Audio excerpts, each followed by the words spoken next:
My Lords, motion for debate, the 80th anniversary of victory in Europe and victory over Japan. Lord Coker. My Lords, it's a great honour to open this debate. Values of patriotism, family and community are sometimes regarded as old-fashioned. But this milestone 80th anniversary of VE Day reminds us that they are as relevant today as they ever have been. As I have seen at many events up and down the country, with one thing standing out, so many children involved, as well as people from all walks of life. Proud of our country, pride in our country, what we stood for then and what we stand for now. We often talk of what divides us, but the struggles and fights of the past give us the foundations, provide us with the social glue which bind us and hold us together. Britain must defend international freedoms now as it did then, and it's worth remembering that now is something of which we can all truly be proud.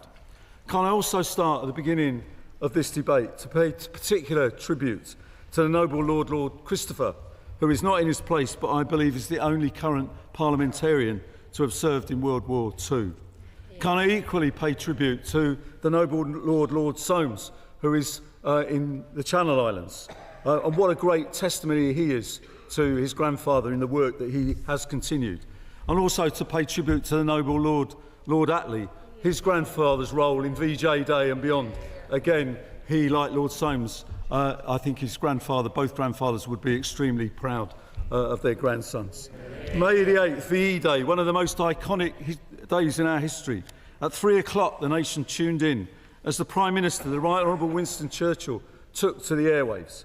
Our great leader of our greatest generation, who steered Britain through the war and built the Allied coalition that defeated fascism, informed the nation that yesterday morning at 2:41 a.m, German officials had signed the Act of Unconditional Surrender of all German land, sea and air forces in Europe, declaring that day as Victory in Europe Day. And later, from a balcony draped with a Union Jack in what is now His Majesty's Treasury, he addressed a sea of jubilant faces that filled every square inch of Parliament Square, Whitehall and the streets beyond. And as Churchill held up a V for victory and people below waved handkerchiefs, rallies, rattles and small Union flags, small groups formed circles and danced, not unlike the pictures and footage we have seen this week of jubilant crowds and delighted children up and down the country running around with flags in hand.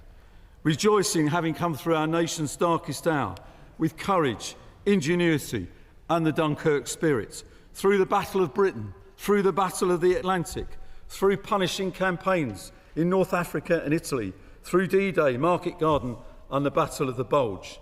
People rejoiced with gratitude for all those who had delivered that victory, far too many of whom were no longer alive to share in it. Gratitude for the brave soldiers, gratitude for the pilots in sheepskin jackets, the courageous sailors of the Royal Navy and Merchant Navies, the clever code breakers and intelligence officers, the engineers and industrialists, the firefighters, and all those who work tirelessly on farms and in armament factories and other crucial roles on the home front, including, my lords, many millions of women whose nation also needed them, who embraced a long overdue opportunity and redefined their role in society forevermore.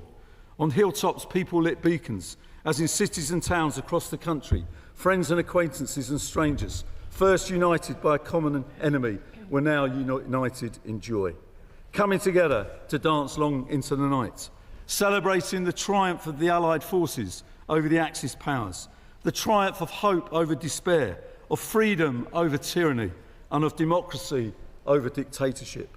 Let that inspire us now as we face the challenges of today. We will never step back. This country will never step back from defending the freedom that we have and of democracy. But as Winston Churchill, in his own words, knew that we may allow ourselves only a brief period of rejoicing, that we could not forget the toils and efforts that lay ahead, because Japan remained unsubdued. The conflict in the Far East, far too often overlooked theatre of war, where more than 50,000 British personnel were killed, would rage for a further 4 months. And the contribution of so many must not be forgotten from our Commonwealth friends and allies as well. until another Allied endeavour, the Manhattan Project, brought that costly 6-year conflict to a deadly and decisive end. And today we debate freely in the mother of all parliaments, exercising the rights and freedoms secured by our parents, by our grandparents, and by that generation then. And including, if my noble lords will forgive my indulgence, Troop Sergeant Major Vernon Coker of 3 Commando, the uncle I never met, who stormed Sword Beach at 8:30 on D-Day, who helped seize the critically important bridges over the Caen Canal and River, who cleared German forces out of the nearby village of Armfriel, and who was left in charge of his entire troop when his CO headed off to scout their next mission, only to return at 8:30 that evening to find that Sergeant Major Coker lying in the road near the post office, killed by an enemy mortar. Killed alongside 4,441 Allied casualties on D-Day alone. Writing years later, his commanding officer, Captain Keith Douglas Ponsford, noted of my uncle, we had lost a fine soldier who had been in many 3 Commando operations, including the attack on Saint-Nazaire. My lords, my family's story, shared by so many others, including many no doubt in this chamber, but across our country, is something that we can all remind ourselves of that sacrifice. I never forget, on the grave in Ranville War Cemetery near Caen, it stands, God rest Sergeant Vernon Coker, killed on the 6th of June 1944, aged 23, alongside many others. And 80 years later, this generation has become the latest generation to come together to thank our greatest generation. And on behalf of the government, but I know on all of us here, can we thank all of those up and down the country who have organised and been involved in the commemorations over recent days. In particular, my colleagues in the Department of Culture, Media and Sport, the MOD, members of our armed forces who have been out in all their splendour, and what a great credit they are to our nation. The amazing staff of the Royal British Legion and other military charities and associations, and the organisers of street parties and events right across all of our nation.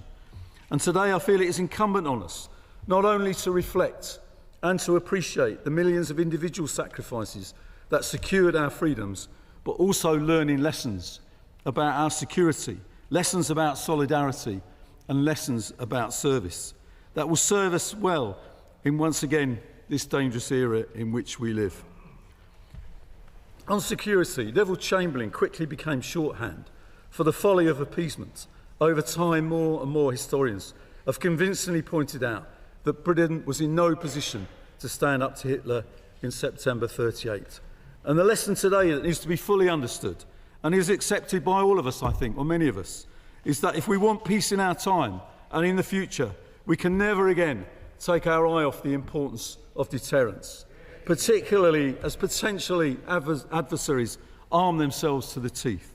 That appreciation understands our review, and should President Trump be successful in his efforts to bring a peace to Ukraine, and we hope he will be, enhanced deterrence in Ukraine and across Europe and NATO will be the decisive factor in securing peace in Europe again and preventing further Russian aggression. And as we celebrate VE Day, let us also remember the strength and courage of the Ukrainian people and all those who've supported them in resisting the illegal invasion of their territory.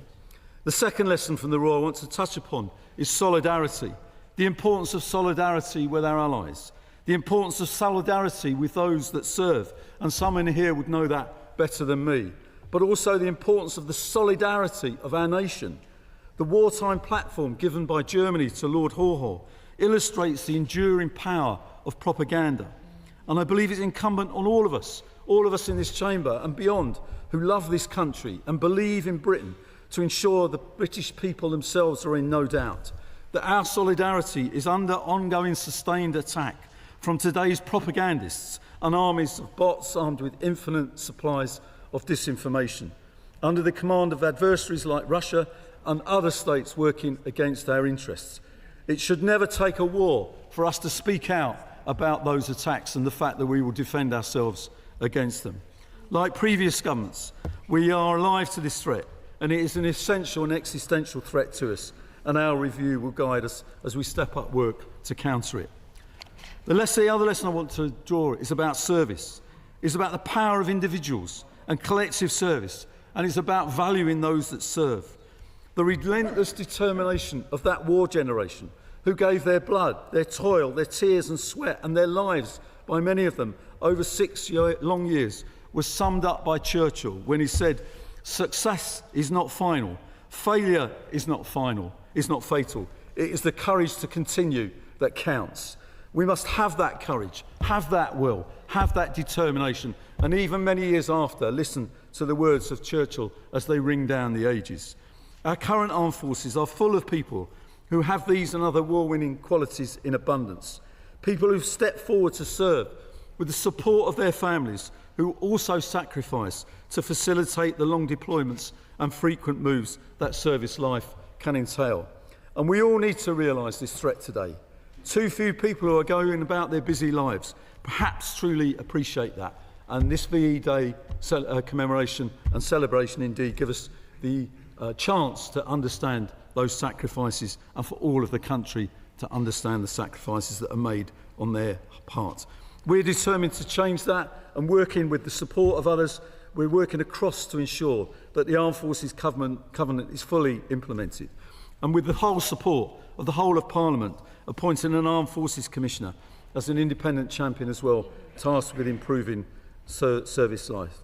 But it is also why commemoration is so important, to remind each generation of the sacrifices made in the past for our freedoms, sacrifices that are still being made today by our members of our armed forces and the families that support them.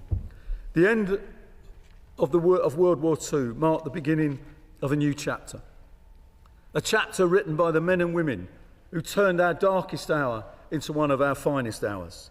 Men and women who had witnessed the absolute worst of humanity, as no doubt Lord Dubbs, who's here, can tell us about, but had witnessed some of the worst that people can actually do to each other, but were determined to use their hard-won freedoms to build a better future. They were the architects of the United Nations, the architects of NATO, and of greater European cooperation. Whilst at home they built homes for heroes, the NHS and the welfare state. They built global institutions and improved the lives in Britain in an attempt to ensure that the sacrifices of that generation would be honoured, never forgotten, never repeated. Today we come together to remember, and we come together to honour the proud legacy of our greatest generation and recommit to uphold it. And isn't it that recommitment, that determination, that pride that gives us the hope and belief that this great nation is once more the standard bearer for freedom and democracy? My lords, just think of it. What a tribute that is. What is a tribute that is to those that have served on our service. It moves us all. And as we put down the flags, as we put down the banners, as we put down the slogans, let us once again remind ourselves that we will never put down our values. We will always stand up for those values. That's what makes this country great. And on days like this, it reminds us of what unites us. I'm very proud to move this report, this motion today. I know it's supported by everyone across the House, but what a great country we are. What a brilliant celebration that we've had over the last weeks. Communities coming together, standing up for those things that bring us together, notwithstanding some of the debates and some of the arguments that they take place. Just think of our reputation across the world as those pictures of the King saluting the troops and others as they came down the Mall, of the public there cheering, of the various events across all of our great nation, which has shown that the great nation that we are still exists. I beg to move. Yeah. My lords, the question is that this motion be agreed to. Here. My lords, it is what an honour to follow the noble Lord the Minister, Lord Coker, in this most apposite of debates, and I thank him for moving it, to commemorate the final surrender of the malign Nazi forces and their acolytes, which brought to a conclusion such a notable period of this nation's history. It is indeed, as it was then, a time of celebration, remembrance, and deep reflection. My lords, it was 80 years ago yesterday when our great war leader, the Roaring Lion, stood at this very dispatch box and announced to this chamber, which was at the time the House of Commons, that the evil that had descended upon Europe had been defeated. This was, of course, the culmination of 5.5 years of sustained and bitter fighting and unspeakable violence. 5.5 years of the British public sacrificing so much in support of the war effort. 5.5 years of families, virtually every family, being torn apart. This week, we pay tribute to our forebears who stood firm against the menace of tyranny and who did not and would not flag or fail, who went on to the bitter end in defence of all of our freedoms. But it is the events of the week leading up to that eventual surrender of the German forces that I'd like to reflect upon today. My Lords, on the 5th of May 1945, a Lieutenant S. Charlton of the 53rd Reconnaissance Regiment was instructed by his commanding officer to investigate reports of a concentration camp nearby their posting just outside Hamburg. Lieutenant Charlton was the first British officer to arrive at Neuengamme concentration camp. What he uncovered there was a demonstrable evidence of the repugnant wickedness of the Nazi regime, a horrifying microcosm of the very reason why it was so vital to overcome the enemy. After cautiously approaching the camp, he found it deserted, apart from a lone police officer guarding the entrance.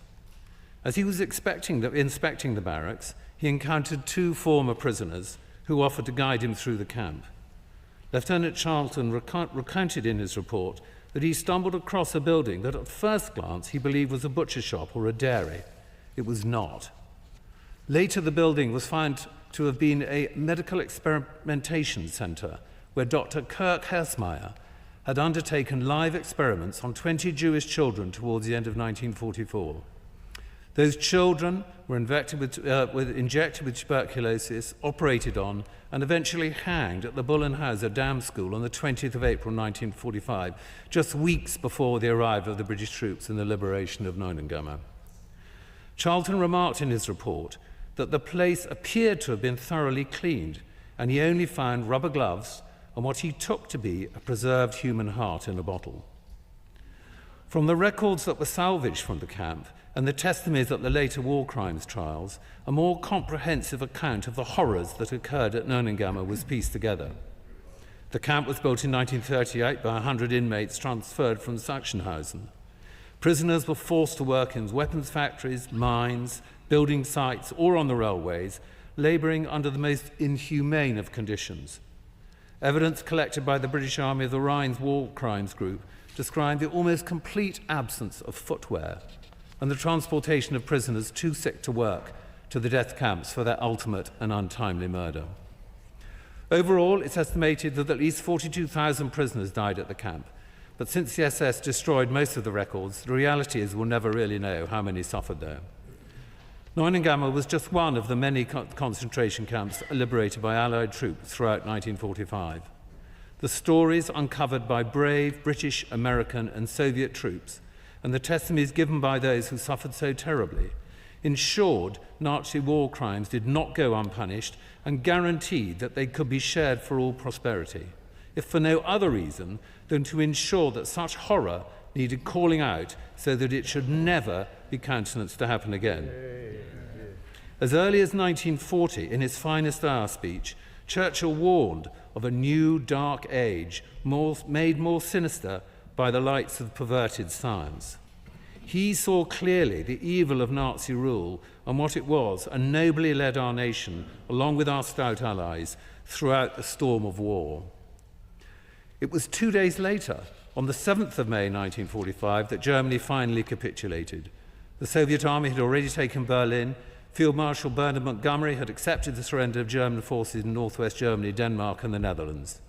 Facing mounting pressure on all fronts, at the behest of Admiral Donitz, General Jodl arrived in Reims to offer the unconditional surrender of all German forces. The final instrument of surrender was then signed in Berlin the following day, with Air Marshal Arthur Tedder, later a member of your Lordship's House, signing on behalf of the Allies. The war in Europe had come to an end.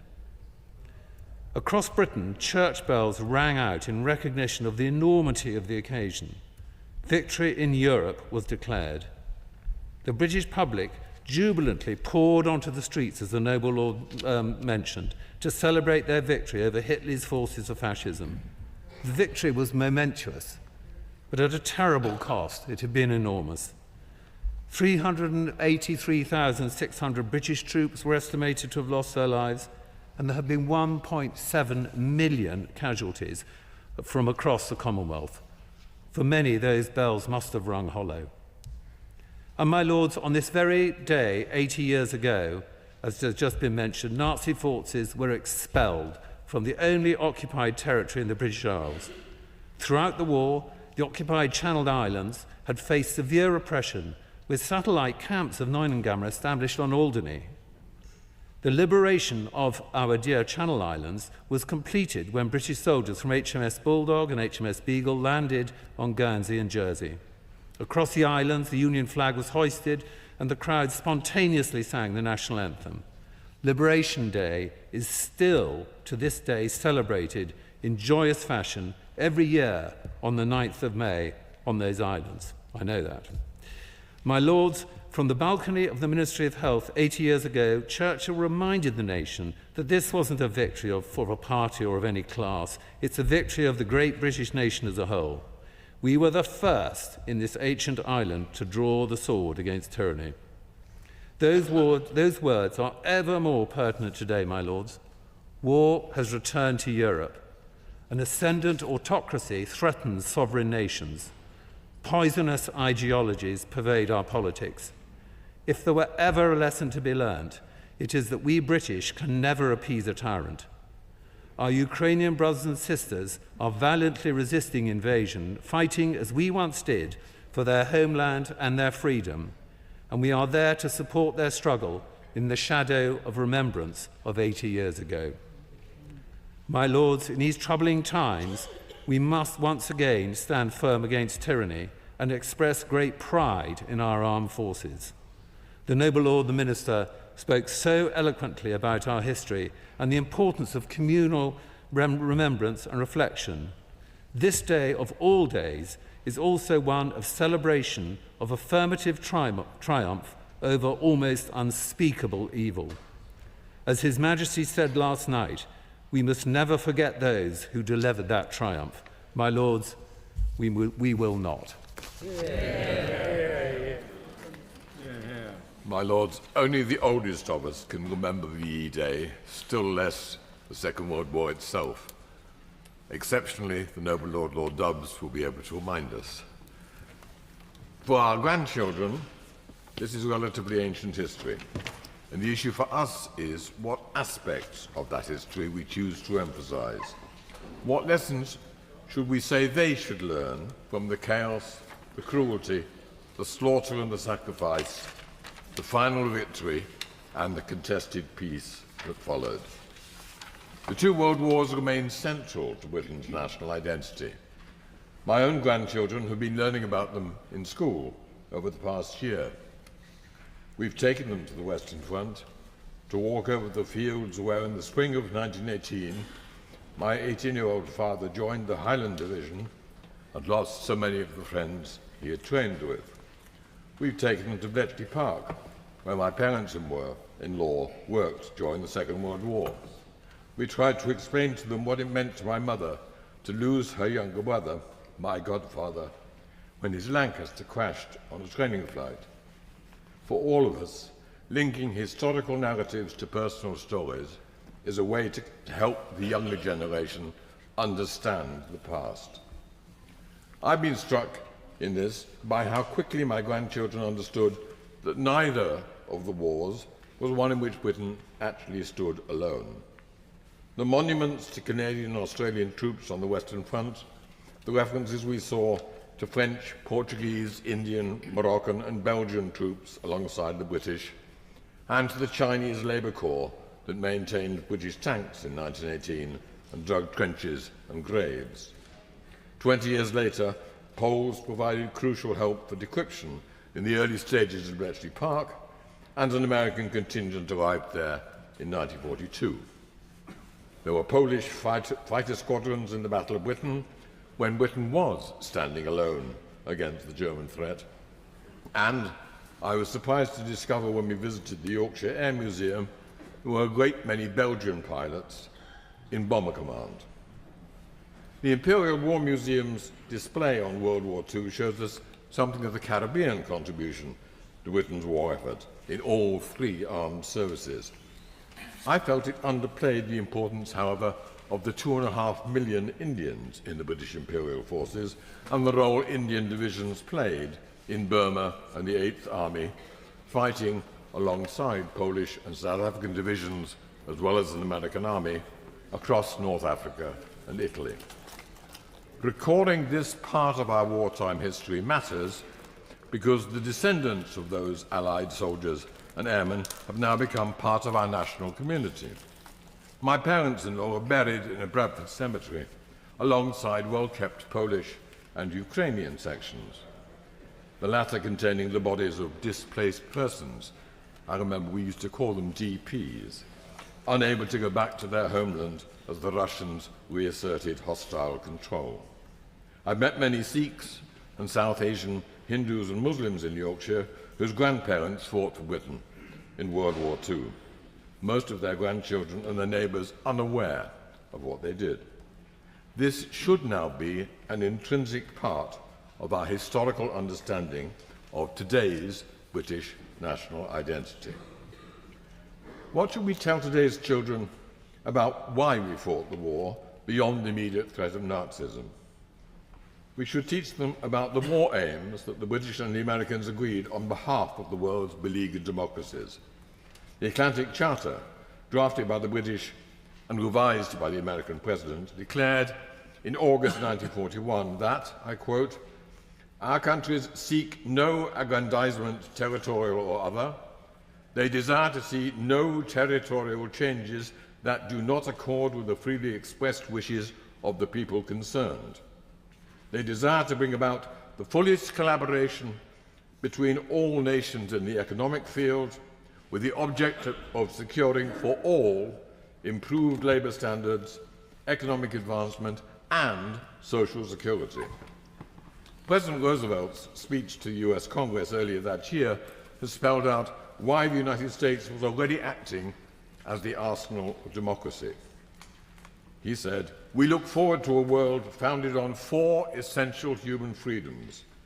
The first is freedom of speech and expression everywhere in the world.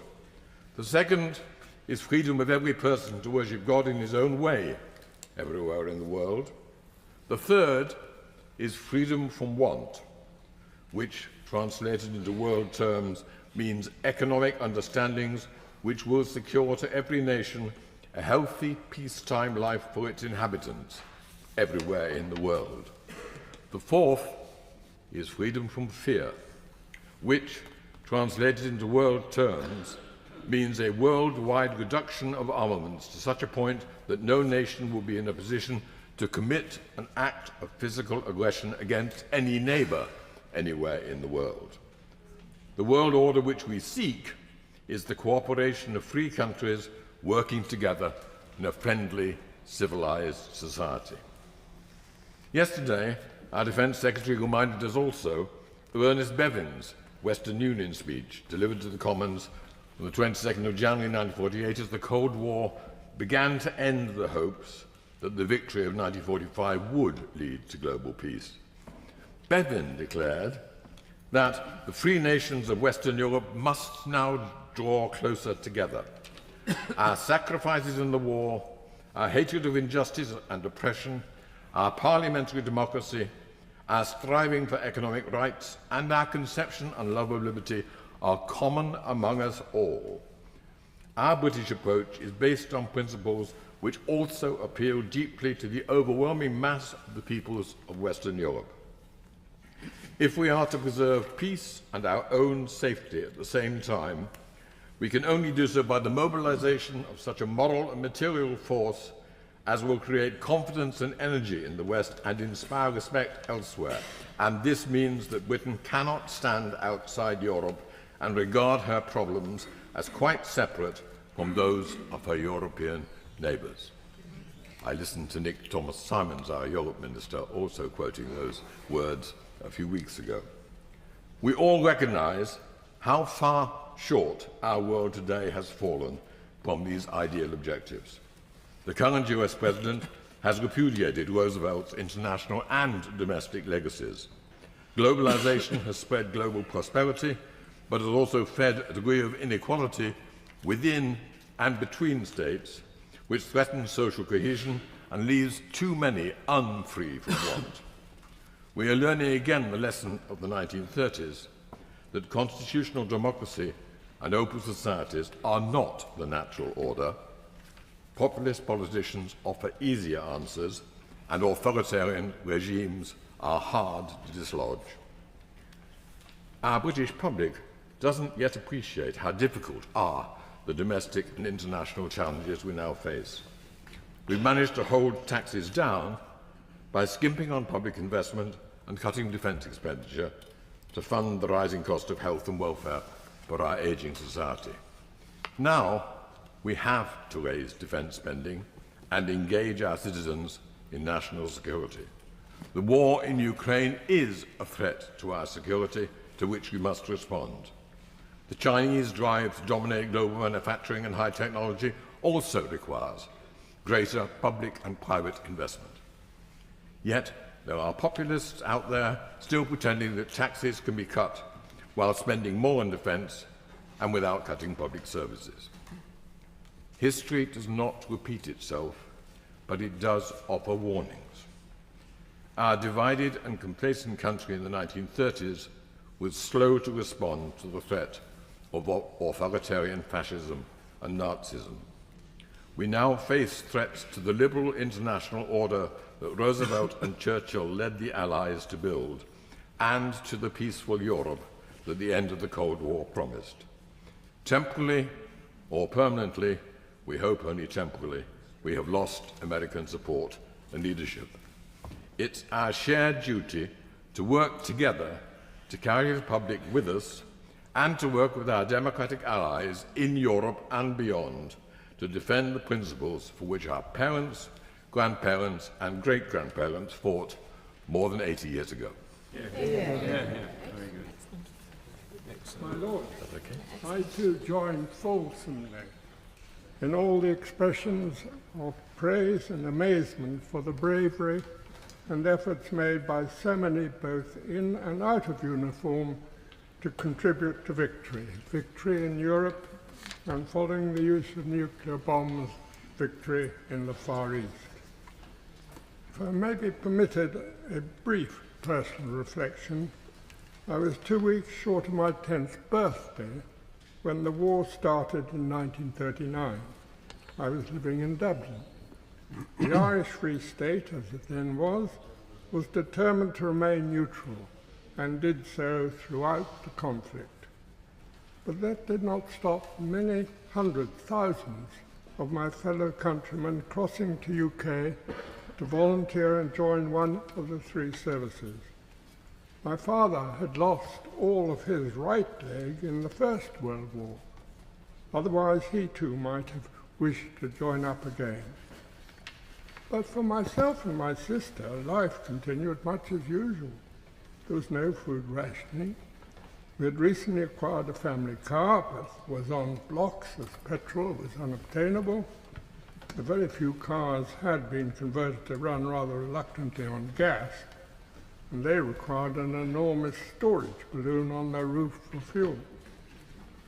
For us and the rest, we depended mostly on trams and bicycles, or in the countryside on ponies and traps to get about. So for many of our age, life continued with but few changes from before the war started. Contrast that, my Lord, with the disruption to life and at times sheer terror of those exposed to the Blitz, of those who had lost loved ones. Many children living in the home counties were evacuated, separated from their parents and friends, an experience shared by a friend of mine of over 50 years standing. But meanwhile in Ireland, we and our contemporaries seemed by and large distant from defeats and victories as they unfolded. News coverage was by newspaper or radio only. TV had yet to reach into Ireland. I have no recollection of being encouraged to listen to news bulletins. I doubt today's youth would be able to remain so detached as we and other young people in Southern Ireland were in the early 1940s. Media in all its guises today tends to keep one's undivided attention on what is happening, especially if it were of the scale of another world war or major conflict. But it is also true that the direction of the media coverage has so much bearing on what is highlighted, or what may be, as it were, left to one side. Media management of coverage has such an important place to play in so much of life today. The real challenge is that the truth it purports to relay is truly the same truth, whether it comes from the front line, a command headquarters, or one or more of the nation's capitals involved in the conflict. Any difference becomes a story of itself, and is ever more difficult to manage as the speed and global nature of information expands. Maybe this is a new challenge for AI. It is all too often a cause of serious and passing embarrassment and more for those involved. But, my lords, to finish today, we meet to remember with true admiration those who answered the call of duty, those who were prepared to sacrifice all for the freedom and democracy of future generations. As we, the beneficiaries, honor, salute, and thank them, so must we all, as much now as after 80 years, as we did after a single year, remember them. Yeah. My lords, it's a privilege to be making my maiden speech today. And I'm grateful to Lord Coker for opening this debate and for the encouragement for us to mark and reflect such an important anniversary. And it's an honour to follow on from such moving speeches. But before saying any more, I would like to take the opportunity to thank the many members and staff of your Lordship's House for making me feel so welcome. I've been struck by the care that has been shown to help me find my feet, and I'm most grateful for the time taken to do so. I have been Bishop of Peterborough for just over a year, following 4 years as Bishop of Southampton, and I hope to bring experience from both dioceses as I take my place among you. As we've heard, the 80th anniversary of victory in Europe and victory over Japan has been marked in our communities in a number of different ways. Across Peterborough Diocese, there have been street parties in Northamptonshire, bunting in the beautiful villages of Rutland, bells of churches ringing out, including Peterborough Cathedral, which has always been a place of gathering at times of national significance, and last night played its part again, drawing people together and helping them remember. And it's the theme of remembering that I would like to focus on. Having begun full-time ministry as a family and children's worker over 20 years ago, I have been inspired by young people and the work that goes on in our local schools. As Lord Wallace said, it is so important for our children to understand the past. One of the most moving experiences I had in parish ministry was an annual joint remembrance service, which took place with our elderly midweek congregation and the Year 2 children of our local church school. This was a genuine collaborative exercise, and each generation learned from it. For the 7-year-old children, it brought to life their study of World War II, when they could hear personal stories of those who had lived through it, speaking with a woman who had been an evacuee or a gentleman who had served in the army. The school lesson came alive for them because these personal stories had power, as we've just had shared from Lord Craig. For our seniors, it was a time for them to share their stories, to be listened to be given permission to talk about the hardships of their time. But there was more going on. As they listened, they could hear the hopes of young children who in their own short lives already knew of recent conflicts, some of which were having direct impact on 2 or 3 of them. How do we change? How do we move on if we do not remember, if we do not learn together? I'd like to suggest that putting ourselves into the shoes of others helps to take an act of remembrance into something that can bring change for the future as we learn from others. Peterborough Diocese is linked with the Diocese of Seoul in Korea, and our partnership is based on listening to one another and seeing life through the eyes of another. Their experience of war and conflict has shaped their theology and their worship, and we can learn from that.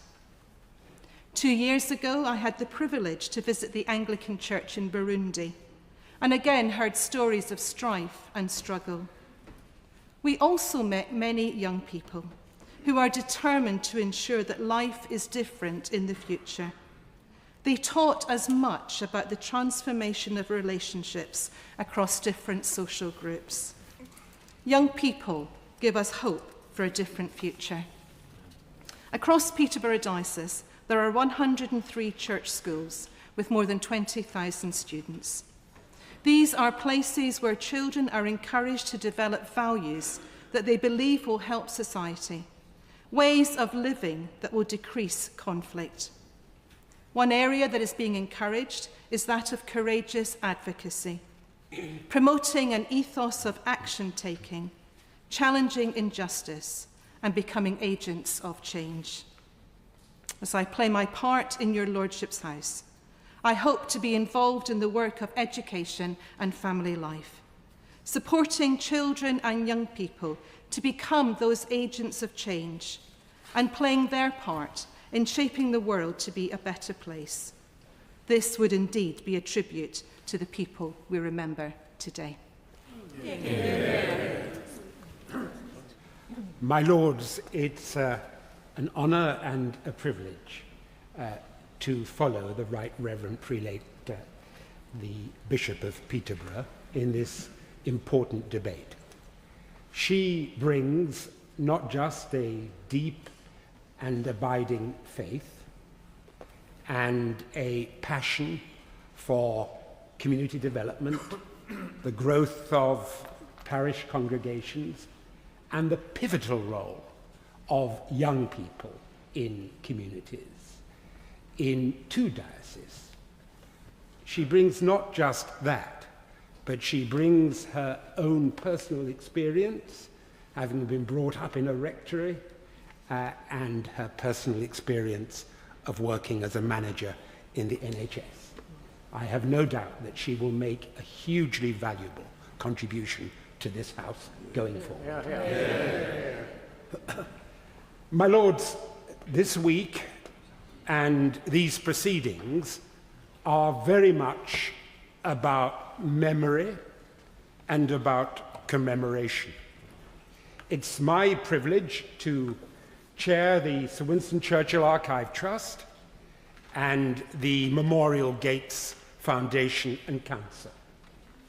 We are very much in the trust about ensuring that Sir Winston Churchill's personal papers are available and accessible to the nation and the world. And with the Memorial Gates, founded, many members of this House will recall, by the late and much loved Baroness Sheila Frather, who sat for so long on the benches opposite and who gave so much to our nation's life. But her enduring gift was the Memorial Gates that highlight and commemorate the particular contributions of the Commonwealth and the Asian, African, and Caribbean Commonwealth in particular to the service of this nation. They need to be remembered. But both the Archive Trust and the Memorial Gates Foundation are not just about memory of individuals, their service, and in many cases, their ultimate sacrifice. They're also about remembering the cause which they served and the reason for that sacrifice. And that cause was most succinctly laid down in the Atlantic Charter, to which reference has already been rightly made.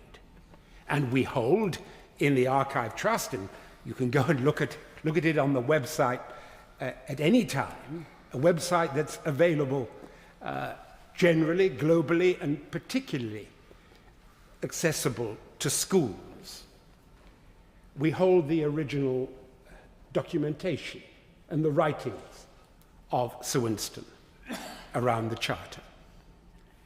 And the Charter represents the cause as one of self-determination, sovereignty, freedom, and justice. Self-determination, sovereignty, freedom, and justice.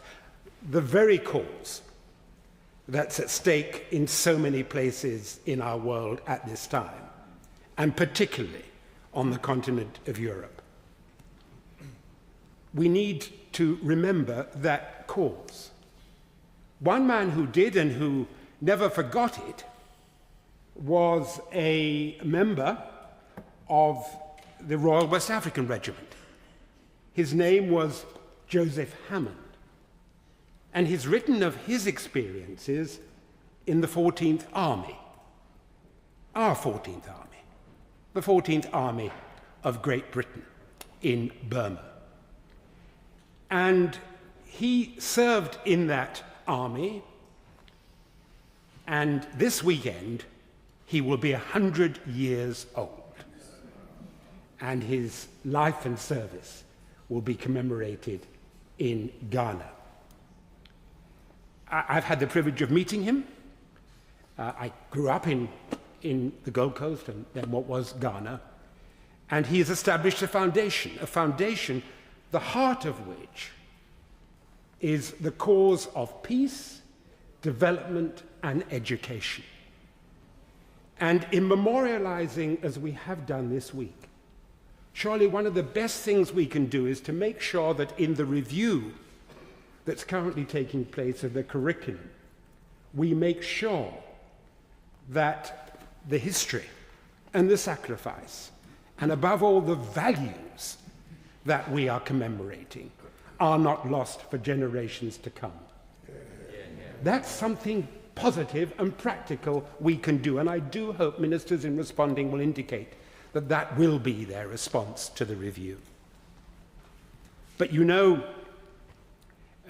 Joseph Hammond remembered the Charter, self-determination, freedom and justice. And he, with other returning members, ex-servicemen of the 14th Army, coming back to the Gold Coast, took part then in the struggle for independence, because they took Churchill at his word and they fought for independence. And they won after a demonstration on the 28th of February 1948. And marking the spot where they demonstrated, today in Accra, there is a marble arch, and emblazoned on that arch are the words, freedom and justice. Freedom and justice. That's what they fought for. That's what they won. That's what we must never forget. And we remember Joseph Hammond and all those others who died and who served. My Lords, it is a great privilege to take part in this debate today. And You're not on. Oh, I did. My Lords, I've been a member of this House for 33 years. I can tell the noble Baroness I made exactly the same mistake that the noble Baroness made when I sat on the crossbenches and I jumped up and made a speech in exactly the same way as the noble Baroness. And the noble Viscount Lord Falkland, who was due to speak, did exactly what I did, which was sit down, and then when I finished, he said, "The noble Earl made an excellent speech. What a pity he made it 6 places out on the speaker." My lords, rarely have I heard a minister make such an effective and passionate opening speech for a government-led debate. My lords, I have to say, I think the noble lord is an absolutely excellent defence minister, and I support everything that the noble lord said and his sentiments. My lords, the VE 80 and VJ 80 days are a celebration of victory over our opponents in the Second World War. I'm extremely grateful for the opportunity, alongside my noble friend Lord Soames of Fletching, to represent our grandfathers at yesterday's service in Westminster Abbey. And I'm sure my noble friend shares my gratitude. I also very much enjoyed the maiden speech of the Right Reverend Prelate, the Bishop of Peterborough. Sadly, I no longer live in her diocese. Remembrance of the sacrifices made by British and Commonwealth and Allied service people and civilians is key. We will remember them. But in addition to remembering the sacrifices, hardship, and the cost, we must remember how we got ourselves into the Second World War. Of course, there are 2 main reasons. One was the effect of the Treaty of Versailles. The other was the failure to rearm, or to rearm fast enough in the face of an obvious threat. But we can easily understand why then we were so reluctant to rearm in preparation for war, when the First War was so terrible that no sane person would want to go through a war again. So when we made our final ultimatum in 1939, our combat power, when assessed by our opponent, was insufficient to avert and avoid war, a point made so well by the noble Lord the Minister. And we paid a very high price for not rearming soon enough. My lords, in the 1970s, many of the masters at Stowe School, which I attended, had served with distinction during the war. They had plenty of MCs or equivalent.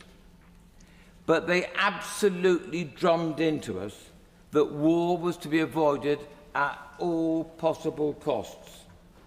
Nevertheless, in order to deter, they took great care to ensure that we understood how to defend ourselves if necessary.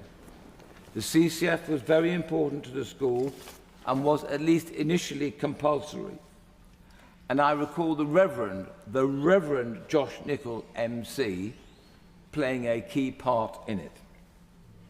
My lords, when I came to your lordship's house in 1992, most of the senior members of the house had tasted defeat and been hungry.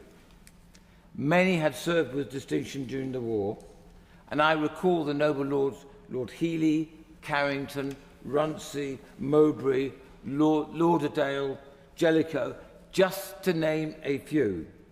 There was even the noble Lord Houghton of Sowerby, who had served in the First World War. Those noble lords would never do anything that would allow us to be defeated, or to use military parlance, to be fixed again. My lords, happily now, none of our leaders at the top have tasted defeat or been hungry. But the post-World War II order that the noble Lord the Minister referred to, that led to this comfortable situation, is breaking down. We need to remember what happens if we do not rearm fast enough in the face of a clear threat. And I think that we need to do much more about educating our people about the need for some very hard choices that will need to be made if we cannot very soon stop state-on-state conflict in Europe.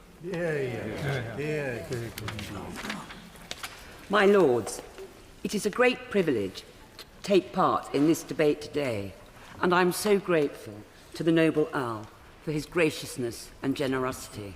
I'm afraid I was just a little too keen. I congratulate the Right Reverend Prelate, the Bishop of Peterborough, on her excellent maiden speech. And it is always a pleasure to listen to my good friend, an old friend, the noble Lord Boateng. When I looked at the list of the great speakers in this debate, I thought how lucky I was, and I look forward to hearing from you all. Like many in your Lordship's house, and indeed outside it, I too have been moved by the flypasts, the street parties, the concert last night and the King's speech, amongst the many wonderful events in recent days to commemorate VJ Day. As other noble lords have said, the Second World War, of course, did not end until what is now known as VJ Day, following the dropping of the atom bombs on Hiroshima and Nagasaki in August 1945.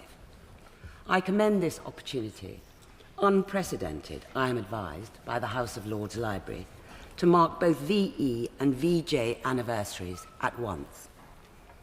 And I wish to address VJ Day for personal reasons. I was born in Kuala Lumpur, a colonial child. My father, mother, grandparents, aunts and uncles, their many friends and work colleagues in Malaya, where they all lived, all served and some died in the Asian theatre. Many were killed or captured in the fall of Singapore, incarcerated in the notorious Changi prison, or worse, forced to work on the so-called Death Railway. My father, Mac Hunter, a second-generation rubber planter, joined the Federated Malay States Volunteer Force at the outbreak of war and was called up following the Japanese invasion of Malaya in December 1942. He fought his way down the Malay Peninsula to Singapore, chased by the formidable Japanese army. Of the 160 men in his unit, only 40 survived. He escaped in a fortuitously flat-bottomed fishing boat. In a letter a few weeks later, he wrote, "5 days out, and up comes a sub, 100 yards in front of us, and looses off 3 torpedoes. Although I had been in action, ambushed, bombed, shelled, mortared, machine-gunned, and several times almost captured, these were easily my worst moments. I honestly thought it was the end. But no, 1 passed in front and 2 went clean underneath. Arrived in Colombo in the clothes I stood up in, and 60 cents. He spent the rest of the war in Force 136, the Far East branch of the Special Operations Executive, fighting behind enemy lines in the jungles of Burma and Malaya, training resistance units in intelligence gathering, sabotage, and hand-to-hand combat, finally liaising with the forces parachuted in to negotiate the Japanese surrender in Kuala Lumpur. Meanwhile, my mother worked with her sister in the SOE cipher department, decoding signals in the Allied HQ in Colombo. I salute the extraordinary courage of the men and women of the SOE in all theatres of the war. I encourage everyone here, if you are in Thailand or Singapore, to visit the cemeteries and memorials in Kanchanaburi and Kranji, and the museums in Hellfire Pass and the Ford factory, where the many thousands of military personnel and civilian prisoners who died are honoured. The walls of the Kranji Memorial in Singapore are inscribed with the names of over 24,000 Allied personnel whose bodies were never found, including the name of my mother's first husband. I join other noble lords in thanking the War Graves Commission for the extraordinary work they do. We are all the beneficiaries of what the Second World War generation fought for in Asia, Africa, and Europe. We have had 80 years of relative peace in a world bolstered and protected by the international institutions which they put in place: the UN, the IMF, the World Bank, NATO, GATT, WTO, the EEC. A world of enduring alliances built on dreadful sacrifices by both sides in that war. And as beneficiaries of their courage and sacrifice, and in their memory, we should keep this in the forefront of our minds. Yeah. My Lords, we've had some very fine speeches, and I shall use my brief 5 minutes for a personal memory first, and then reflections on where it has all taken us and where it is taking us now. First, I was in fact there on the glorious crowded day of May the 8th, and there are fewer and fewer of us who can say that. My father had returned from 3 years away in the desert in Italy, and he took me that morning to the top of the park, where we watched the parade along the Bayswater Road and the generals going by waving from their open cars. General Alexander was my father's far most favoured and admired leader, general. He'd just come, my father come back unscathed, but I'm afraid this was not the same for my wife's father, who was killed in that war in the last days, along with all 3 of his brothers. In fact, an entire family more or less wiped out. Later that day, my father had to go back to work somewhere in Whitehall, which was very odd because it was supposed to be a national holiday. Of course, although he never told us or mentioned it, he wasn't working just in Whitehall. He was in fact in Mr. Churchill's war rooms by St. James's Park, where the war was still being run from, and which was staffed by a continuous duty roster of which he was part. I only discovered this some 20 years later when the Cabinet Office released photos of him and his colleagues at their desks in the war room, which wasn't open to the public till several decades later, or indeed even its existence admitted. And years later, when I happened to be working in the Treasury in an absurdly large office, I did arrange to go down 3 floors in the lift to those rooms which were still frozen in time, with my father's desk there and 2 lumps of sugar I noticed in the drawer, reflecting the sordid world we all lived in and have long since forgotten. Anyway, that was the end. There was a little sign on the wall saying morning August the 15th, this was the VJ day, 2 Japanese Zero MiGs shot in the Philippines, heaven knows what they were doing there, and then blank, empty. Weekend roster closed. This office is closed as from today. The end of an era. And my Lords, it's worth reflecting that our fathers and forefathers had learnt a lot about peacemaking. They knew what people seem to have forgotten today, that peace is built on temporary factors, or if it is built on temporary factors or quick deals, it is useless and worse than useless. It's no use getting assurances from pariah nations who intend to go straight back to aggression afterwards. And the clear lesson from Ukraine, which we've all talked about, is that something will have to change inside Russia itself, which is now a pariah nation, if we are to get another 80 years of peace, or even 8 years, or indeed even 8 months. The foundations of peace have to be learnt from 1945. Even more now than then, in this age of drones and the digital age, war is now totally against civilians, not entirely the front line at all. And defence of civilians must be the total approach, not just a military matter. The Ukraine also will have to be, a vast amount of diplomatic effort is needed to get the whole world to grasp what is now at stake. The UN will have to be, of course, rebuilt. or built on or replaced. Ukraine will have to be rebuilt, certainly with Russian funds. Even our Commonwealth, 56 nations plus, is not united in seeing this and understanding this, and we should be concentrating much more in getting not just Europe, but Asia and the vast Commonwealth network agreed on a common course and a common stance. My Lords, I welcome the India deal just reported, which, despite the obvious problems, shows that the growing Commonwealth is alive and networking, and part of very much of the settlement we're working for in the future. I welcome also the US deal, which I hope lasts more than 24 hours. It should do. We've got to work on that as well. And finally, I hope that the new Pope brings a dose of wisdom to a volatile America. So perhaps, my Lords, there is some slim grounds of optimism beginning to emerge, and particularly if we pay attention to those lessons of how to build lasting peace in 1945. Let's hope, and let's learn, and let's remember. My thanks to my noble friend Lord Coker for an excellent opening speech, and my congratulations to the Right Reverend Prelate for her maiden speech. I look forward to working with her in the House. My thanks also to those other noble lords who have spoken before me, so many with their personal recollections.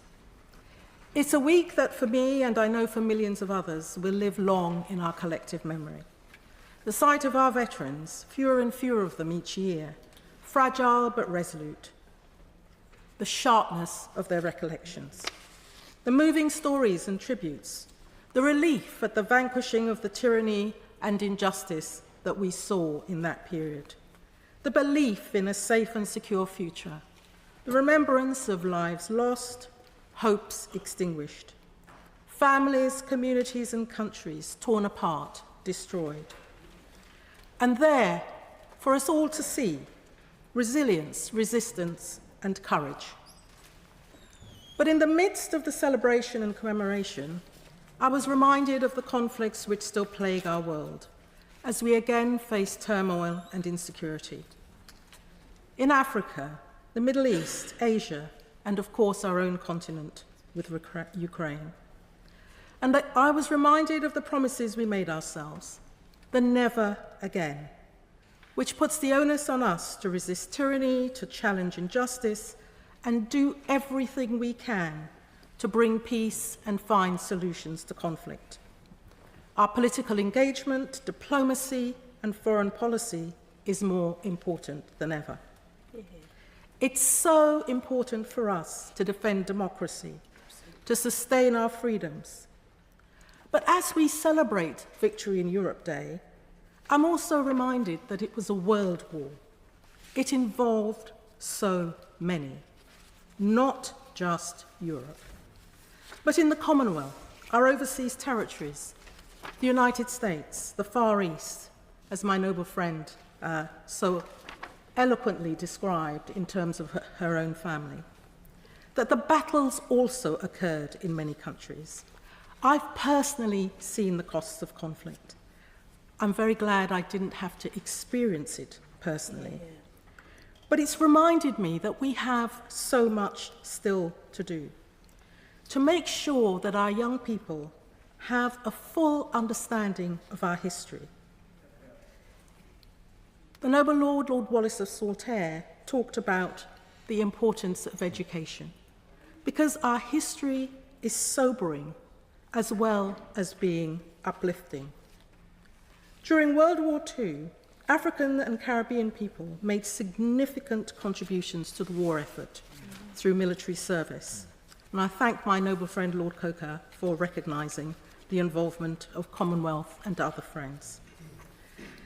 Let us also recognise that their involvement had and continues to have a long-standing impact.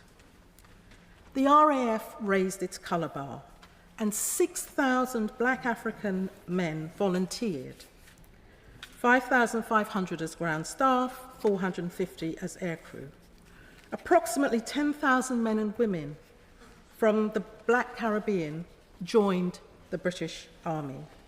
80 women joined the Women's Auxiliary Air Service. The Royal Navy accepted no black crews. Over 500,000 Africans served in British uniform, with 1/5 involved in active combat. The RAF had squadrons from Nigeria, the Gold Coast, Trinidad, Jamaica. People from Britain's colonies contributed financially through fundraising campaigns and donations. And the country of my birth, Guyana, as well as the neighbouring country Suriname, played a key role in terms of the bauxite produced in those countries. 397 ships were lost in Caribbean waters, accounting for 20% of all the Allied ships sunk. The Caribbean was important because of the proximity to the Panama Canal. But even with these contributions, and here, my lords, I think the education is so important, racism and prejudice were everywhere. British soldiers relegated to support roles, whatever their capabilities. Post-war black veterans often struggled to receive support. In 1948, one such, Tom Botting, not Boateng, as my noble friend, was refused service at Rule's restaurant, and the Minister of Food had to intervene so that he could get an apology. We must embrace our whole history, my lords, imperfect as it is. It is what has made us who we are, vibrant, dynamic, diverse, with that strong sense of fair play and fairness, that love of freedom and justice, which is so deeply embedded in our sense of who we are. My lords, it's a great pleasure to follow the noble Baroness, who's made some very important points, and indeed a privilege to take part in this debate.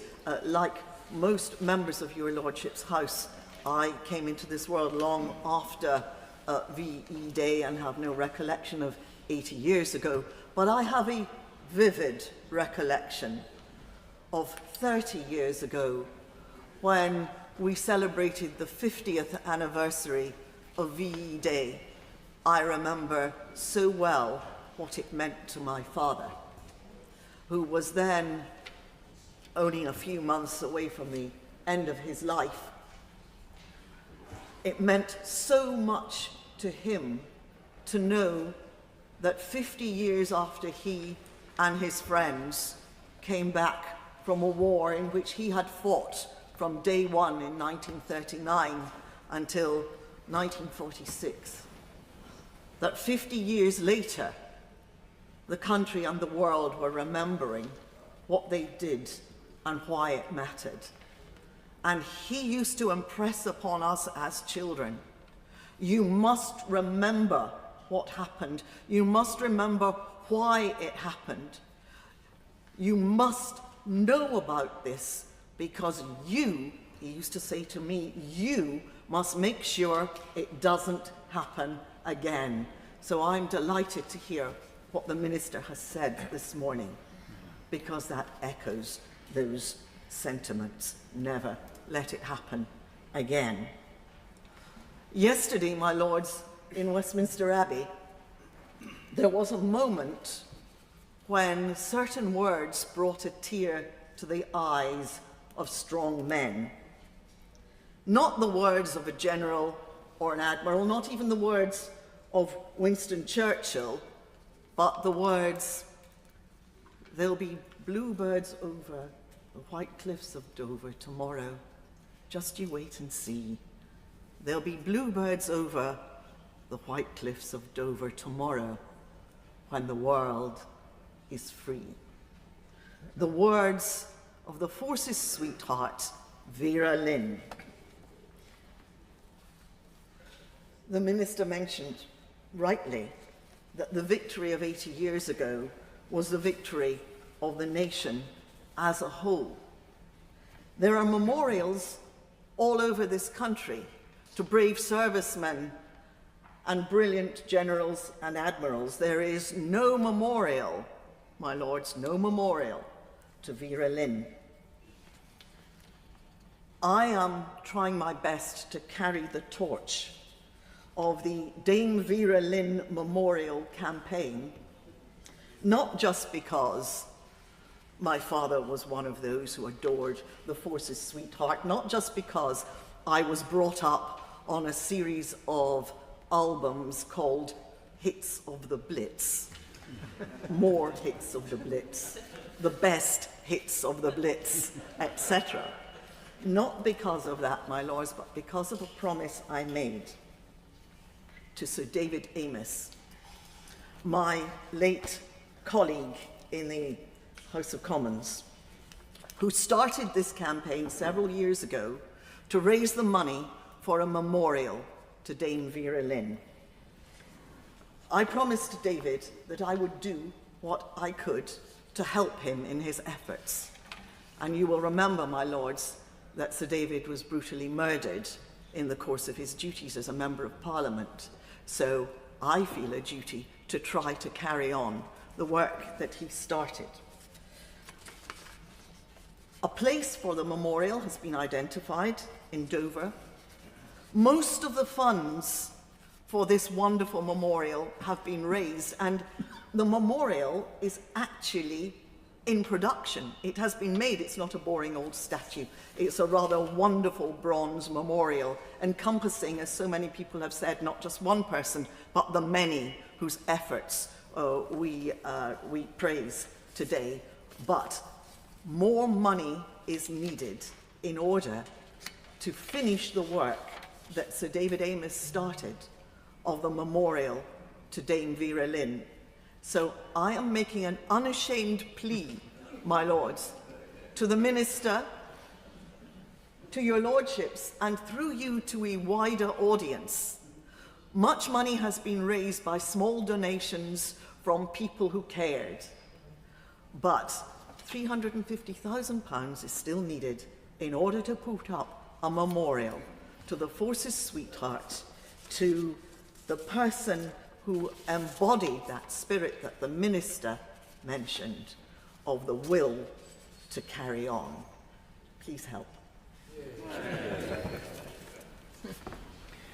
My lords, the commemoration of VE Day this week was a particularly poignant one, since it was probably the last major landmark at which we will see significant numbers of veterans. When the last human link to the Second World War is gone, there's a danger that the trauma of that time will move from being a lived community experience to becoming a dry historical fact. If we allow that to happen, the lessons of history become weakened, and we increase the risk of repeating past mistakes. Remembrance is thus crucial to our understanding not just of the past, but also of the present and the perils of the future. Much of this week has been about remembering the courses and conduct of the war, but important though that is, we must go further. One of my regrets about the centenary commemorations of the First World War is that they largely ended with the anniversary of November 1918, marking the end of the fighting. We would have done well to reflect much more than we did on the diplomatic and political failures of 1919 onwards, which set the conditions for the subsequent catastrophe that unfolded in the 1930s and 1940s. The aftermath of the Second World War was very different. The effort that went into reconstructing societies, into rebuilding political trust, and into creating an international order formed the context in which we have lived our lives ever since. That is the legacy of the Second World War generation. But that legacy is now at risk. Aggressive war is once more being waged in Europe. Meanwhile, the umbrella of American might, under which we have sheltered for so long, is looking, to say the least, somewhat leaky. We in Europe have for years neglected our own military power, relying on others to make up the deficit. Now we're being measured by events and found wanting, as we were in the 1930s. NATO protected our societies through the long testing years of the Cold War, and it remains the best indeed the only credible instrument for ensuring our future security. But it is a different NATO from the one we've been used to. It is a NATO that must recognize the substantial shift of American power from Europe to the Indo-Pacific, a shift that will continue whoever occupies the White House. It is a NATO in which European members must shoulder a much greater share of the burden for their own security than they've done for many years. There is growing acceptance of this truth, but we still fail to accept the consequences. The first is the need for us in Europe, particularly those with the larger economies, to spend much more on defence, and by much more I do not mean marginal increases. I mean something of the order of twice what we currently spend. The second consequence is the need for a way of funding, developing, procuring and operating the strategic military capabilities for which we have for too long been over-reliant on the United States. It cannot be NATO because not all members of the alliance are European. It cannot be the EU because not all members of the EU are in NATO and not all European members of NATO are in the EU. The Brussels-based think tank Bruegel has recently published a paper proposing a different solution, a European defence mechanism. This would be a procurement agency that would, in specified areas, plan, fund and potentially own strategic enablers, which could then be committed to NATO. It would be achieved through an intergovernmental treaty along the lines of that which set up the European Stability Mechanism in response to COVID. Importantly, it would enable the UK to engage in the improvement of European defence capabilities as an equal partner, not as an adjunct to the EU, with all the limitations that come with such a status. This is the kind of innovative thinking that we so desperately need in response to the current serious challenges we face, and I commend it to the Noble Lord the Minister. And this is a particularly appropriate moment to consider such matters. This week we commemorate the efforts and sacrifices of those who served this country and European security more widely throughout the Second World War. But there could surely be no better act of commemoration than safeguarding their legacy for future generations, than ensuring the continued defence of the freedoms for which so many of them, like Sergeant Coker, paid such a bitter price.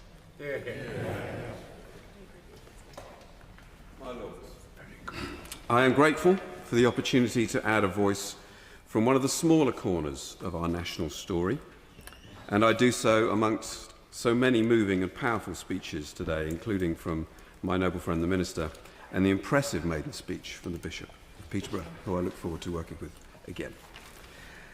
80 years ago, the world breathed again.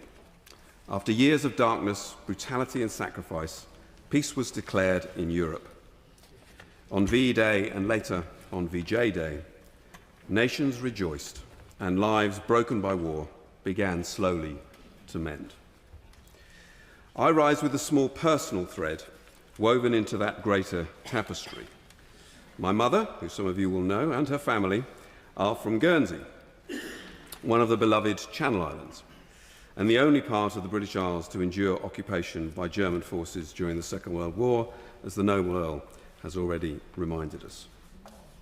In June 1940, my noble kinswoman, then less than a year old, was, with just 24 hours' notice, bundled onto a boat, leaving St. Peter Port, along with half her family.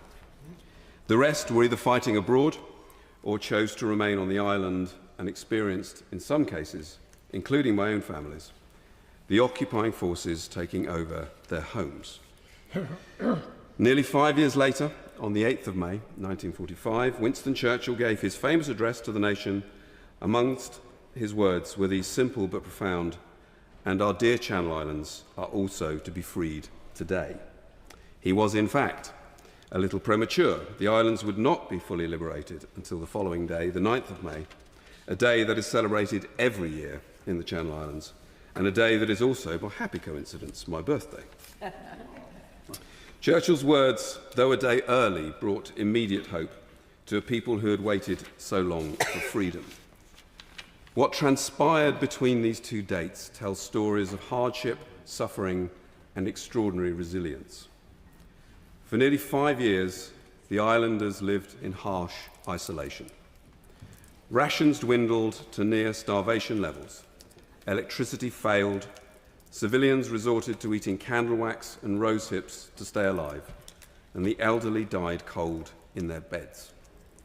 Some were deported to internment camps, never to return. Yet amid hunger and fear, they showed quiet, unwavering resolve. They held fast to their community, their customs, and their humanity, even as the war stripped so much else away. Today, as we mark the 80th anniversaries, we remember not only the great battles and sweeping victories, but also the quiet heroism, the perseverance of civilians under occupation, the stubborn endurance of small communities far from the centres of power, and the enduring spirit that kept hope alive through the darkest years.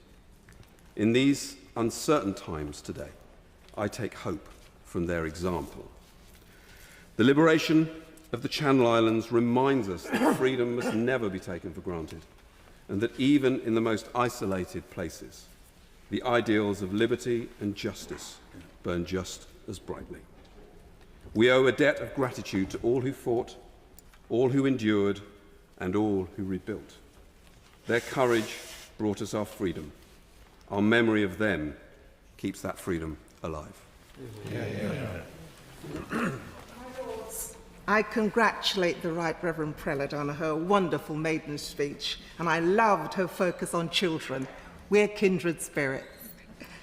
My Lords, yesterday I had the honour and privilege of hosting the Royal British Legion's VE 80 anniversary celebration at the National Memorial Arboretum, where veterans shared their vivid memories and experiences, where children creatively performed their vision of the past and hope for the future. Seeing them perform, I took great pride in being part of our great country. My Lords, it was important for me to host the service, this emotional service, because it was a way of acknowledging my own family's contribution to World War II. 3 of my uncles fought alongside the Allied forces. 2 of them died.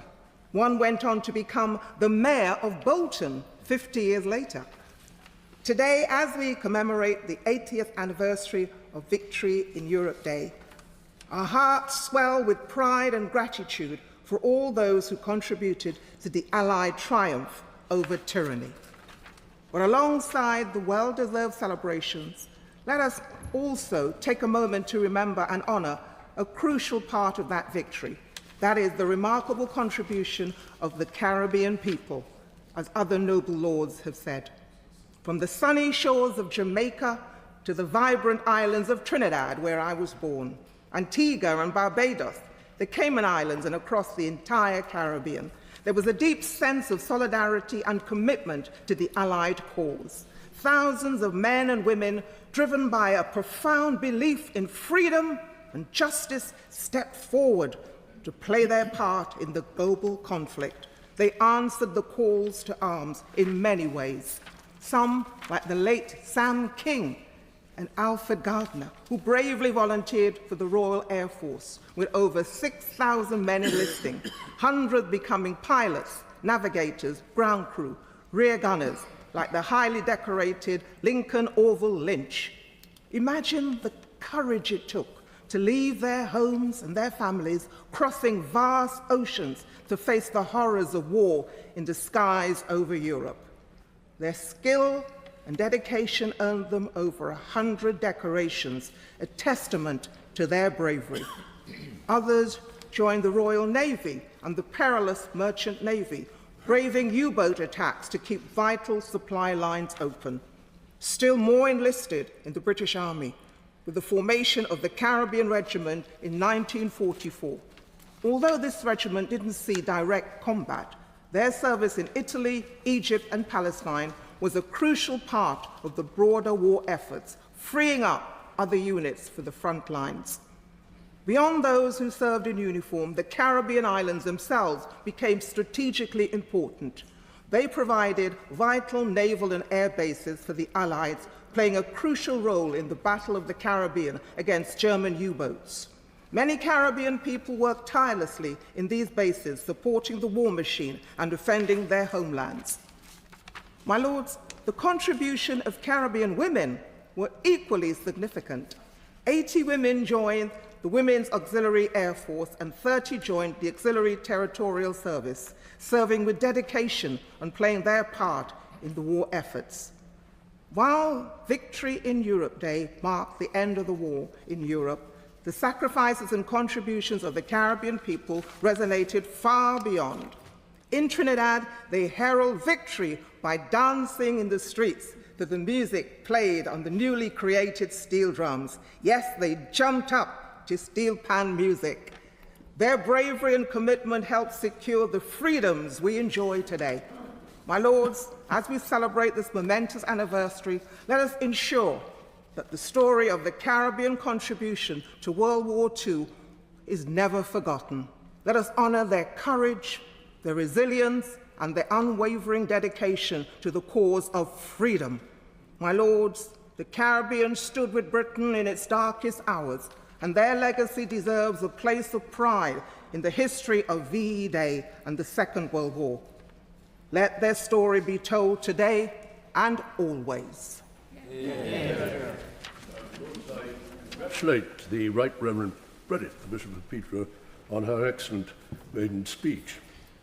With thankfulness, Lords, in commemorating our victory 80 years ago, I also join your Lordships in regretting the Second World War, its pain and suffering, its crimes against humanity, and its tragedy of loss of life by millions of soldiers and civilians. Briefly in my remarks today, I will touch on 3 points: deterrence against aggression afforded by defence alliances, the support of democracy by human rights institutions, and current outreach and education opportunities to strengthen international communities. The first of these, such as NATO's deterrence, has of course so far been of limited benefit all the same, for since its intervention in 1949, conflicts and wars, human misery and destruction have persisted almost unabated. The present concern is to bring peace to Ukraine in Europe, Gaza in the Middle East, and Sudan in northeast Africa. The government are to be commended for their current support in Ukraine. However, when she comes to wind up, I wonder if the noble Baroness, the Minister, can tell us what further measures they intend to adopt in order to encourage lasting peace. Equally, which actions will they now follow up in Sudan? Does she agree that, not least in view of United Kingdom popularity and respect dating from Sudan's successful years as a British protectorate, along with the United States and others, we should launch further peace initiatives, including any such to enable the Takadoum civilian movement to gather more strength and influence. In spite of its inability to prevent these conflicts, we are still hugely indebted to NATO. Along with its nuclear capability, its defence alliance continues to be pivotal in preventing a third or major world war, while it offers hard-nosed deterrence to safeguard human freedoms. For unlike previous ad hoc military concordats between nations or the unsuccessful international attempt of the League of Nations, instead it provides a brilliant combination of soft and hard power military defence.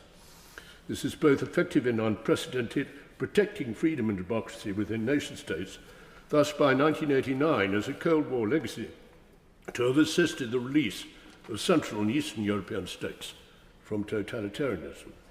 After 1947, for winning over the United States to join NATO in the first place, much credit ought to go to the Attlee government, as it also should to a number of British diplomats, some later on to become members of this House, such as Gadwin Jebb, Derek Nchara and Roger Sherfield, who himself also helped persuade the United States to deliver the Marshall Plan in 1948.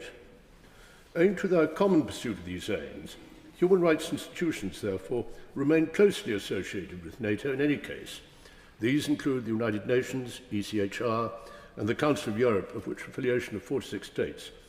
I'm a recent chairman of its Committee for Education. Their shared human rights purposes have no doubt been forged by the catastrophe and experience of the Second World War. As the noble Lord Wallace of Saltire has recalled, presently and brilliantly expressed as early as January 1941 by President Roosevelt, he proposed 4 fundamental freedoms to which people everywhere in the world should be entitled: freedom of speech and expression, freedom of worship, freedom from want, and freedom from fear. This leads to our current challenge and opportunity. As Roosevelt implied, that is to reach out to international communities and to enable the 4 freedoms within them. 84 years later, in 2025, we are now in a much more convincing position for this to happen. For does the noble Baroness, the Minister, when she winds up, perhaps agree that collectively we have the consensus and solidarity of both G7 countries and G20 countries to advance that agenda? We have the digital technology to achieve useful and immediate outcomes, and increasingly, whether from British Commonwealth states or from those in the Third World and elsewhere, we have the context and invitation of cooperation and partnership to become involved. Following United Kingdom recent G7 presidency commitments given in 2021, can the Minister also say what plans the government have, along with other operators, to coordinate the international delivery of relevant education and employment initiatives, otherwise at risk from financial cuts? Lords, as we commemorate Second World War victory today and recall all those who fell in that conflict, including our own family members, who most of us born later never knew, yet whose legacy and memory we now cherish, we may perhaps share a simple thought and resolve together. This is that ever-strengthening deterrence against aggression must serve to protect human freedoms in all places and worldwide. My Lords, I thank my noble friend for giving us this opportunity to commemorate all those who served in the Second World War and to reflect on the values they fought for, and to compliment him on a powerful and very moving maiden speech, and indeed that also of the noble prelate, the Bishop of Peterborough. That devastating conflict will soon pass from living memory. It's absolutely right that on this 80th anniversary we recognise Britain's role in securing the Allied victory over Nazism, that we honour the sacrifice of so many and celebrate the legacy of peace that they fought to secure. The many moving events over the last few days have been an important way of remembering those who lost their lives, but there's also been a celebration of peace. The wonderful parliamentary choir concert on Wednesday night was a powerful and poignant reminder of that in music and memories. What all these events have done is given us the opportunity to revisit and to reflect on the international cooperation and unity of purpose that brought about that peace and security. This couldn't be more timely. In today's challenging international environment, where there have been many shifts in political power and balance, and a questioning of long-held alliances, it's all the more important that we stay clear-sighted about the need for international cooperation and indeed to our commitment for NATO. Just as 80 years ago, we still share with NATO's members the common values of individual liberty, democracy, human rights and the rule of law. While we need to be realistic about the size of our armed forces and mindful of the changing times in regard to our historic leadership role in Europe, I believe it's still vital that the UK speaks out to remind powerful others of NATO's values and promote them whenever we can. My Lords, in recognising the contribution of millions of people across the UK and Commonwealth who served in the Second World War, it's also right to recognise that it wasn't only our armed forces who achieved those all-important victories in Europe and Japan 80 years ago. As we honour their sacrifice and reflect on the horrendous cost, the human cost of war, I want to pay tribute to the essential workers who couldn't fight, and indeed to all those who played their part on the home front. By 1944, a third of the civilian population was engaged in war work, including more than 7 million women. Those women, aged between 18 and 60, had been conscripted since early 1941 either joining the services or working in industry on the land or the transport network.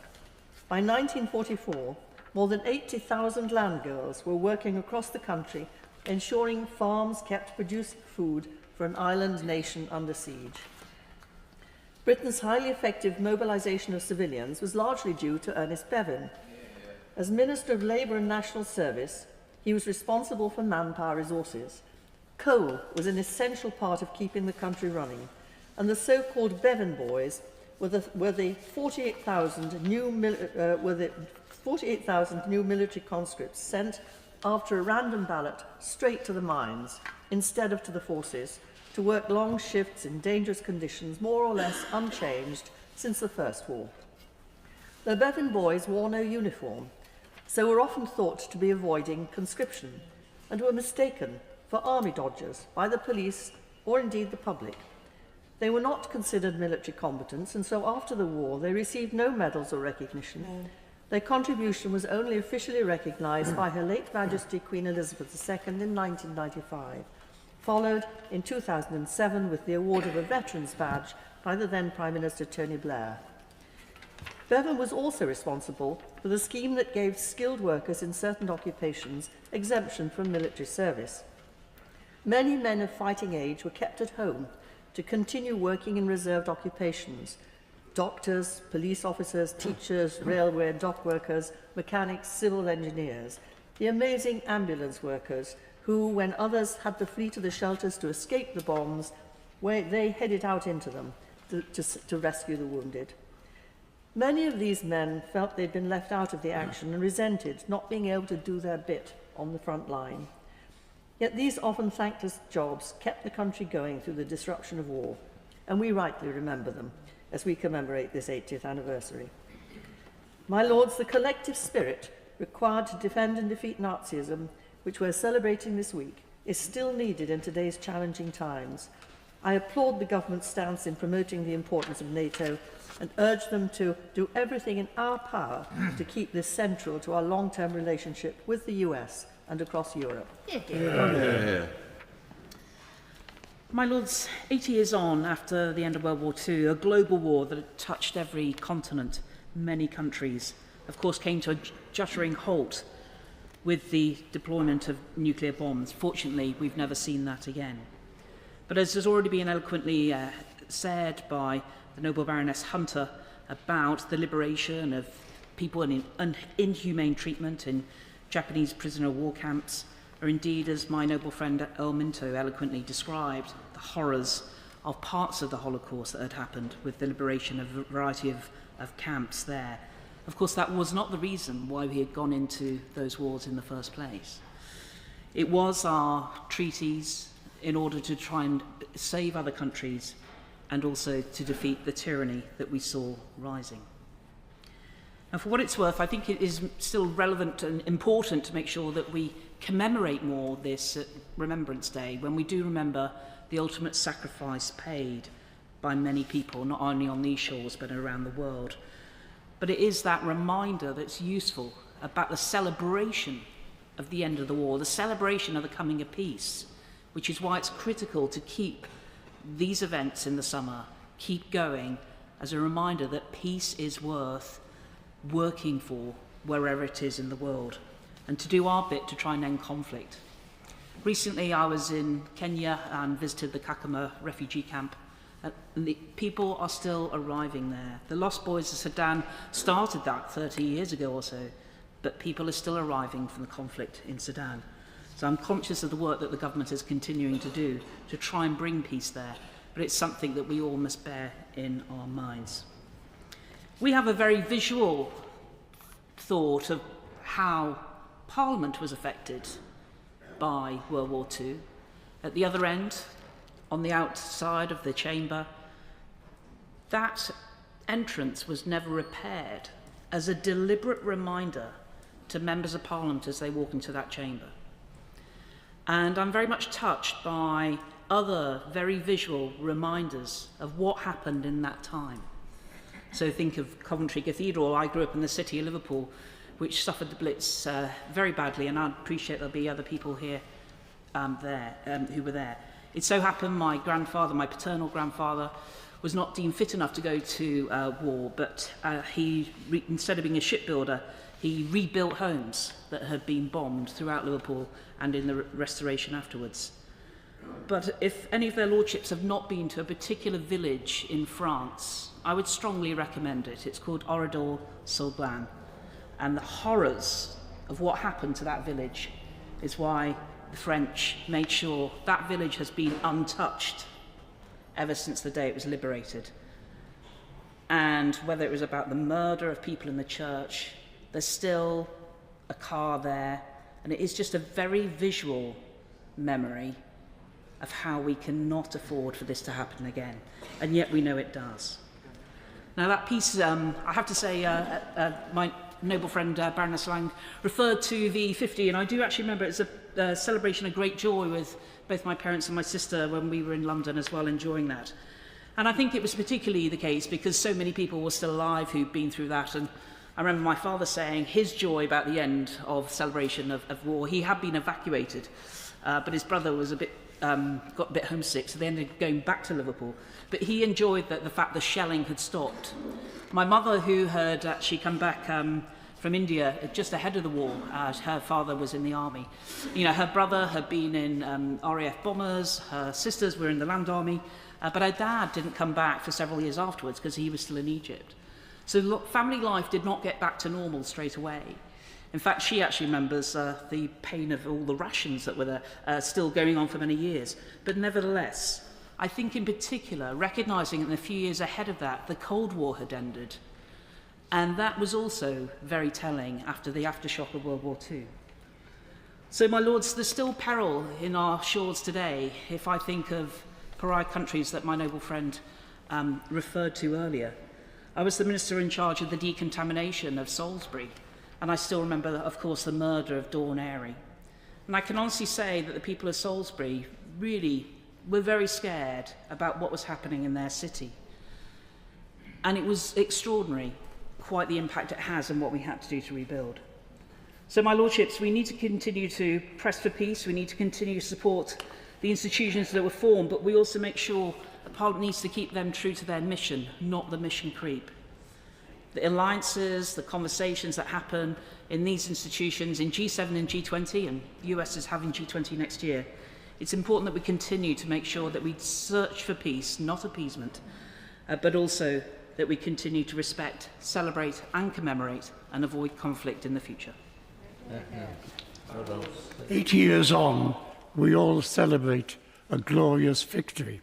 And perhaps we forget that had there not been a victory, had there been a defeat, we would have been subject to an evil tyranny, and perhaps there would have been more Oradour-sur-Glane on our own territory.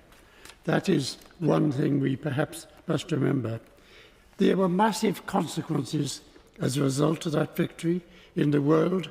Two superpowers had emerged. It led to the end of empire. For us in the UK, there were profound social changes, including the enhanced role of women and also enhanced expectations of the role of government, which led, for example, to the National Health Service to make a land fit for heroes. My lords, I was born just before the outbreak of war. I have distant memories of the Blitz, the destruction of houses in front of my own house, a school just behind, the Blitz in Swansea, which led to the obliteration of the city centre, described so well by Dylan Thomas in Return Journey. We were taken, I remember, I don't remember, I was told I was taken to an Anderson shelter, no relation, to a little cot in an Anderson shelter, which later became our coal shed. That I do remember the blackouts, the barrage balloons, the air raid sirens, and particularly my little Mickey Mouse gas mask, which I treasured. And then I do remember also learning to say, "Have you any gum jam?" to the American soldiers who were billeted close to us. And I remember the returning soldiers, and particularly a friend of the family, Fred David shinning the pole in front of Swansea Guildhall. It had, my lords, been a total war. Total in terms of the number of countries. Many actually mentioned not just the Caribbean, not just Ghana, but certainly countries around, including relatives of mine in Norway. We think first, of course, of the total national effort of our own service men and women. But I join my noble friend Baroness Warwick in mentioning the role of women at that time. And I would commend to your lordships Chris Mayhew's book, A Family at War, where his mother, a matriarch in Norfolk, asked all members of the family, as they set off to play their parts in the war, to send her a letter every week, not for publication, but there's an immediacy about it, and it does sum up the spirit so very well. Later, I joined in collecting for the British Legion. I tried to help the Normandy Veterans Association, hence the casket in the Royal Gallery of the sands of the Normandy invasion, and a forgotten service, the Merchant Navy Association, without whom we would not have survived, too easily forgotten, alas. And I do remember so many processions and parades today, including a wonderfully diminutive Jewish lady in my city who carries with great difficulty the standard of the Jewish ex-servicemen. We bow before the memory of those wonderful people.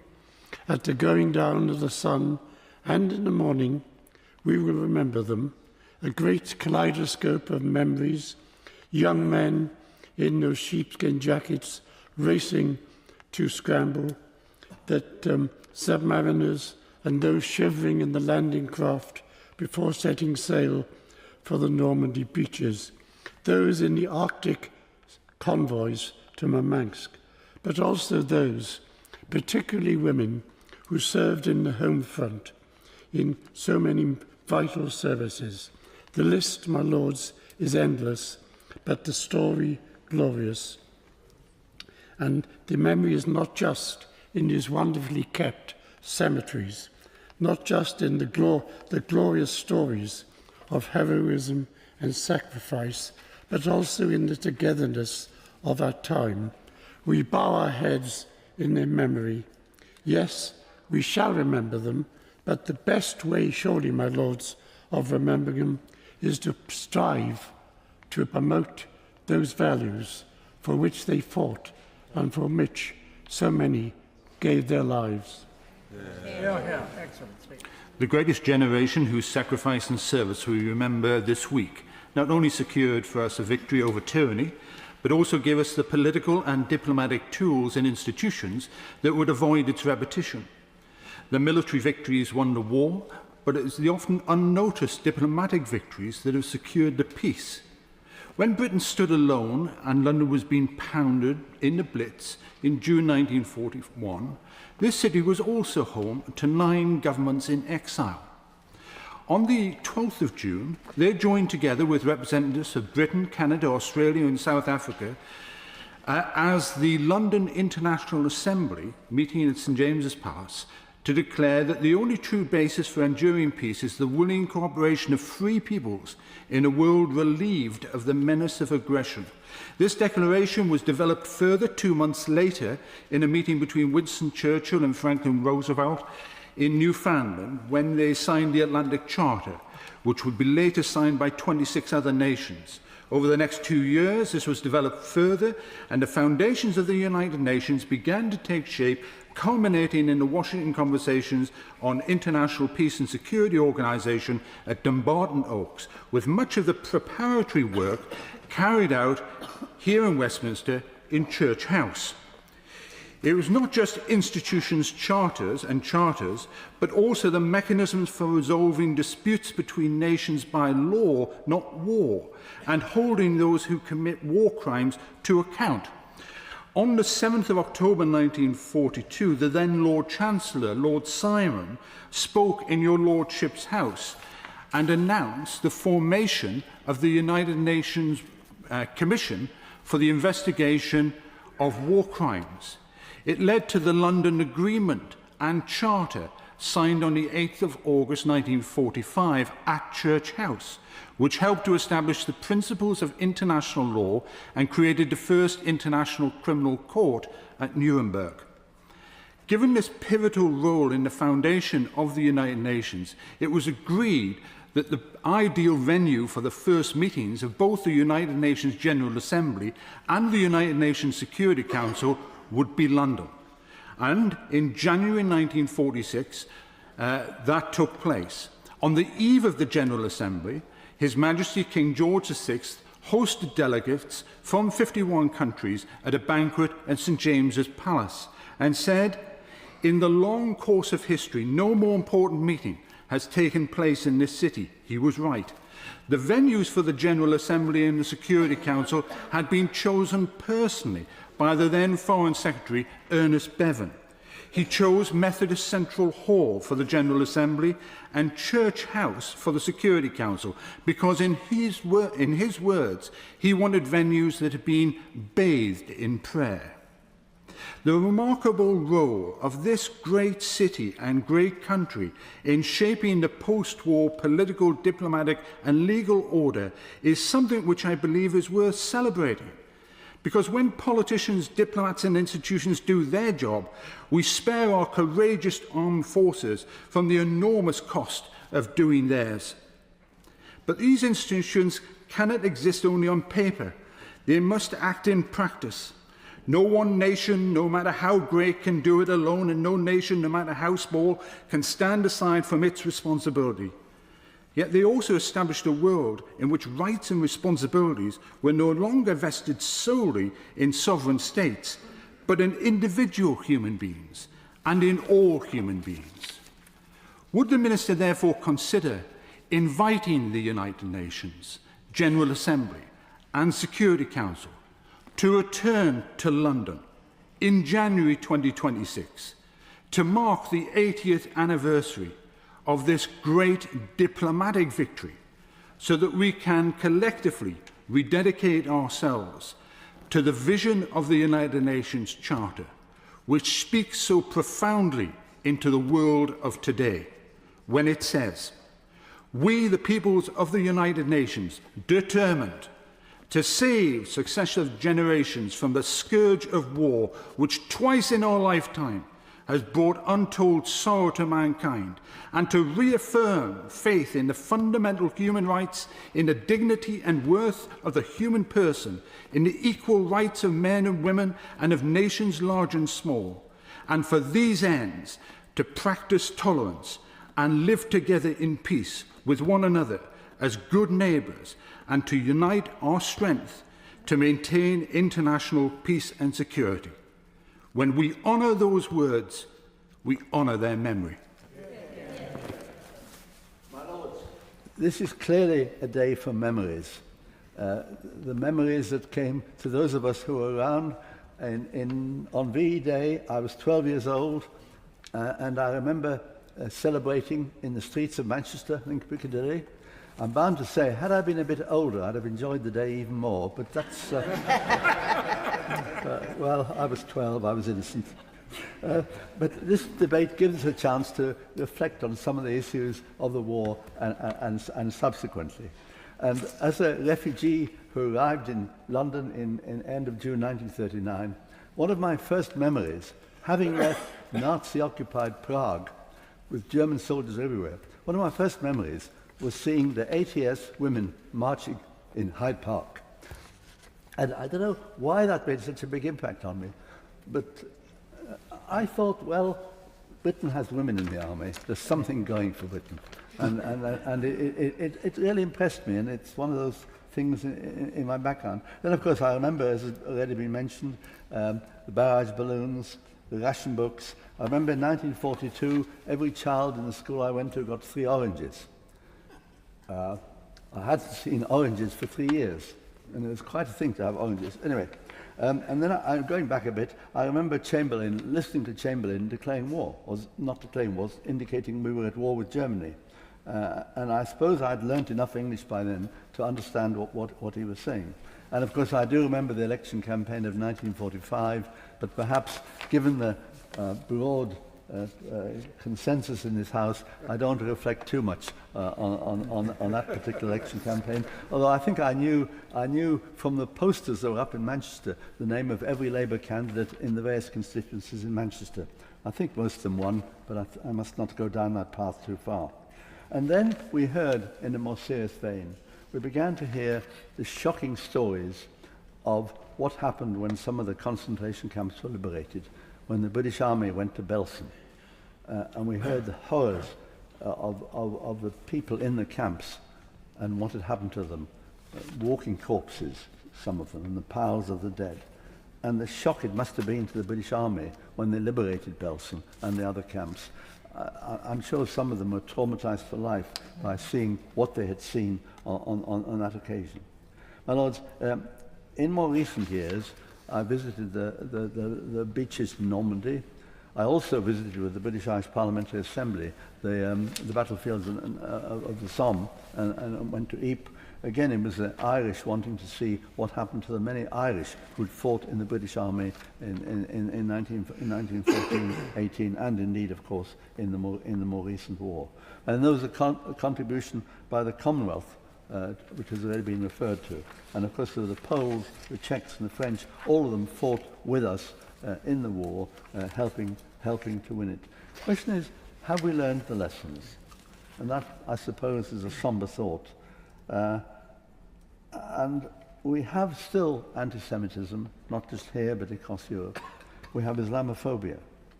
We see a dreadful conflict in Ukraine with the encouragement from some countries that we should appease the Russians. Never, never must we do that. And then we've got the tragedy in Israel on the 7th of October, the tragedy of what's happening in Gaza at the moment, and indeed the increasing conflict in India and Pakistan, two nuclear powers facing each other in a position of conflict. So, looking back upon VE Day, I don't think we've done all that well as a continent. I think we could have done a lot better, and I think in some ways we have let down the people who fought and gave their lives for a better future than we're seeing at the moment. I want to make two other points very briefly. One's not been mentioned before. I think we should pay tribute to the way the Germans have come to terms with their past. It must have been a horrible thing for them when they realized during the war and subsequently just what was happening.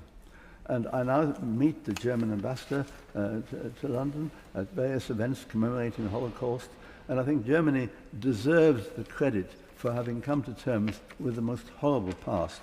And I think, on the whole, they've done it pretty well. I was invited to Berlin about a year and a half ago. There was a commemoration of Kindertransport and the Holocaust, and I thought, really, this country is doing well in terms of dealing with such a difficult past. And finally, let me say this. I think this is a fantastic country, even though some of us criticise what's going on and have been critical. I think it's a fantastic country, and it's thanks to the people who fought in the war that it's still a free country and a country that is not under Nazi oppression. And I give my thanks to the people of Britain for giving me safety. Humbling to speak after 20 such excellent speeches, and of course including the maiden speech from the Right Reverend Pellet, the Bishop of Peterborough. My Lords, I would like to centre my remarks on VG Day, a victory that is further from the minds and memory of many in Britain. Comparatively little has been said about the war against Japan, yet it was arguably even more brutal, contributing to over 30 million deaths. But, my Lords, it's not just the numbers, it is the method of warfare. The torture and the cruelty inflicted by the Imperial Japanese Army are amongst the most sadistic in modern history. The experiences of those who endured these atrocities were so horrific that many, like my father, never spoke of them. My father survived only because of the atomic bomb, as awful as it is. He never spoke of his experience, except once briefly on a chairlift in the mountain. The conversation lasted no more than 10 minutes. In that short time, I glimpsed the horror, sadistic beatings, disease, medical experiments, malnutrition, and inhuman conditions. He only kept his mind alive by teaching French to a fellow prisoner, who in turn taught him Russian. He was one of the lucky ones, released after 7 months. He weighed 46 kilos. He was convinced that had the war lasted any longer, he would not have survived. Yet these stories remain largely untold. The memories differs vastly between nations. Germany has confronted its past through Auschwitz, memorials, and public remembrance. Japan's memory tends to center primarily on Hiroshima. Its memorials honor the dead, but not the crimes. Perhaps this reflects the deeper cultural divide between Western guilt culture rooted in Christianity and Japan's reverence for its emperor. In Germany, Hitler was viewed as a monstrous aberration. In Japan, the emperor was worshipped. Japan did not issue an explicit apology until 1992. The silence around Japan war crimes was sealed over experiences left unspoken and often unresolved. That silence came at a cost. For my father and many like him, it meant a life marked by trauma never healed. He died at the age of 97 in 2009. I knew very little about what he had endured. Once a lively, outgoing, and sportive man, as photographs testify, the father I knew was quiet, solitary, often unwell. The toll of what he had to endure was written into his body and his soul. Apart from that conversation, he never spoke again of his experiments. But the images I retain from that brief exchange told me all I could ever need to know.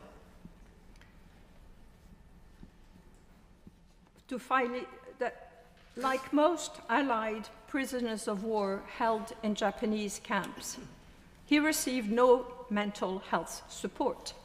Post-traumatic stress was neither recognized nor discussed. Seeking help, especially for a man raised by the Jesuits, was seen as weakness. So he, like many others, carried his burden in silence. He never complained, he simply carried on. My father received several distinguished decorations for his war service and bravery. I only discovered his medals tucked in a drawer after his death. He never sought recognition. His quiet resilience and that of his fellow prisoners reminds us of a different kind of endurance, forged in unimaginable hardship. Their generation bore suffering with remarkable dignity. Were my father here today, he would have told us that we do need to spend more on defense. How often did he tell me as a child that all the signs were there in 1936, but no one wanted to believe that war was about to happen again.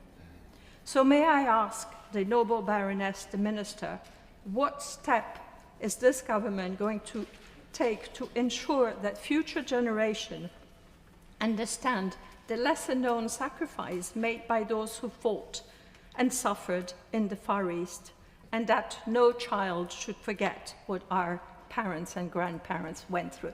My Lords, it's a pleasure to follow so many excellent and wide-ranging speeches, and particularly to follow Lady Mayor after her moving contribution.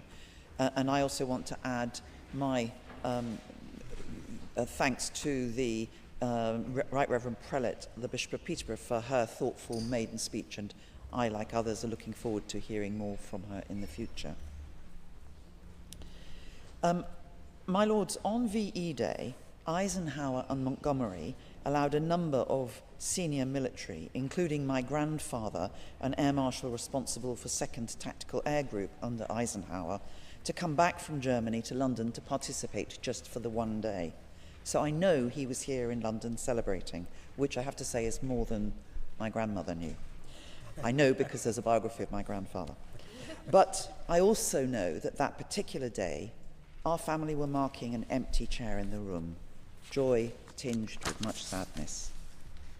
However, it is important not just to see this as marking a single day. We must not ignore what came before, what came after, and indeed what threatens us now. We live in a historic continuum, which we must learn from, or we are in danger of repeating the mistakes and errors that lead too easily to war. Today I am wearing the Royal Flying Corps brooch given to my grandmother Nan by my grandfather, that same Air Marshal, Sir Arthur Cunningham, but always known as Mary from 1916 onwards, a distortion of Maori because he grew up in New Zealand. He, aged 16, left school in 1911 and worked on a sheep station until war started. He joined the Anzac 5th Wellington Regiment on the 10th of August and was in Western Samoa before the end of August. Gallipoli followed, which he was lucky to survive, and then he headed to England to join the RFC in 1916. A distinguished aviator, he learnt the importance over the trenches in the First World War of land-air interaction. His theory of tactical air was first fully deployed at El Alamein when, as an air marshal, he worked for Air Chief Tedder. But he learnt his craft in World War I and his service in the Middle East between the wars. He only had 2 brief spells back in England in the entirety of that period. His land-air tactical principles are still used today. In fact, in the USA military, they are known as Cunningham's keys, the keys to victory. He used it in Italy after D-Day and all the way up to the 7th of May, 1945. I think he would have been particularly proud that one of his descendants, who today specialises in this area, works in our military. His brother Vincent was blown up guarding Belfast the docks and very severely injured. After some years, he was able to return to the law and became a noted KC in Australia. And his stepson, Lieutenant Howard Frank, was with the Grenadier Guards en route to Margate Garden and died on the 10th of September 1944. My mum, then aged 10, was traumatised by the death of her beloved brother, and it affected her mental health for the rest of her life. Lady Mayor said that there was no mental health support available for veterans, nor was there for the public either. As children, we lived and relived her horror of commemoration and the consequences of his death. I spoke about a continuum. Those of us with relatives in military service, with frequent deployments and threats today, feel much, I think, as my grandfather's family felt throughout the first half of the 20th century. Lord Coker talked about deterrence, how we must always call out authoritarian behaviour. Martin Niemöller, he of First They Came for the Communists, which, by the way, the Americans changed to the socialists, completely missing the point that actually it's the people that you don't like that you should speak up for, was absolutely key after the war, not just with the German community, but he went around the world teaching people how to learn to speak up. Many other organisations founded as a result of the Second World War have been mentioned, but I haven't heard the Council of Europe mentioned, which Churchill founded with its European Court of Human Rights, because it is one of the most important checks and balances to ensure that individual freedoms are protected. And despite differences about individual definitions of human rights, if we don't have the ability to call out other nations, then we will not listen and learn. And I want to just end by quoting briefly Edward Blunden's morning poem of V-Day. He says, "All their actions rise to future fame, be theirs sweet peace, dear love, kind rain and sun, the life for which they marched and sailed and flew, reunion, restoration, freedom deep and true." My lords, today that freedom is at risk. Those who gave their all in the 20th century would be horrified if we were to lose that freedom again. My lords, it's a privilege and an honour to take part in today's debate, with the opportunity that it provides to discuss the impact war has on families, my family in particular, and the human cost of conflict. Many of my comments will already have been echoed around the chamber. Most of us have a family wartime archive. Mine comprises bundles of personal and official wartime letters, ration books, clothing coupons, a cap badge, and puzzlingly, an engagement ring. The deeply patriotic Bassams believed in the war and the war aims. My grandfather was a primitive Methodist lay preacher based in Whitby. At the war's outset, he and his wife Lizzie were part of a Methodist befriending group set up to support servicemen training away from home. Lizzie and John Bassam had 3 children, Ella, Enid, my mother, and Firmin. Ella died from measles aged 2, but Enid was the first to join a national service, the Land Army, and then later the National Fire Service. She trained as an auxiliary to male firefighters. She told me her female colleagues could tackle fires as well as any man, and better because they were younger and fitter. Enid's brother Firmin Bassam joined the Seaforth Highlanders in 1941. With the 51st Highland Division, he saw action in the Middle East, North Africa, Sicily, Italy, and finally Northwest Europe. An obituary for Firmin Bassam in the Methodist magazine The Dawn, which circulated in Whitby, said this: "For the past 3 years, Private Bassam has been in the thick of the fighting. First at El Alamein until the Axis forces surrendered. He was wounded, but making a quick recovery in a military hospital in Egypt. He took part in the invasion of Sicily, where again he was wounded. He rejoined his unit in Italy, and when wounded again, contracted malaria, which resulted in his return to England. After recovering, he received orders to rejoin his unit, and was with the British forces which first landed in Normandy on D-Day on the 6th of June. His CO, Captain Ferguson, wrote describing his tragic death. He was struck by a hand grenade when digging a slit trench on the 26th of July. His bravery and commitment left his comrades distraught. He had fought in the toughest theatres of war, was wounded many times, and survived fighting off the Normandy beaches. Firmin Bassam didn't see service as heroic, but necessary, to see off the evils of Nazism. His letters home are telling. In one to his sister, he described the training for D-Day. "The other day we had a scheme and were told we were best troops. Actually, we were no good. We had to sleep out for 3 days in trenches full of water without food or tea, and during that time marched a distance of over 70 miles. His platoon were reserved for specialist tasks, but he worried that their nerves were gone. He confided he was planning his next leave with Roselle, his new girlfriend, whom he wanted to marry. His Christmas 1943 letter tells the family he's been kept in hospital to fully recover, and that the French invasion may start before his leave. His last letter, written 2 days before he was killed, says he can't disclose where he is, except always in the front line. He ends, "Hope you're keeping okay. I'm not too bad. Please give my best wishes to all who may be asking for me. For now I say cheerio, and may the Lord God Almighty be with you at all times." His death devastated his family, but they were immensely proud. I have a family photo of Enid standing next to Firmin, both proudly wearing their uniforms, his arm around her shoulder as they gaze into the camera with discreet and modest smiles. Enid passed away in 1994, aged 80. Her brother was just 21 when he died.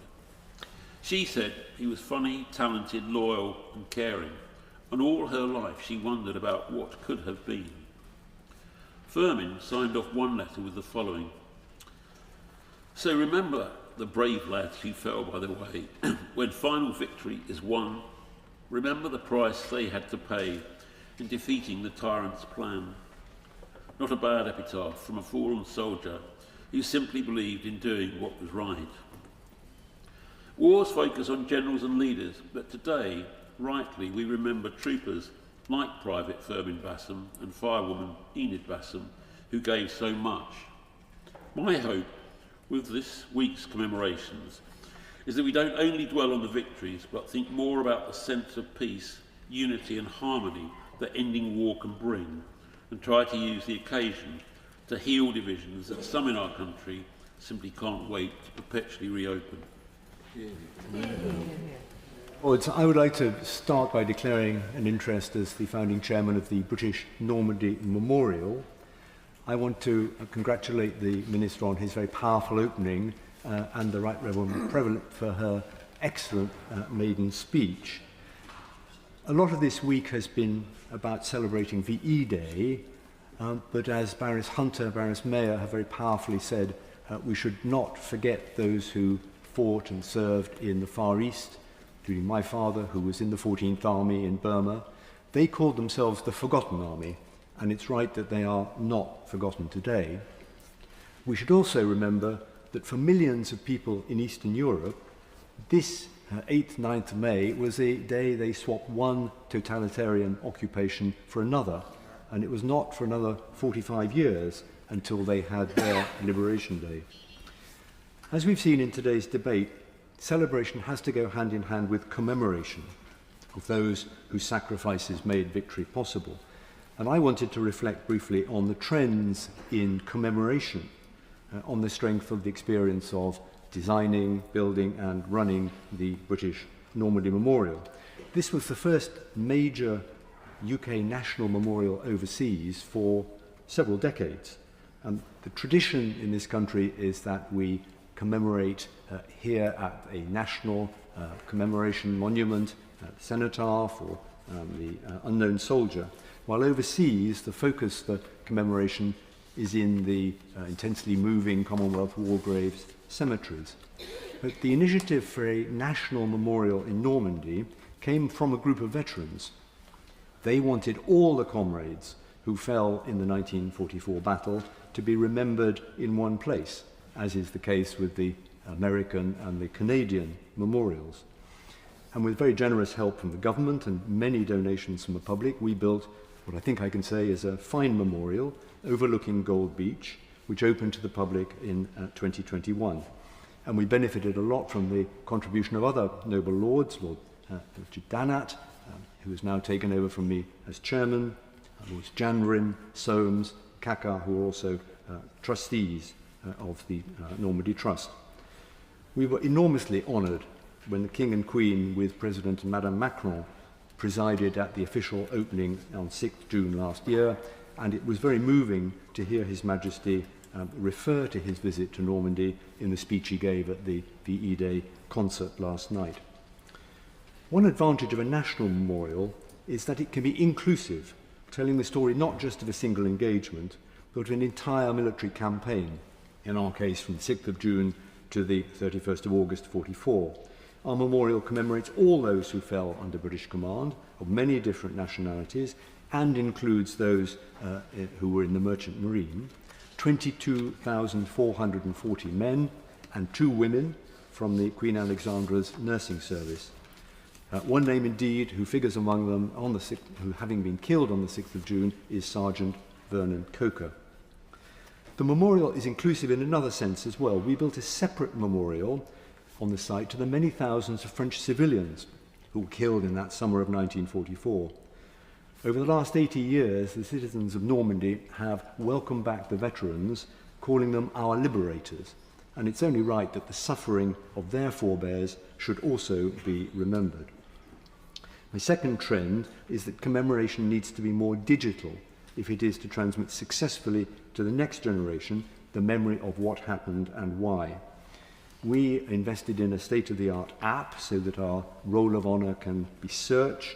Many families have generously donated photographs, letters home, journals, all of which are now available online. And I, like other noble lords, am convinced that telling the human stories behind the names graven in stone on memorials is the best way to keep interest alive in those momentous events. And our trust has recently completed the Winston Churchill Education Centre and is focusing on programmes for school children. My last trend is the constant need to be creative. These VE Day celebrations have shown the power of creativity. For us, the second summer, we are delighted to welcome the British Memorial, the haunting life-size silhouettes of servicemen and women created by the charity Standing with Giants. They've installed 1,475 figures at our memorial. That is the number of those killed under British command on D-Day alone. And it's an extraordinarily moving installation. It's proved immensely popular, 250,000 visitors to the memorial last year. And I pay tribute to Dan and Jeanette Barton, who founded the charity and whose inspirational work, I think, has been very powerful in many other places as well. So if we can be inclusive, digital and creative, I think we can ensure that the courage and sacrifice of those, including the many referred to in this debate, who fought for our freedom, will never be forgotten. My Lords, it's a privilege to speak in this debate, and I first congratulate my Right Reverend friend, the Bishop of Peterborough, on her excellent maiden speech and look forward to her insightful and wide-ranging contribution to the work of this House in the coming days, particularly drawing on her experience in education and with young people. I also thank the Noble Lord, the Minister, for his very moving and impassioned speech to open this debate. We commemorate a time of extraordinary sacrifice and service in the story of our nation, as well as our allied partners and notably in the Commonwealth. Victory, we know, was hard won. And I want to begin by paying particular tribute to the vital work of the Armed Forces chaplains, who served with great distinction throughout the war. We can be thankful they remain an essential and fully integrated part of our military capability, not only because of their vital role in times of conflict, but also for the well-being of all service personnel during training, on exercise and deployment in strategic peacetime operations. Now, in my own diocese, amongst the armed forces, I also want to pay tribute to the Sherwood Rangers Yeomanry, who were one of the 4 armoured regiments tasked to lead the British assault landings on the Normandy beaches on D-Day. And they remained in action for 50 of the 60 days it took to win the Normandy campaign. Through France, Belgium, Holland, and eventually into Germany, they were used to provide the armoured push which led infantry attacks. Yet the casualties of war included many lives also lost in our cities, which bravely withstood the relentless bombing raids early in the war, as the Noble Lord Baroness Coffey has already expressed so movingly. In Nottingham, 84 years ago today, during overnight raids, 159 people were killed and many hundreds were injured. There would have almost certainly been far more casualties if the city had not also been the first to deploy a detailed ARP plan that many other cities would soon follow. While our cities, of course, would be rebuilt, the trauma and the loss which many people experienced remained a painful shadow over their lives. Well, it is sobering that our celebrations this week take place against the backdrop of a tense and uncertain time of global instability and conflict. It is necessary and urgent that we rebuild our military capability as an essential deterrent to avoid future conflicts, as a number of noble lords, perhaps particularly Lord Stirrup, has expressed so clearly. Alongside this, we must also continue to retain and enhance our investment in peacekeeping resources, such as the training of skilled mediators and in post-conflict stabilization. As Jesus said, "Blessed are the peacemakers. And my lords, we can join with our Roman Catholic brothers and sisters in being thankful and praying for the newly elected Pope Leo XIV, who I am sure will be an inspiration to all Christian people and people of other faiths in being truly lion-hearted bridge builders in our broken and divided world. My lords, our military capacity is on one level much reduced from what it was in the past, but that is no reason to limit our ambitions and our potential to make a difference, especially if we draw on our strengths in technology, creativity, and diplomacy. We need to nurture the aspirations of a rising generation to have a compassionate worldview, a view that's not at odds with loyalty to our nation, and where deep convictions and wide sympathies are not in conflict. I wonder whether, therefore, if this might somewhat be diminished if we're also closing off the opportunities for young people to experience the wider world firsthand. I would therefore ask His Majesty's government to consider how we can further incentivize our universities and colleges to maintain and enhance the opportunities for international exchange study, perhaps also reconsidering how we might re-engage with the Erasmus programme. It provides vital opportunities for young people to have their own personal insight into our wider world. We need to deepen our listening and understanding, not to compel agreement or to undermine distinctive beliefs and heritage that each may hold with confidence, but in order that we may stand together in contending for the value of our common humanity and the unique dignity, worth and freedom of every individual, which the sacrifices of the Second World War did so much to ensure for generations to come. My lords, I congratulate the Right Reverend Prelate, the Bishop of Peterborough, on her maiden speech, and I share many of her interests and concerns, so I look forward to working with her. My lords, I'm honoured to be the chair of English Heritage, in which I obviously declare my interest, and English Heritage takes pride in looking after the cenotaph in Whitehall and many other war memorials on behalf of the nation. English Heritage's job is not just to look after places and buildings.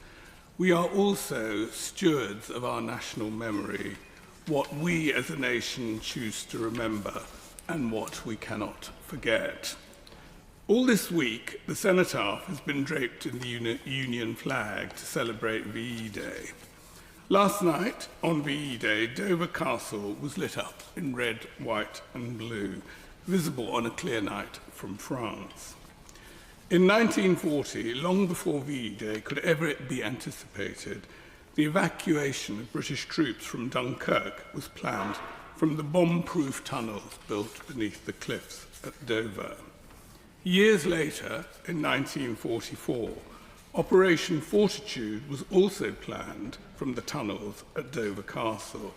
This was the deception strategy to convince the Nazis, erroneously, that the Allied landing would take place at Pas-de-Calais, when in fact the troops were going to land in Normandy.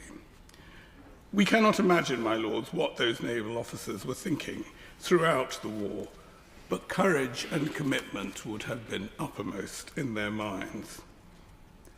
Not far from your lordship's house is the Belgian Gratitude Memorial on Victoria Embankment, created to thank the British people for sheltering thousands of Belgian refugees during the First World War. Thousands of refugees. Gratitude and thanksgiving resonate powerfully on VE Day. The bodies of the soldiers who died in the First World War never came home.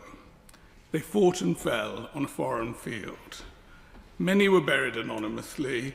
Their loved ones had no graves to mourn them at home. The first cenotaph in Whitehall was unveiled for London peace celebrations on the 18th of July 1919. Designed by Sir Edwin Lutyens, it was a temporary structure of wood and painted canvas built in 11 days for parading troops to salute their fallen comrades and celebrate victory. the cenotaph made a deep and immediate impression on the public. Within a week, the cenotaph had been visited by more than 1.25 million people and was 10 feet deep in flowers and reeds. The Times commented, "The cenotaph is only a temporary structure made to look like stone, but Sir Edwin Lutyens' design is so grave, severe, and beautiful that one might well wish it were indeed of stone and permanent." It was soon decided that the cenotaph should be rebuilt as a permanent memorial in Portland stone. The enduring cenotaph was unveiled by King George V at 11 a.m. on the 11th of November 1920, on the second anniversary of the armistice. In the same ceremony, the remains of an anonymous British soldier exhumed from a war cemetery in France were interred at Westminster Abbey to form the tomb of the unknown soldier.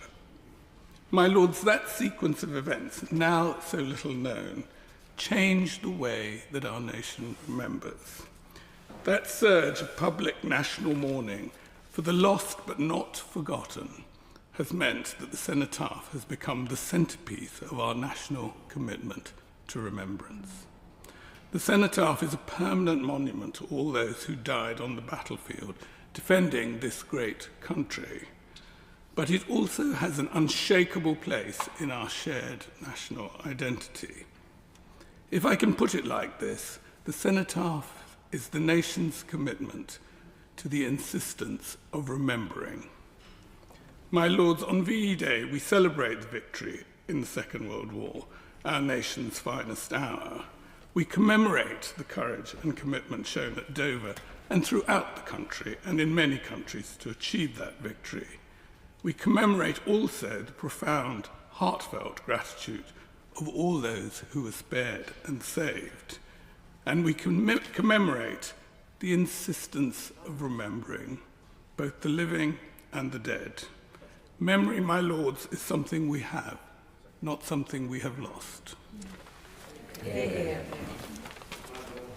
is a pleasure to follow the noble Lord Reynolds, and I also congratulate the Right Reverend Prelate, the Bishop of Peterborough, on her important maiden speech. My lords, the noble Lord Anderson of Swansea invited us to consider the possibility of a Nazi victory. He was surely right to do so, for it is when I reflect on the horror of what so easily might have been, but for the immense sacrifices of those who fought and died only 80 years ago, so that future generations might be free, that I begin to appreciate the scale of the debt, the personal debt which I owe them. The fact is that, like my childhood orthopedic surgeon, a refugee from the Nazis who took refuge in Britain, we would both have been Untermenschen, he for being Jewish and I for being disabled. It is a sobering thought that had the Nazis won, as they so nearly did, both of us would have been destined for death, simply for the crime of being. My lords, on a more positive note, quite apart from the tremendous technological and medical advances of the last 80 years, who could deny that society has changed for the better in so many ways as a result of the freedoms won for us then? Yes, it is still work in progress, but we are closer to equality of the sexes than we have ever been. Only 3 days ago, I had lunch with the senior partner of an international law firm. She is a formidable business leader. And it is remarkable that in less than 100 years, since truly equal suffrage was introduced, this country has already had 3 women prime ministers, the first just over 50 years after that long overdue change was made. 2025 is a year of milestones for equality. 2025 marks 60 years since the first Race Relations Act, 30 years since the first Disability Discrimination Act, and 12 years since the Marriage Same-Sex Couples Act gained royal assent. All important milestones for equality, and all impossible without the victories we remember today. Equality. It's a crucial value which the wartime generation did not have the luxury of enjoying. So focused were they on survival. And we know the world was such a different place then, when inequality was written into the fabric of society. But just as they would not necessarily have recognised the relatively recent concept of equality, I do wonder whether all in our society today recognise or even accept the validity of the wartime generation's values, the values, so many of them, as we have heard in today's debate, fought and died for, of respect for life, of caring with compassion for those in vulnerable situations, whether through old age, disability or poverty, of respect for authority within the rule of law, of fairness and fair play, as the noble Baroness Lady Amos mentioned. And, crucially, as the noble Lord the Minister mentioned in his opening remarks, of patriotism, of belief in Britain. My lords, I worry that some of the post-Cold War generations actually believe they are entitled to freedom, that payment for freedom does not have to be made in blood, that the so-called peace dividend is permanent, and that the value of knowing right from wrong, good from evil, is an anachronism. So desensitised and compromised has our society become by the fluid relativism where anything goes. So in conclusion, my lords, for their sake, and with abiding gratitude for the sacrifices of those who helped secure victory in Europe and victory in Japan, I hope I'm wrong.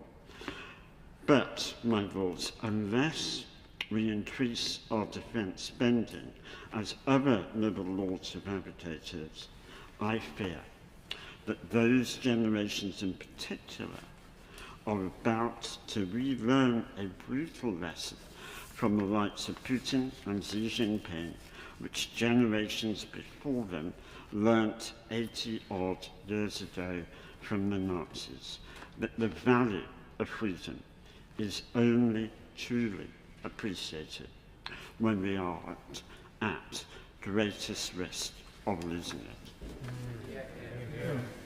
Well done. My lords, the words of His Majesty the King, as reported in the news, focused on the words that we should not forget. And it's a privilege to be part of a debate like this, where so much has been remembered, such varied and rich memories indeed. And I've been searching in my mind for how to concentrate or focus on any of the memories that are mine. My father served in the Royal Navy. He survived the war, but his marriage didn't. And I'd like to remember all those relationships that were victims of the war and where lives had to be rebuilt afterwards. At the end of his life, my father's second family handed me some mementos of his service, and one particular one I would lay before you now. He was a member of the crew of HMS York that ferried Winston Churchill across the Atlantic in December 1941 for the meeting with President Roosevelt. And there in the pictures, very historic pictures, Lord Beaverbrook, the King, Winston Churchill and other dignitaries, marking the very special sense that was attached to this particular exercise. I won't dwell any more on my father, it's far too painful. But I remember our neighbours, the Hartland family, who had television, and where I was able to go and watch from time to time. Their father, Bert Hartland, the Annals of the Poor, he'll never be remembered anywhere, until now, it's in Hansard. He would break into uncontrollable fits of rage. He'd been a prisoner of war at the hands of the Japanese and had returned a wreck. And we all just lived with that. He did what he did. It would go as quickly as it came, but it was a reminder of things that we could only guess at. And then further afield, I led a little election monitoring group in Eritrea in 1993, on the moment when Eritrea came legitimately onto the world map. And we were assigned duties of overseeing that election in Keren. It was an ordinary exercise, a small team, lifelong friends. But to my total surprise, I found these two enormous graveyards. For in 1942, a battle had been fought in Keren, and there's this huge graveyard for the Italians who died on that occasion, thousands of them, and hundreds of Allied troops in their own and separate cemetery, most of them, of course, members of the Indian Army, with Africans as well, and British too, of course, reminding me of another dimension, another detail in the memories that we're sharing today. And then, by chance, my wife and I, in 2005, found ourselves sitting in the Frauenkirche in Dresden, which had only a week before had its restoration program completed, completely rebuilt after the carpet bombing of 1945, because 1945 marks the 80th anniversary of things other than the things that took our people onto the streets in front of Buckingham Palace. And that had to be remembered too. But my final memory, I was chair of the Hendon and Golders Green branch of the Council of Christians and Jews. And that brought me into contact with a man, another Leslie. When Leslies meet, there is joy in heaven. And I have to say that this particular Leslie was a very special one, because he was born in Gleneath and raised there, just 20 miles from Bury Port, where I was born and raised. So we fell upon each other. He turned out in the end to be an Orthodox rabbi, the senior Jewish chaplain in the forces that liberated what Lord Dubbs has referred to, the liberation of Bergen-Belsen. I remember him talking to me about it. It's inconceivable. Well, let me not add to what we've heard in bits and pieces ourselves already, except a quotation from an interview that he gave to the BBC, which I shall never forget. If all the trees in the world became a pen, if all the seas of the world became ink, if all the heavens became writing paper, they would not provide enough material on which to write the sufferings of the people that he met that day. I mean, that says it all, doesn't it, really? And just, therefore, indulging your lordships very quickly, I don't settle for don't forget. It's the flip sign of a coin that reminds us to remember. And remember, a hyphenated word etymologically is remembering what has been dismembered. That's the task before us, and from my conversations with my friend Leslie Hardman, I can only add that in Hebrew, zakar, which means remember, also contains not only the injunction to send one's mind back to a moment in history to recreate a situation that we lived through then, but on the basis of that, to have triggered action that sees that it never happens again.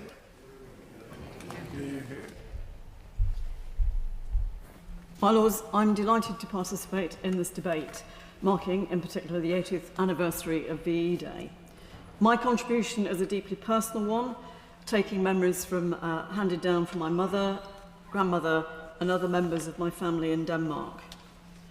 Denmark was occupied from April 1940 until the 5th of May 1945, although the island of Bornholm remained under Russian occupation for another year. I am proud of the support given by Britain to the resistance efforts in Denmark in terms of explosives and ammunition and, of course, moral support. It was always going to be difficult for a small country like Denmark, with limited military forces, to resist the German occupation of their country. Initially, the Danes declared neutrality and agreed a treaty of non-aggression with Germany, primarily to protect the Jews, and I'm delighted to say that most of the Jews survived the war under the German occupation. Germany broke that treaty within 1 year.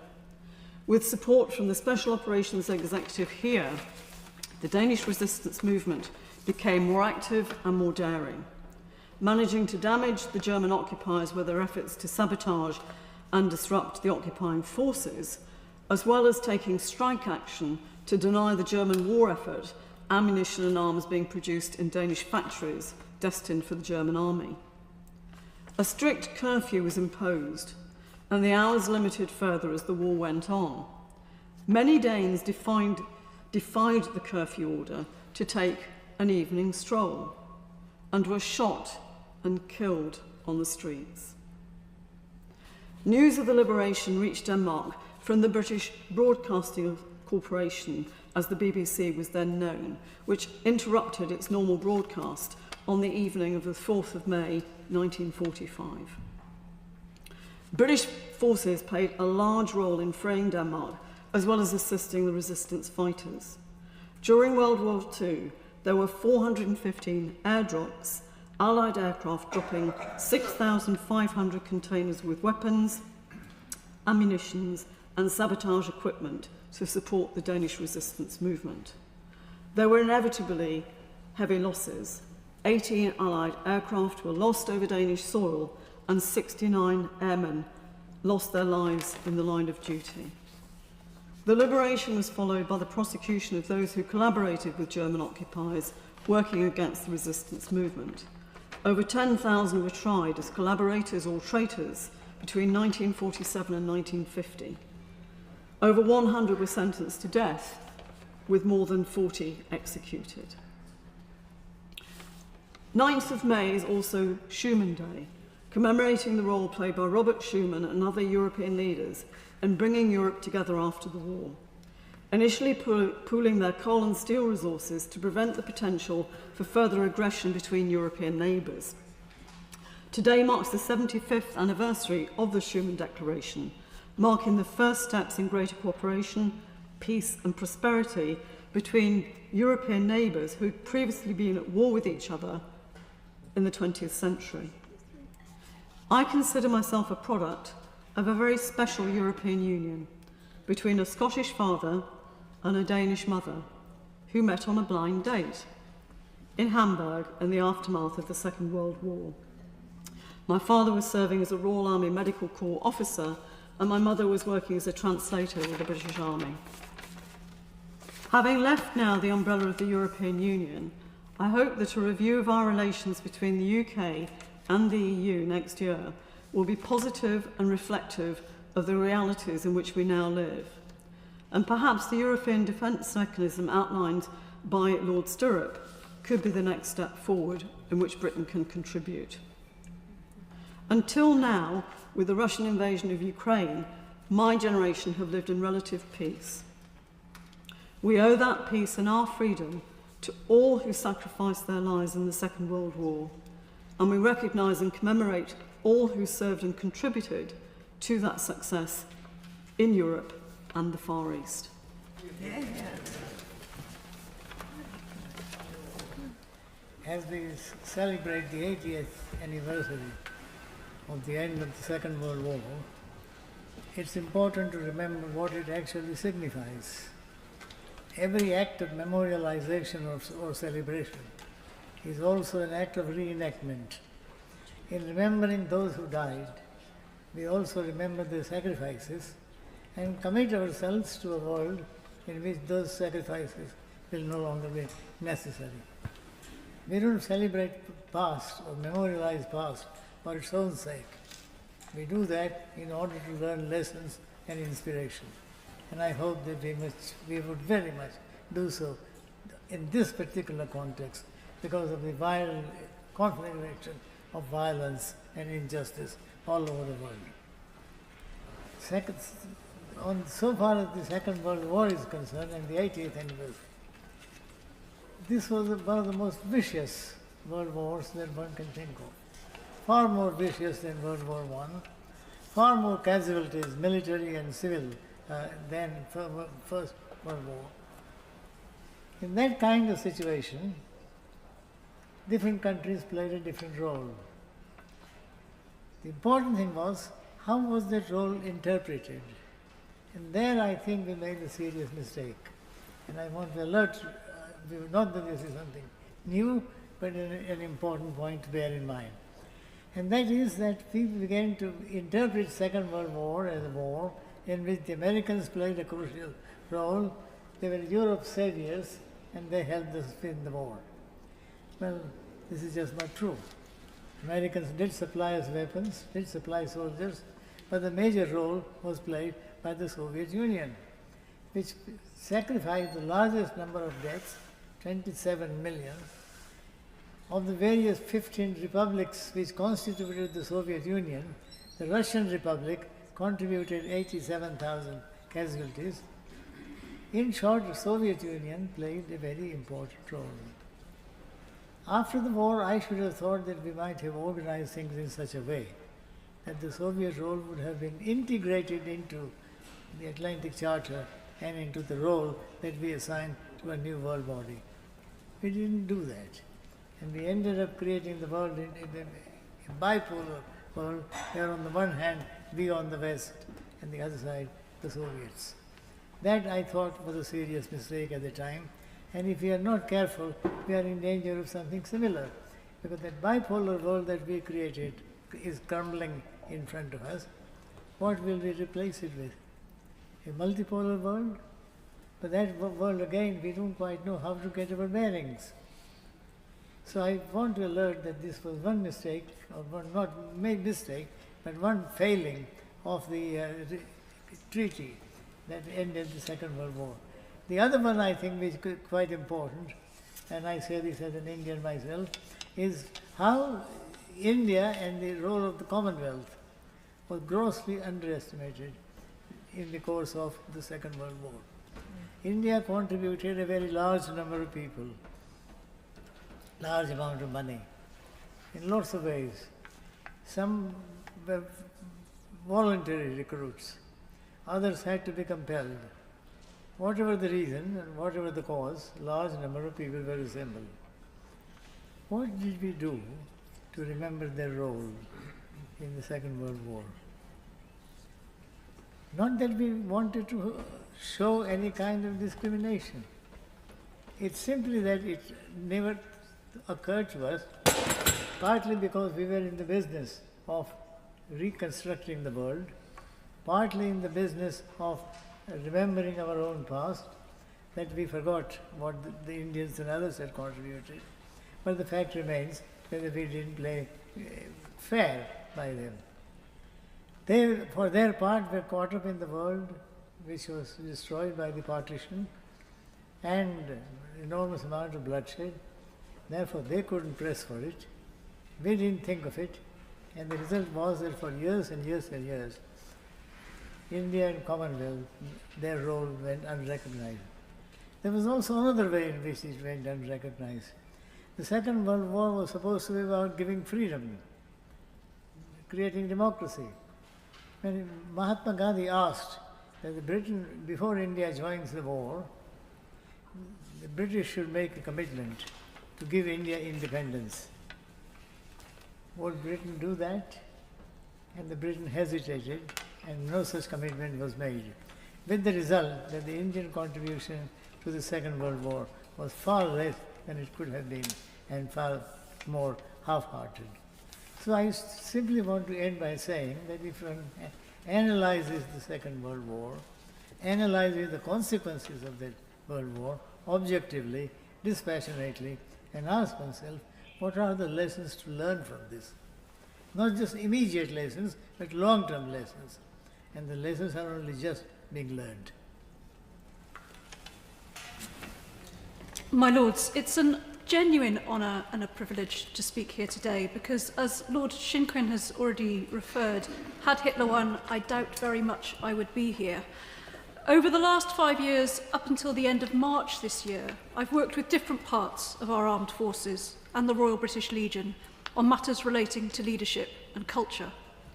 As someone who is in the employ of these organisations and as a former reservist and perhaps overly cautious about the code of conduct, one never wants to be told off by Baroness Manning and Buller, I have avoided speaking on matters relating to the military. But as my financial interest has now ended, I feel able to speak more freely about the extraordinary institutions that strive to keep us safe. I hope that is acceptable. I also want to take a moment to note my debt of gratitude to the noble Lord Etherton, for his work on behalf of LGBT veterans amongst his many other achievements, and express my profound condolences to his husband Andrew and family. Lord Etherton will be missed. I, like others, also want to acknowledge the role that my grandparents and great-grandparents played in the wars. My great-grandmother, Marianne Lauder, was one of the first women to drive an ambulance in the First World War and was a suffragette. Her daughter, Betty Martin, my maternal grandmother, a Wren, my maternal grandfather, Joseph Martin, served in Normandy and returned having been shot and limped all his life. My paternal grandfather, William Hunt, worked the docks in Barry, South Wales. And as Baroness Warwick of Undercliff has already described, that was not a particularly easy role to play in the war. The resilience and commitment shown by my family and countless others to something greater than themselves revealed extraordinary sacrifice, and it is because of their service that our democracy continues to hold. As has been referred to already, we continue to face threats. Perhaps the world has always been volatile and uncertain, but multiple wars on multiple fronts requiring multiple responses feels particularly challenging. In many ways, warfare hasn't changed. In Ukraine, soldiers are still digging trenches. But at the same time, our armed forces and allies must grapple with cyber threats, threats that are increasing at an exponential rate, that evolve and mutate far faster than the Enigma code did. There's perhaps always been an imbalance between requirements and resources available, but the demands we place on our armed forces feel greater than ever. I was struck by the comments from computer scientists this week who suggested that the Enigma code would now be cracked by AI in 13 minutes. Though, of course, in 13 minutes, multiple Enigma codes could also be created. This led me to recall a letter sent by 4 government code and cipher school cryptanalysts, including Alan Turing, to Sir Winston Churchill in 1941. The extraordinary letter, held by the National Archives, is fascinating. In it, the 4 authors explain that they needed more staff.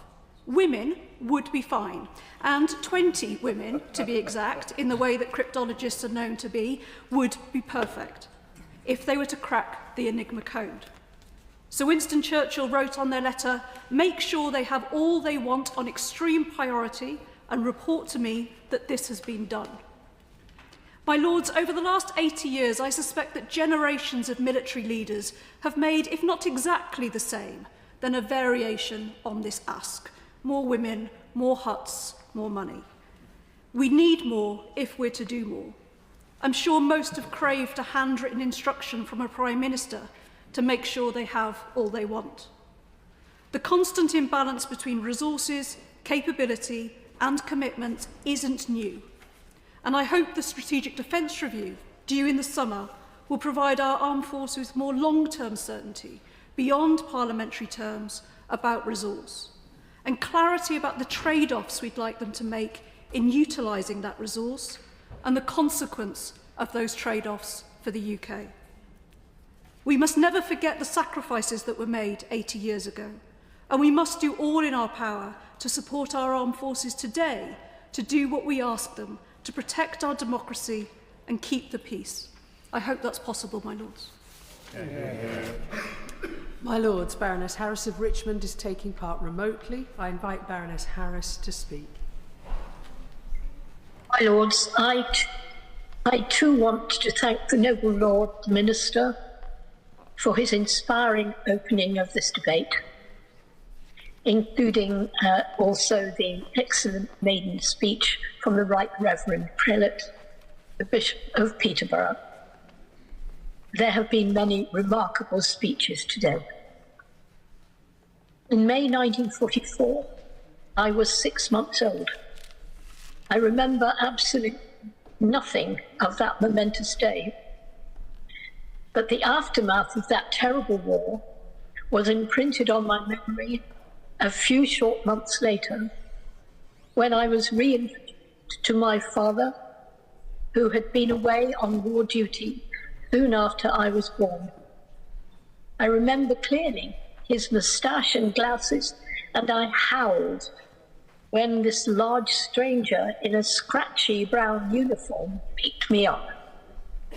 My lords, we didn't fight that dreadful war alone, though, and we should never forget the significant contribution of the countries of the then Empire and Commonwealth that fought alongside Great Britain from September 1939, when we stood alone, well before the arrival of the USSR in mid-1941 and the USA in late 1941.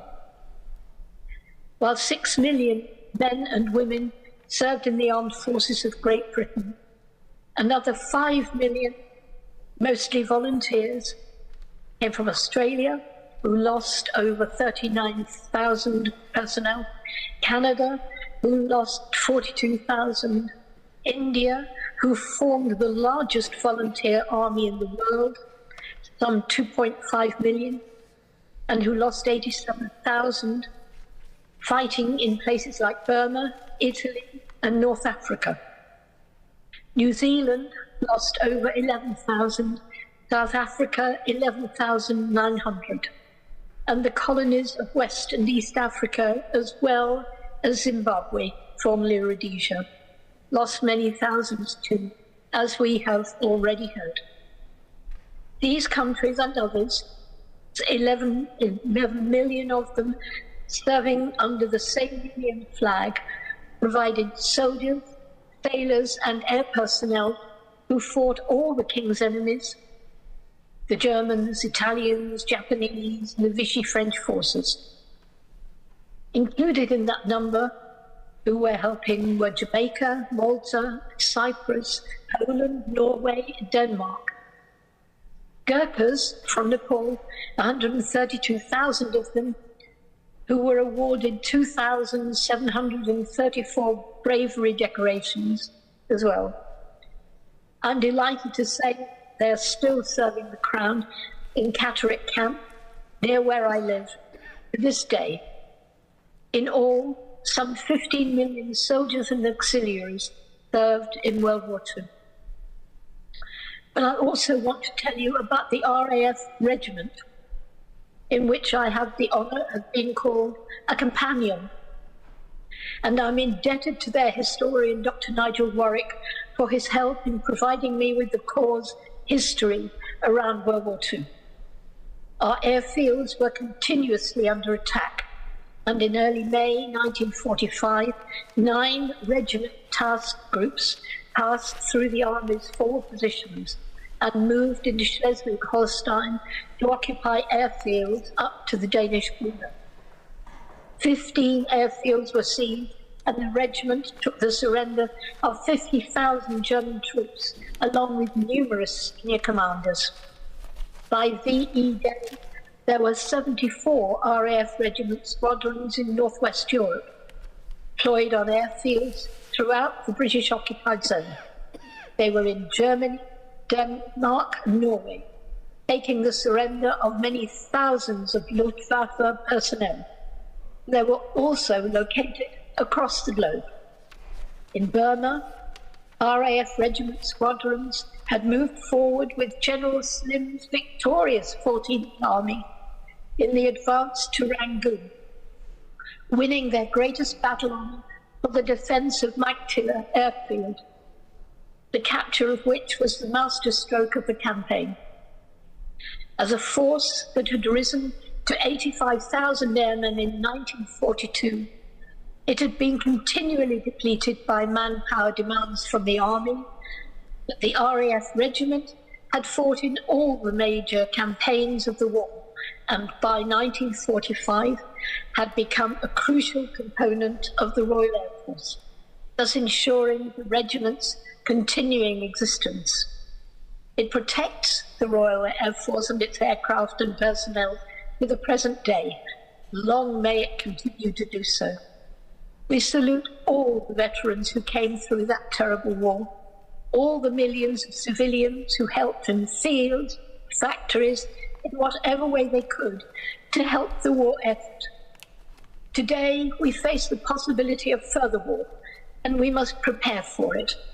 But one thing is certain, my lords, it will be a very different battle to the one fought in World War II. My lords, will we ever learn the lessons of what makes a sustainable peace?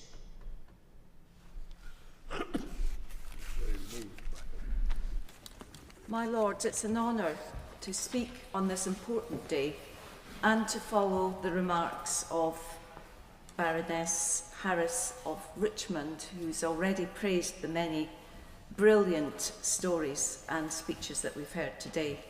I'd also like to add my congratulations to the Right Reverend Prelate, the Bishop of Peterborough, on an excellent maiden speech. My mother Bridget trained as a nurse in the late 1930s, and throughout the war, her final assignment was nursing prisoners of war in Bridge of Erne Military Hospital in Perthshire in 1944.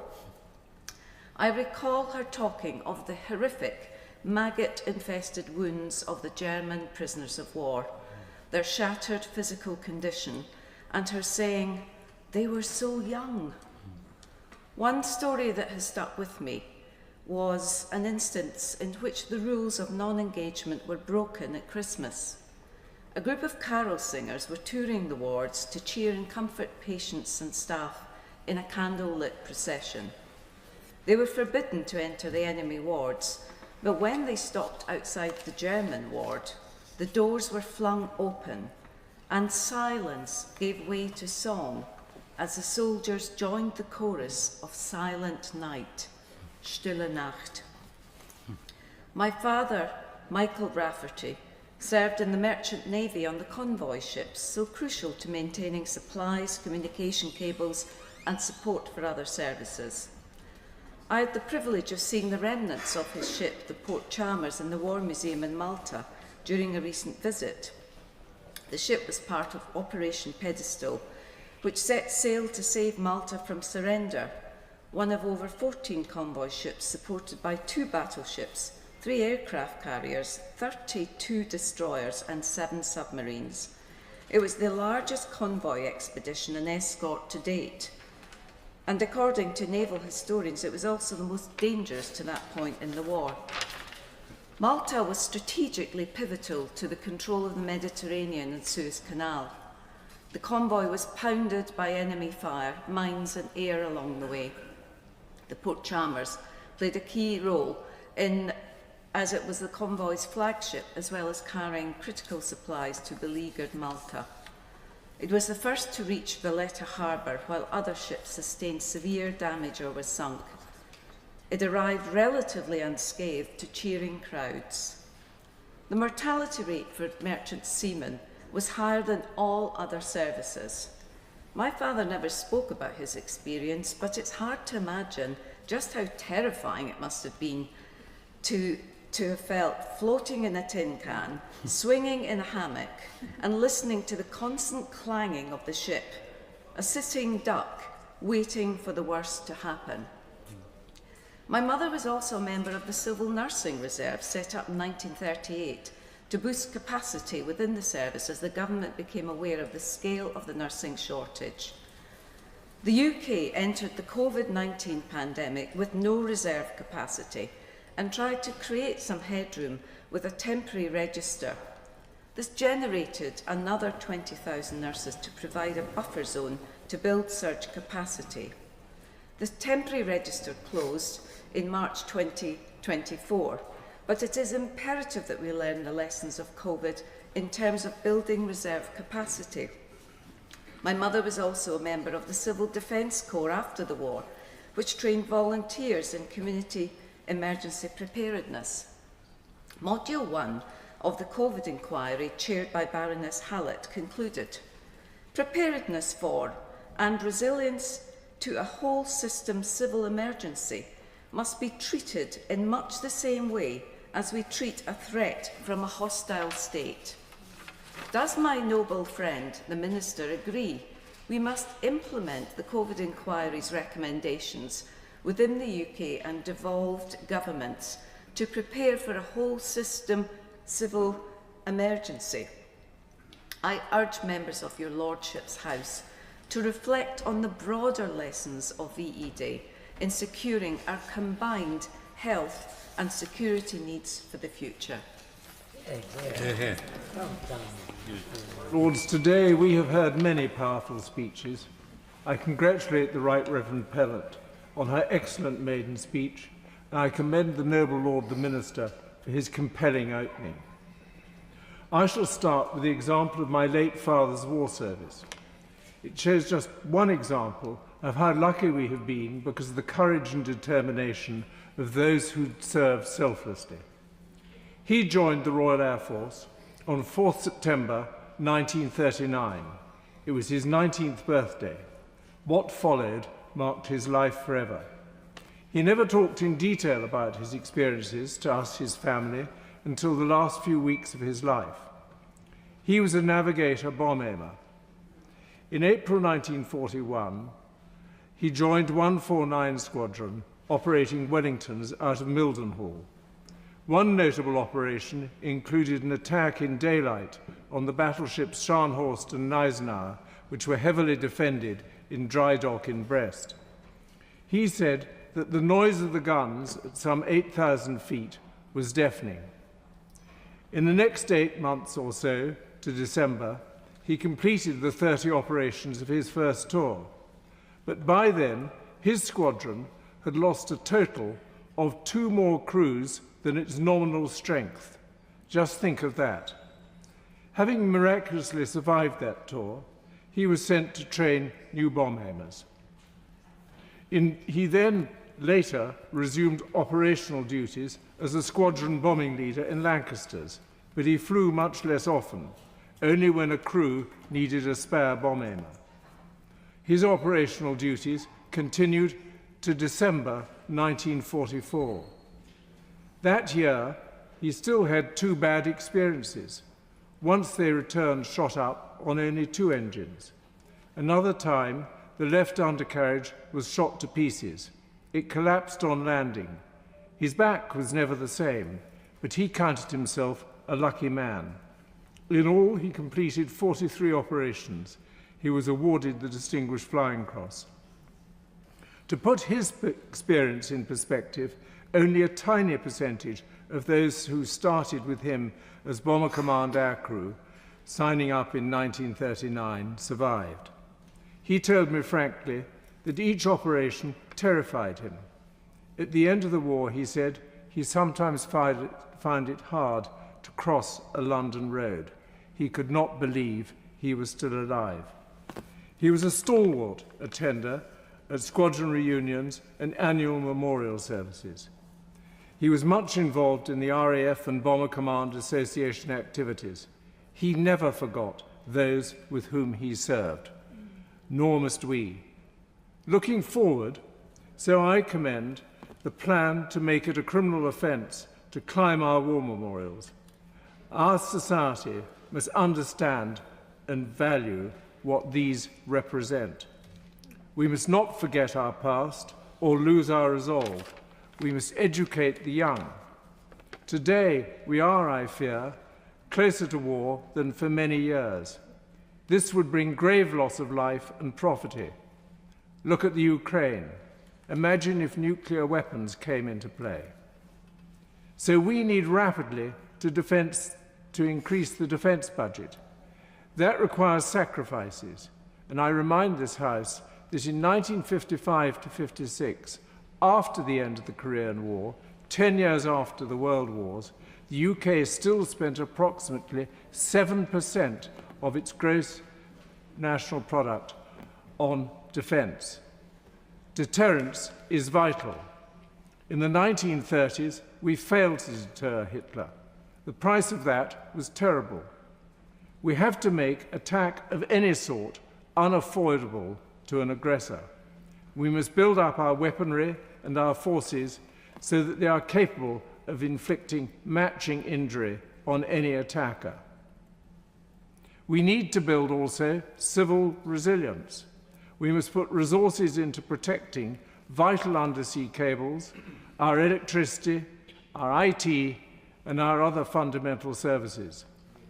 Last Monday in the Times, Oliver Letwin described our woeful unreadiness.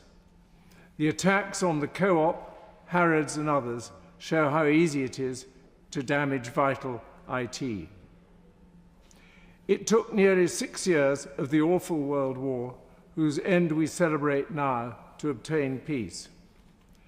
We must now build conscious memories in society. We must rearm properly. We must build civilian resilience. We must not fritter what we have. I commend in particular the speech of the noble and gallant Lord Stirrup. We must always remember, we must act accordingly.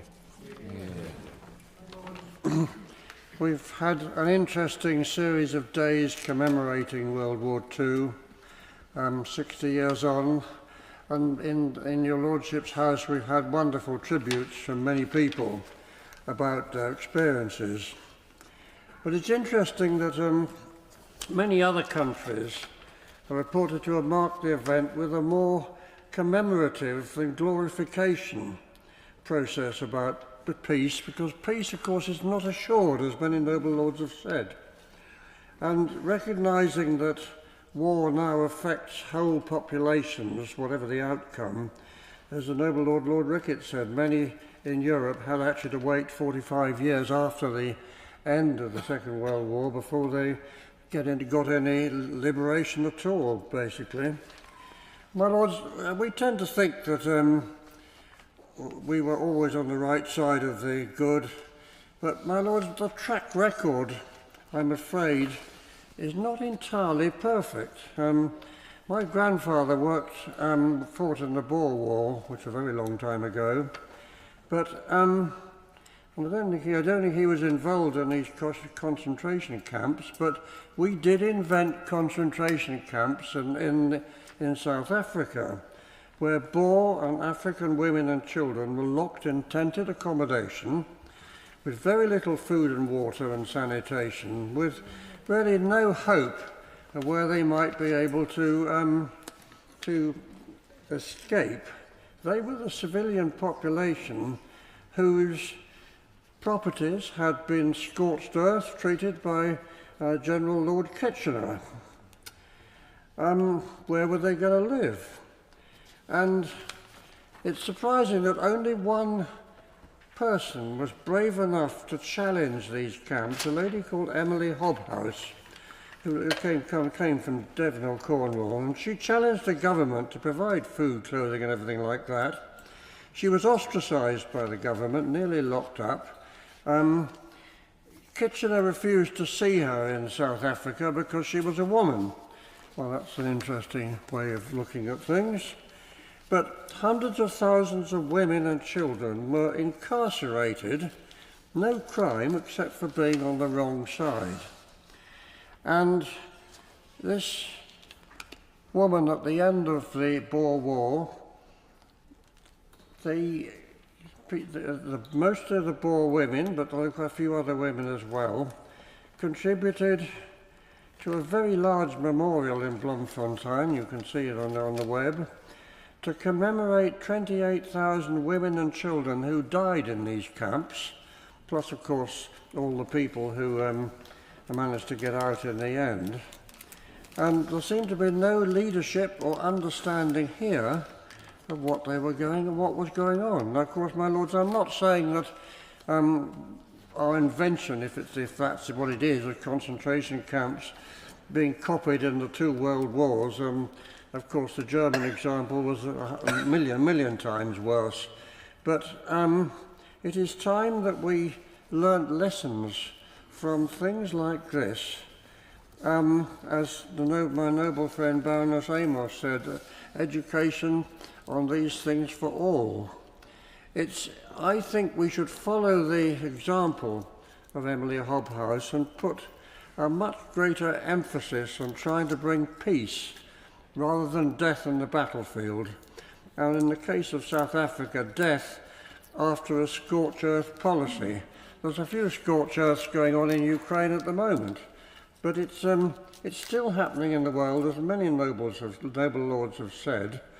Africa, Ukraine, Gaza. We must remember that our success and failures, in an open, inclusive manner, we need to educate people in the world, and as other noble lords have said, transfer a movement of students and young people between different parts of Europe and the different parts of the world will help their understanding and our understanding, as the Bishop of Nottingham said. So I hope that the movement of students and everyone else will be part of an education process to understand what we have done in the past, mostly very well done, but occasionally some serious lapses which tend to get shoved under the carpet when we should actually recognise them as well. My Lords, may I join many others in complimenting firstly the Noble Lord Coker on a really inspiring opening speech to this debate, and may I also compliment the Right Reverend Prelate Bishop of Peterborough for her speech. I was particularly encouraged by her focus on families, which is dear to my heart. Yeah. My Lords, these victories in Europe and the Far East were primarily over wicked, dangerous and anti-human ideas. John Maynard Keynes said, "Ideas of economists and political philosophers, both when they are right and when they are wrong, are more powerful than is commonly understood. Indeed, the world is ruled by little else."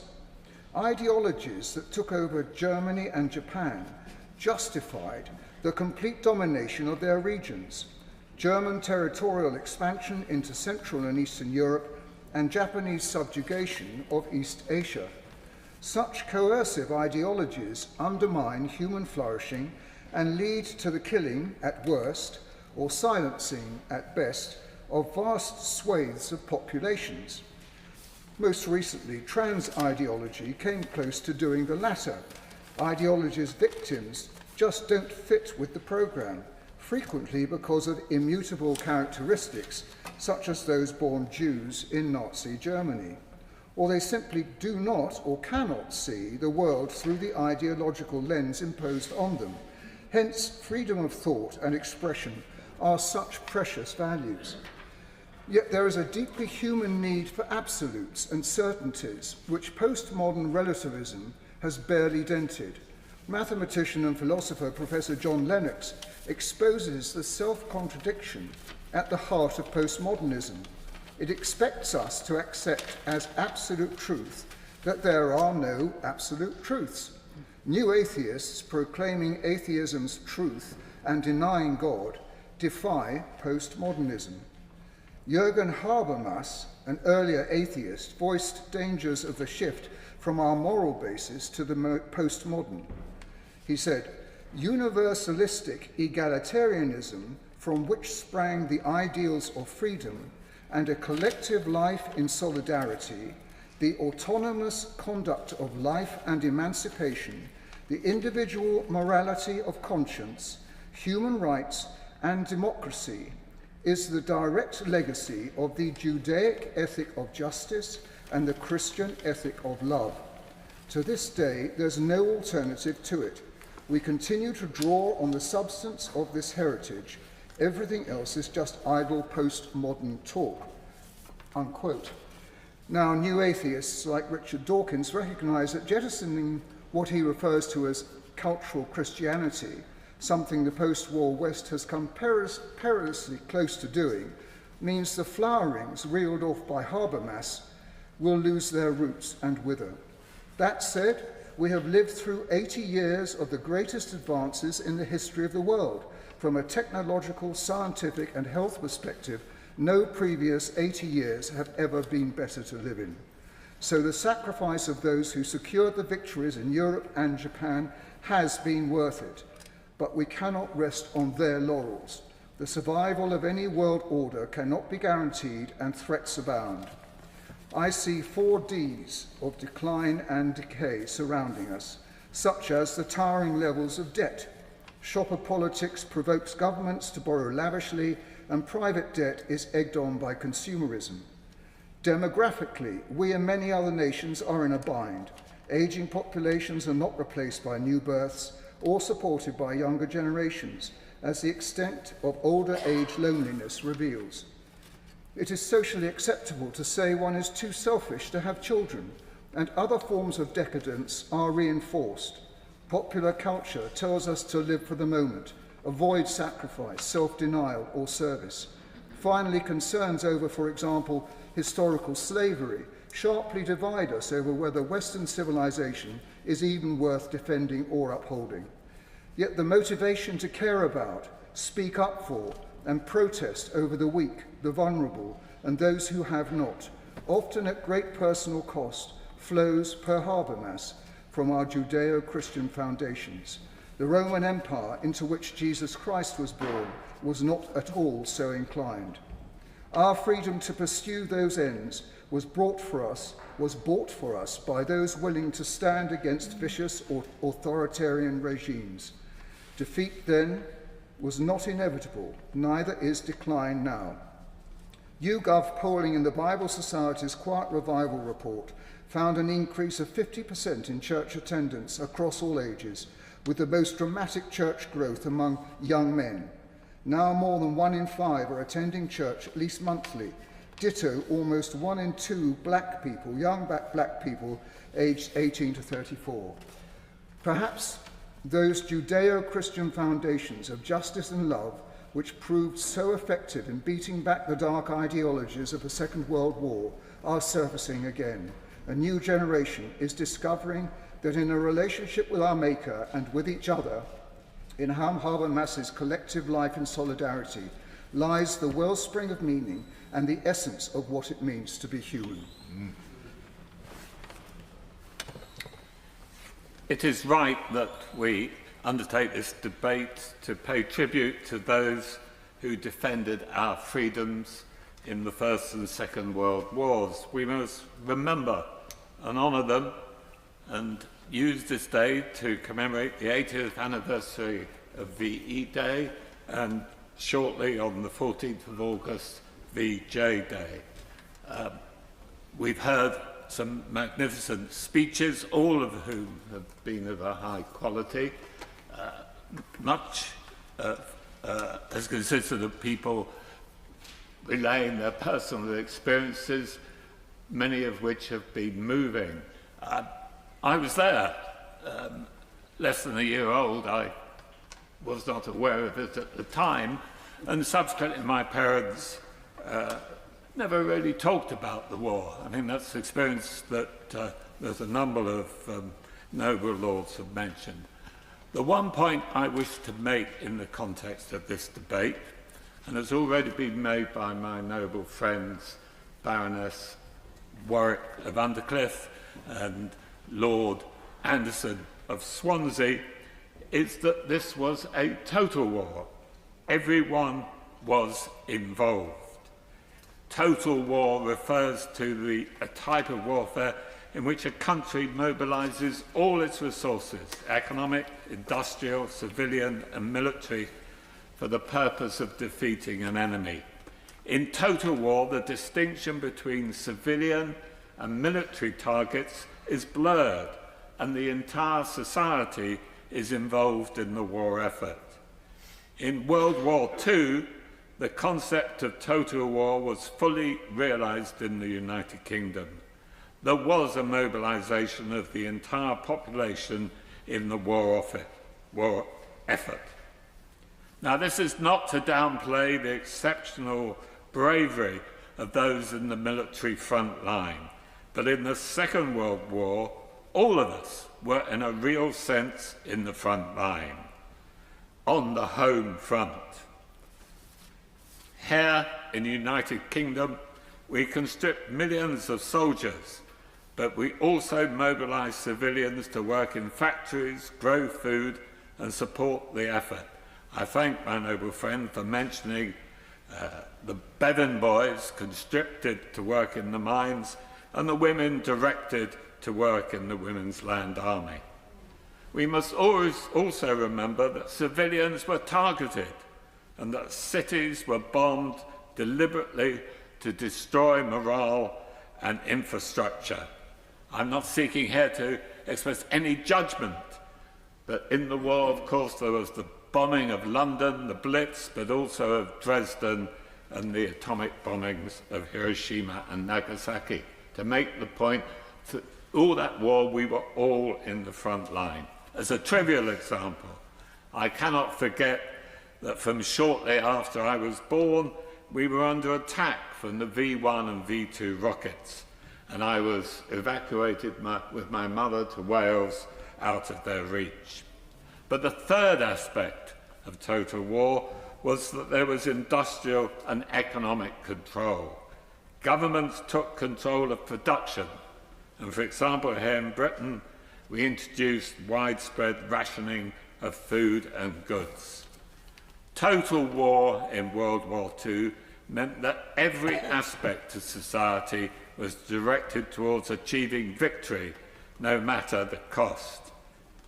Everyone was fighting. Those in the forces and those on the home front were fighting for victory. We achieved victory, and I think the biggest achievement in Western Europe has been the absence of any significant war in Western Europe in the last 80 years, compared to the 80 years before that, when there were at least 6 major wars. This has been a massive change and a massive victory of the settlement that was reached after the Second War.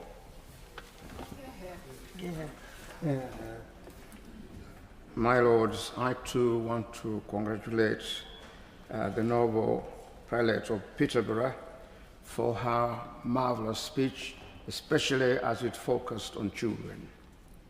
I also want to thank the noble Lord, the Minister, Lord Coker, for his wide-ranging speech.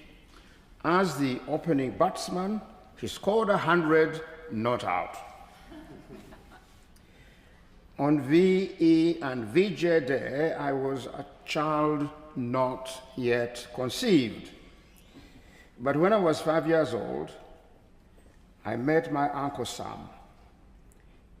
He sat me down and told me that he and my other uncle, called Fred, were members of the African King's Rifles, East African Command. They went to war, to then Burma, in a very big company from Kenya, Uganda, and Tanganyika. They joined other companies from the rest of colonial Africa. He abruptly walked away, but I didn't move. He returned near about an hour later and continued. Your uncle called Fred was shot in a fierce battle. We buried him in a grave in Burma. It took a very long time to get all of us who were not killed back to our different barracks. The images of the fierce battle in which your Uncle Fred was killed still haunts me. I get nightmares, which are terrifying. He got up and went for a long walk in the family banana groves, which were extensive, 17 acres in total. My mom told me that my Uncle Sam is not well. He has never been violent, but his thought patterns often get jumbled up, and he cannot focus on one thing. The short conversation he just had with you is the best we've ever heard since he returned. He takes some medicine on a daily basis. When he does not, he's really sad and needs keeping our eyes on him. He lives 40 miles away with your auntie Zipporah, and it is terrifying when he goes missing for periods of time. The war in Burma knocked a big chunk of his memory out. Well, I'll stop there instead of telling more of the effects of the war in Burma on my Uncle Sam. We know now, of course, the country was not called Burma, but Myanmar. But the British, of course, could not get their tongue around Myanmar. What still surprises me, though, is the failure of the Colonial Office to erect memorials in all the African countries for the veterans of the African King's Rifles. As we heard from the Noble Lord Boateng, the best memorial is always local, because it teaches people lessons, not from a long distance. It is indeed right, of course, and proper for us to celebrate 80 years of war and the victory that came with it. As we celebrate, let us hear clearly a message by Sir Edward Elgar in his cello concerto, which he entitled "The Futility of War." And the way in which Jacqueline Dupre played it makes that message loud and clear. Lord Berkeley, of course, of Knighton, knows that I'm a very proud owner of a personalized signed copy of her album. My lords, to respond to violence by more violence increases darkness on a night devoid of stars. May we all be instruments of peace and justice, lovers of peace, because our world desperately needs this. The men and women who remember today did not die in vain. Their memory is calling us to hold the torch of peace. Their blood cries to us for peace and for justice. Let us do it, and let us do it now. Lords, I stand to take part in this debate as one of the few, but not the only ones, because my good friend Lord Dubs was 12 years old in May of 1945, and I was only 7 years old, but I was old enough to remember the VE Day and the subsequent VJ Day. My lords, I particularly remember the wartime conditions that had been part of my life right up to VE Day. The blackout requirements.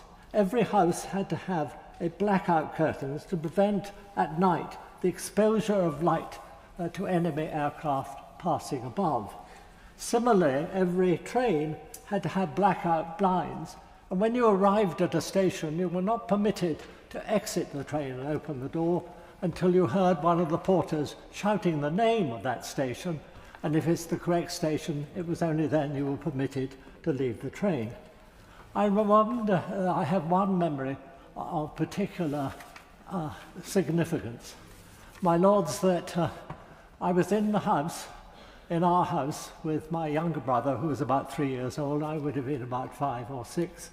And my mother was taking my grandmother to the bus for her to go home. She seemed to be taking an awful long time, so I flung open the door, let a good light shine out into the driveway, and up the driveway came not my mother, but a policeman. I was terrified. I thought I was going to be sent to prison, and it was therefore with great relief that my mother arrived, and I managed to escape imprisonment. It was my mother, my lords, who told me that the war was over. This didn't mean much to me. Bombing had ceased, and the flying bombs, known as doodlebugs, were almost ceasing. This feeling, the feeling then in the country, was not of great jubilation and festivity, as in London and other towns, but a sense of great relief. The most poignant memory was the return of the fathers fighting in the war. Several friends of mine had lost their fathers in the war, and I remember one day around VE Day that this friend was weeping, and was weeping because his father wasn't coming home. My most vivid memory was of the Victory Parade of the 8th of June of 1945. Marching soldiers, armoured vehicles, tanks, all came by, not only from the British forces, but also from our allies. It was General Montgomery's heyday. He was wearing his beret, made famous in the 8th Army in North Africa, and by God, he enjoyed taking part in that victory parade. My lords, it was most touching yesterday to see members of this House returning from Westminster Abbey with a row of medals. One of them was Earl Attlee, who unfortunately is not in the chamber at this moment. And I indeed saw an admiral in full uniform yesterday in the House. I leave my friends to identify this particular admiral. And my lords, I did wonder, therefore, whether this debate was relevant today. All of those who served in the forces in World War II must be over 100 years old now, and I think I've only heard the mention of one soldier who is still alive. So my concern was, as I repeat, was this debate going to be relevant? But after the fine speeches of my noble friend Lord Coker, of Lord Wallace, of Saltaire, and I'm glad to get his attention now, and above all, the speech by the noble and gallant Lord Stirrup has changed that. This debate is relevant, and I endorse every word of those speakers and other speakers who've made this debate relevant.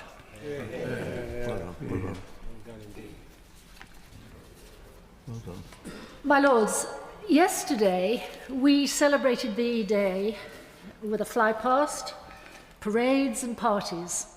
It was a happy time, a reflection of the relief and joy that was felt at the end of a long and terrible war.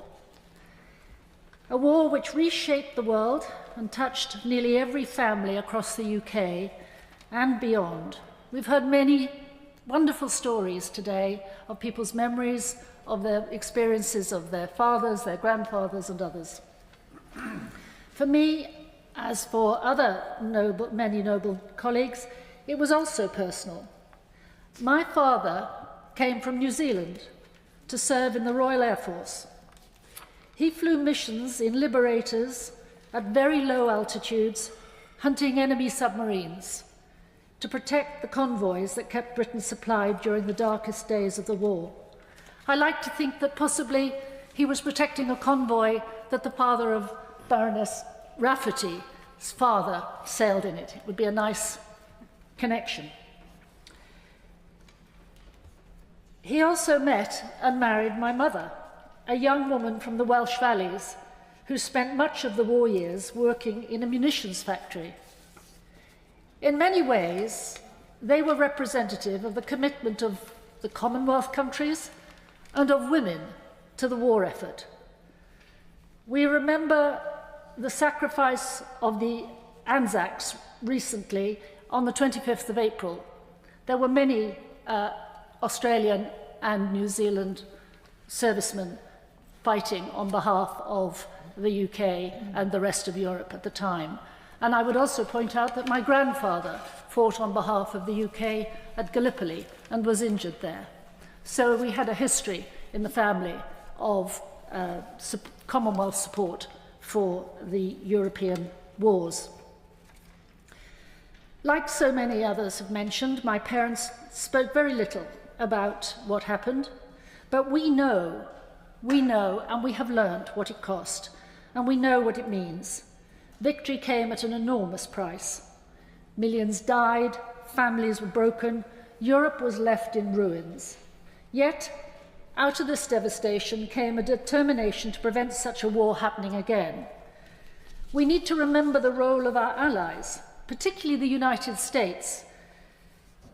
Though initially they were reluctant to enter the war, they became a decisive and committed partner in the fight against tyranny. Out of that cooperation, NATO was born, a shared commitment among democratic nations to stand together in defence of peace and security. NATO has been a cornerstone of European stability ever since. Yeah. Its member states, united by common values, continue to play an essential role in deterring aggression and upholding international law. I am pleased to be part of the British contribution to NATO.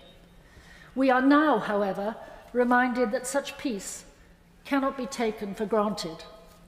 The war in Ukraine is a stark and painful warning. Once again, people are fighting and dying in Europe.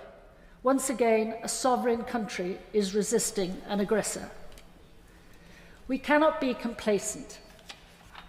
Europe may be actually on the brink of war again.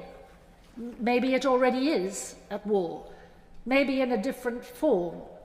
The cyber attacks that have been taking place across Europe are maybe the modern equivalent of bombs. Our armed forces in the UK and across our alliances continue to play a vital role in defending our values and supporting peace and stability. We owe them not only our thanks, but our full and active support.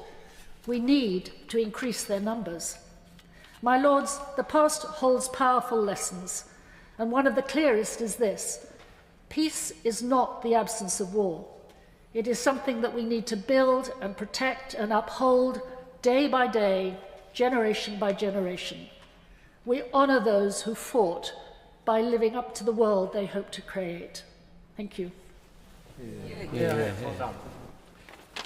My Lords, I remind your Lordships of my registered interest as Chairman of the Cadet Vocational College, and I do so because I particularly want today to refer to the engagement of cadets in the war effort and in the marking this week of the 80th anniversary of VE Day. By 1945, of course, the cadet services had been part of national life for many years. Indeed, their roots were in the Rifle Volunteer Battalions for Home Defence, within which some schools formed cadet detachments in the 1860s. By the beginning of World War II, there were some 180 Army cadet units, and during the early 1940s, Royal Navy and Royal Air Force sections were added as well. These all ensured that a good number of the young recruits to the services had covered much basic training before they were called up aged 18 to fight for their country.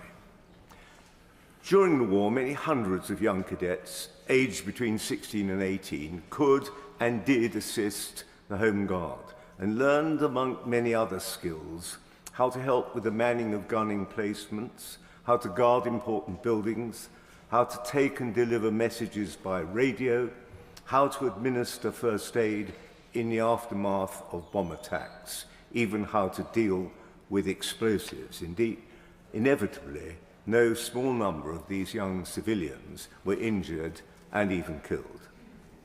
One of the good things, therefore, that emerged from that time of great national suffering was the creation after the war of the combined cadet force, mainly in independent selective schools then.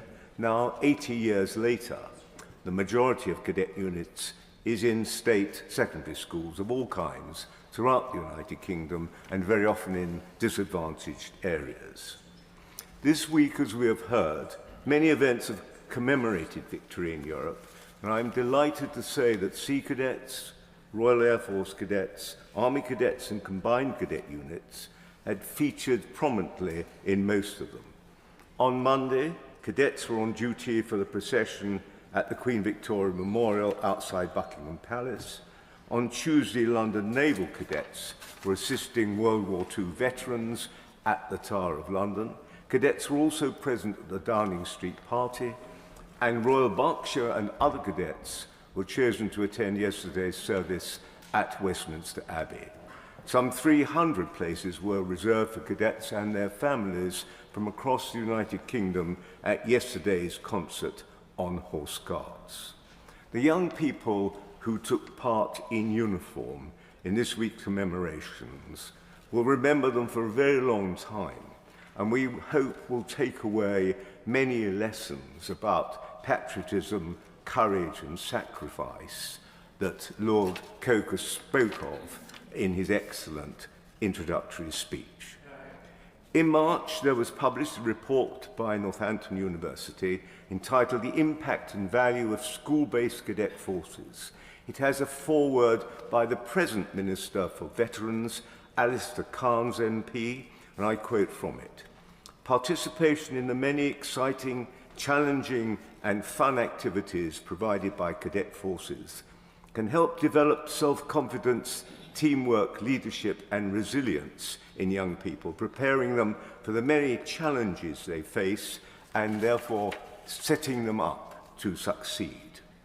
The report's findings were that whilst delivering excellent value for public money, cadet forces create positive impacts for schools, including giving students from all backgrounds opportunities to come together, contributing to the prevention of absenteeism, reducing exclusions, creating positive attitudes and a sense of belonging and fostering community engagement, for instance, the attendance of uniform cadet bands in local remembrance services and other events.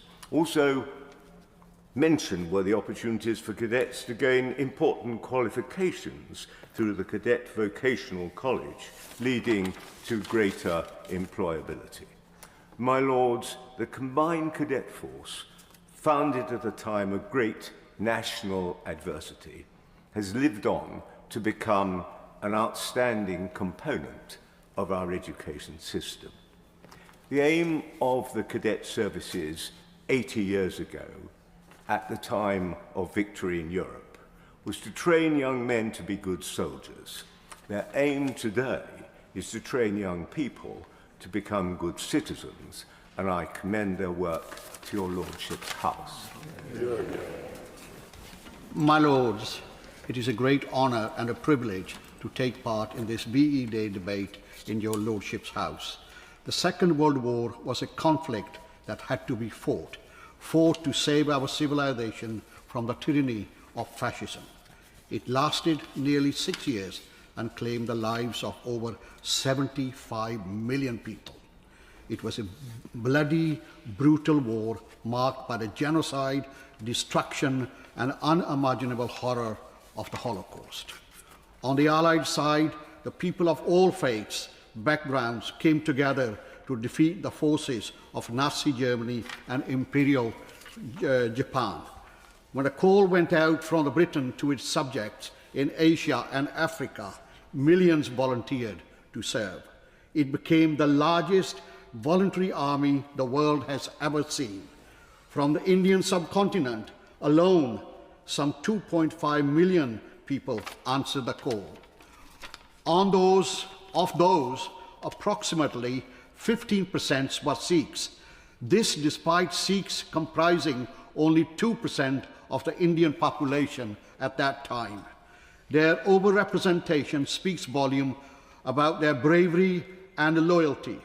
They served in virtually every theatre of war, including Burma, Italy, Alamein, and the other places. Their valor did not go unrecognized. They were awarded numerous honors, Victoria Crosses, military crosses, distinguished service medals. In Burmese jungle, Nayak Gyan Singh of the 15th Punjab Regiment received the Victoria Cross for the exceptional courage.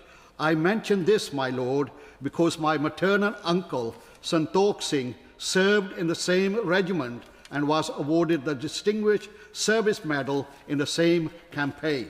His medals remain cherished by our family to this day.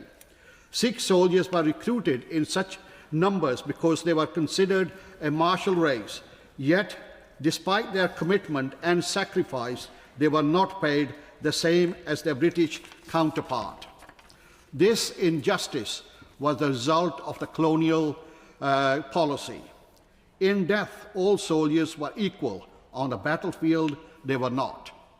After the war, their contributions were too often omitted from the dominant narrative. The newsreels of the time showed only white British troops returning home in triumph. The perception that victory was achieved solely by the British forces took hold. Perception not born of the malice by the public, my lords, but from a lack of leadership, political will, and a historical honesty. While British soldiers were rightly honoured, paraded, and cared for, many Commonwealth soldiers returned home to their hardship with meagre pensions. Those who once stood shoulder to shoulder in the trenches became a footnote in the history. Their sacrifice slipped into obscurity. This time, my lord, time have moved on, my lords. Today, Britain is one of the most diverse, tolerant, and pluralistic society. But when it comes to acknowledging some part of our shared history, particularly the contribution of the Commonwealth soldiers, much work remains. There has been steps in the right direction. Recently, Royal Mail issued a stamp featuring Mahinder Singh Puji, a Sikh soldier who fought proudly wearing his turban while serving in the Second World War. These symbolic recognition matter, my lords. Many military historians now acknowledge that without the contribution of Indian soldiers, particularly the Sikh soldiers, the outcome of several battles, or perhaps even the war, might have been different. It is vital that our VE Day and other commemoration properly include servicemen and women from the Commonwealth. The British public so deserve the full picture of how victory was secured. My lords, that must change. As the great Nigerian author Chinua Achebe once said, until the lions have their own historians, the history of the hunt will always glorify the hunter. My lords, time has come for the lions to have their own historians. Finally, my lord, there has been a sustained campaign by the Sikh community and the Sikh soldiers in UK for many years to have a Sikh regiment in the British Army, and I would like to add my name to that campaign. Thank you. My lords, in this landmark and moving debate, I'd like to mention the Battle of Monte Cassino, which I don't think has been mentioned, but which deserves to be. It also has personal resonance for me and my family. Let's recall its significance. It was one of the most brutal engagements of the war, resulting in more than 75,000 Allied and German casualties. The objective was to break through the German Gustav line a heavily fortified series of defences which ran the width of Italy just south of Rome. Hitler had ordered that the line was to be held at all costs. Monte Cassino was a Benedictine abbey founded in the 6th century and situated at the top of a towering 1,700-foot hill overlooking the main road to Rome. With its heavily fortified mountain defences, Monte Cassino formed the linchpin of the Gustav line. The overall strategy was to force the Germans to commit the maximum number of divisions in Italy at the time of the cross-channel invasion of Normandy. The thinking was that if as many German forces as possible were tied down in Italy, they couldn't be redeployed to France. Monte Cassino therefore played a crucial part in the success of the D-Day landings. The battle consisted of 4 huge Allied military assaults on Monte Cassino from January to May 1944, comprised of an extraordinary multinational force including French, US, New Zealand, Indian, Gurkha, Canadian, South African, British and Polish regiments and others. The first 3 assaults were all repulsed with heavy casualties by massive German resistance, facilitated by their entrenched positions on the hill, as well as the terrible winter flooding from heavy rains. The 4th and final engagement was led by the Polish, with support from the British 8th Army and other allies. It started at 2300 on the 11th of May 1944 with an artillery bombardment from 1,060 guns of the 8th Army and ended with the successful routing of the enemy from the Abbey. The road to Rome was thereby opened and the city was taken on the 4th of June 1944, just 2 days before the Normandy invasion. My father was a gunner with the 8th Army who had fought in the North Africa campaign before crossing into Italy. He was in that final assault on Monte Cassino and was manning one of those 1,060 guns. During the battle, he was wounded by shrapnel and hospitalized with sepsis. As you can see, he survived.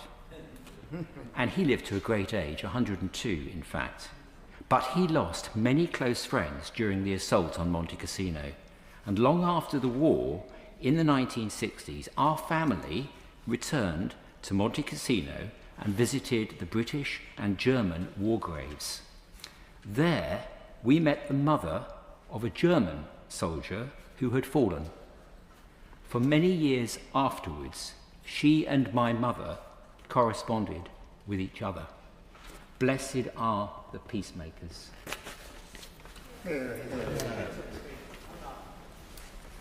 My lords, I am grateful to noble lords for the opportunity to participate in what has been a most moving and inspiring debate. My congratulations in particular to the Right Reverend Prelate to the Bishop of Peterborough for a wonderful maiden speech. Welcome. It's always good to have another former youth and children's worker in the House. Earlier this week, the Ministry of Housing, Communities and Local Government hosted an exhibition entitled Great Faith, Stories of Sacrifice and Contribution. Here I must declare an interest. I am a partner of the Good Faith Partnership, which played a modest role in supporting Colourful Heritage, the wonderful charity that produced this arresting exhibition. On Wednesday, visitors to the atrium of MHCLG came face to face with 80 extraordinary individuals.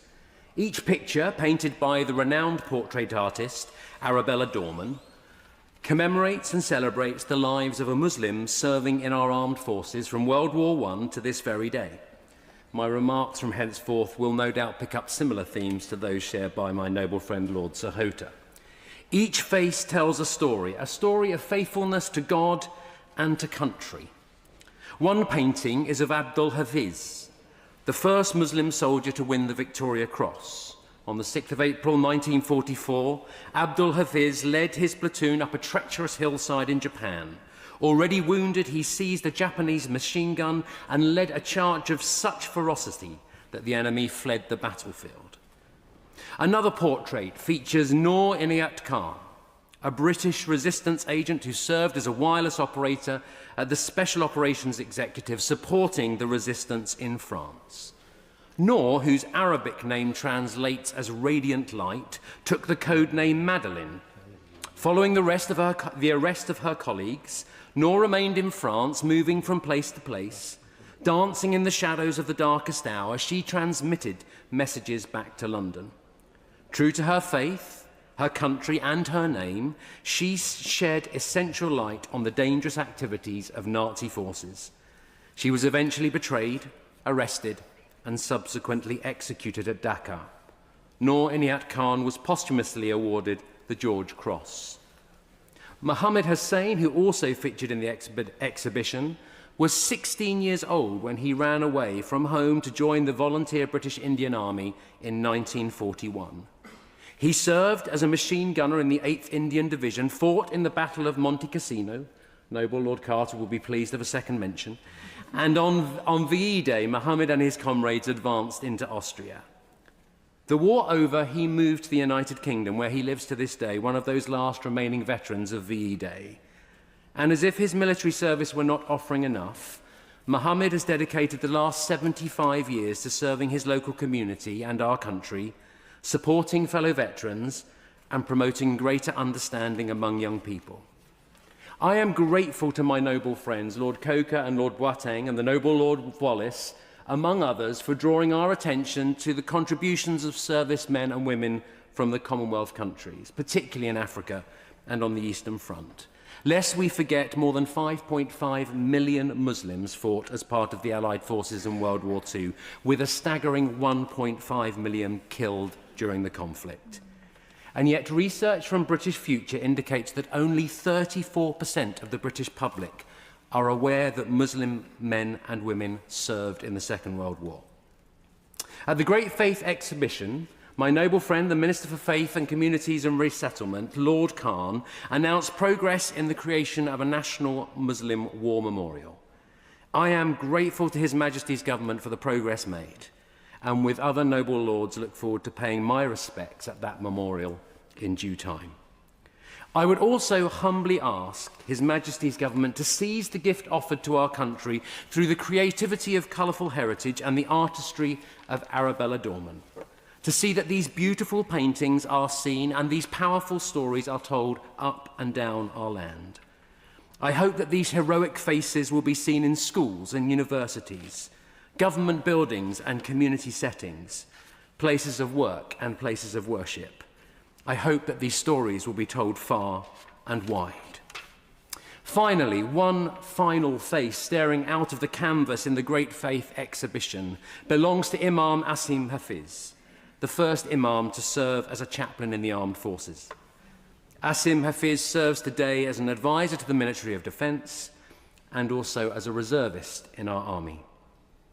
Imam Asim writes this: "As a British Muslim and someone privileged to serve alongside our armed forces, VE Day reminds me of the often overlooked sacrifices made by Muslims in the struggle against tyranny and in promoting peace. Today I see that same spirit of service and dedication in the British Muslim personnel I work with, proud to wear the uniform, grounded in faith, committed to the values we defend. I believe a good Muslim makes a good British soldier. Whether they serve in the past, the present, or the future, when it comes to our Muslim servicemen and women, we should remember them." Yeah. My Lords, 80 years ago, my grandparents, Bert and Winnie Furman, were at the theatre when the show was interrupted with the announcement that the war was over. Bert, stationed for the duration of the war on Malta as an RAF electrician working on Spitfires, had managed to get a few days' leave to come home and marry Winnie. They wed on the 7th of May 1945. Peace was the best wedding present they could have had. Their story is a testament to the resilience and unity that defined a generation. Bert's house in southeast London was destroyed early in the war. With no home of his own, he stayed with relatives in Bradford during his leave and met Winnie, who lived next door. She spent the war weaving nylon for parachutes. After the war, they joined a self-build group in Essex, answering an advert in a paper. They purchased a potato field alongside others with a loan from the local council. And over several years, between them, the group built 13 pairs of semi-detached houses. They dedicated every weekend and their precious annual leave to this endeavour. That street of houses still stands today. Stories, my lords, like this, like all these that we've heard today, are the legacy that we've inherited. A legacy of perseverance, hope, of courage, community, and renewal. The war shaped Britain. It is a different country today than it would have been otherwise. We are different today than we would have been otherwise. As the noble Baroness Lady Kingsmill has also already pointed out, peace, as we know, is not just not war. It is something in itself, something of substance that we build and shape. I love the story about the street my grandfather helped build, because it's a story about people bringing what skills and abilities they had together and being stronger because of it. Many of the most acute challenges we currently face domestically require collective rebuilding. They require us to strengthen our communities and deepen the social bonds between people. This is as true when we talk about tackling loneliness as it is about tackling crime. It's also true as we look at the vast array of global challenges we face. As geopolitical tensions, many of which have been referred to already today, mount, we must prioritise defence spending and evolve our focus to reflect growing threats from technological advances, whether it be disinformation or cyber attacks. It is not enough, though, to commit to raise our defence spending and to make sure that we have the right capabilities. We need to also encourage our allies to do likewise. We cannot act in isolation. We are only ever as strong as those stood alongside us. As we commemorate today, let's take the lessons from the stories we've heard on how to shape peace and to forge preparedness. My lords, it is a pleasure and an honour to follow Baroness Porter of Forward and all noble lords with so many moving speeches about the sacrifices of family members, and I'm thinking particularly at the moment of Uncle Vernon. And of course to hear all the excellent maiden speech by the Right Reverend Prelate, the Bishop of Peterborough. My speech is about family, in particular my father Jim Ramsey, who died sadly in 1990. I'm wearing his cap badge and carrying one of his medals. I know we're not allowed props, but you'll forgive me. As my mother did when my sister and I went with her to Normandy in 2004 to commemorate the 50th anniversary of D-Day. I also want to mention her brother, Patrick Cafferkey, who flew in Wellington bombers, as well as his wife, Winifred, and my father's sister, Jenny, who both worked in munitions factories in Lancashire during the war, coming home after long, arduous shifts with yellow faces. My dad joined the Westminster Dragoons at age 18 in 1941. I am grateful to the Regimental Association and know they will be watching this debate. He was a gunner in the Tank Corps, responsible too for maintaining the flails on the tank which blew up landmines ahead of the infantry. He landed on D-Day and took part in the never-to-be-forgotten by him liberation of Bergen-Belsen, which I spoke about in my contribution to the Holocaust Memorial Day debate recently, and in guarding Checkpoint Charlie in Berlin after peace was declared. Sadly, I never recorded him speaking about his war years, so all of my memories are normal, everyday conversations with him, usually a result of us children asking him questions. He prefaced anything he said in response to our wows and explanations with exclamations, with his assertion that his, to us, extraordinary experiences seemed completely normal at the time, as everyone was in the same boat. He wrote these words in an exercise book for my mum to type out for a local sixth form student who'd asked him about D-Day. So these are his words.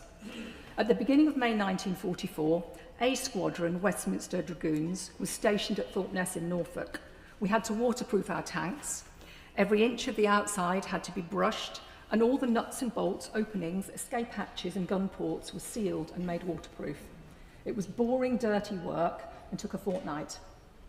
It was unnecessary in the event, for we landed dry shod. On trains, we transported the tanks to Sussex, where we were put under armed guard and not allowed out of the area where we lived in tents. We could write no letters. We were given new clothes, paid in French francs, and taken into a hut which was very heavily guarded, and shown a map with mythical names. It was a map of Normandy.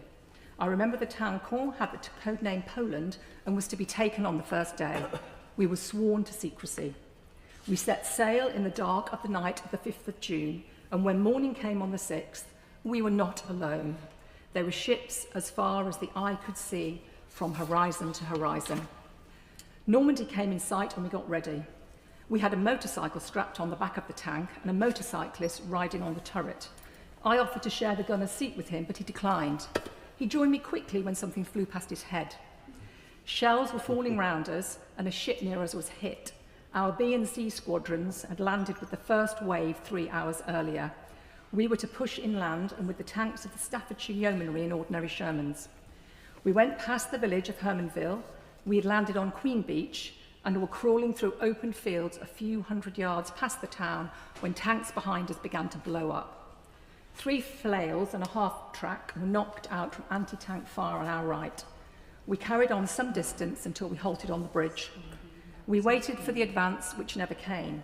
We stuck thereabouts, guarding the flank until 5 in the afternoon.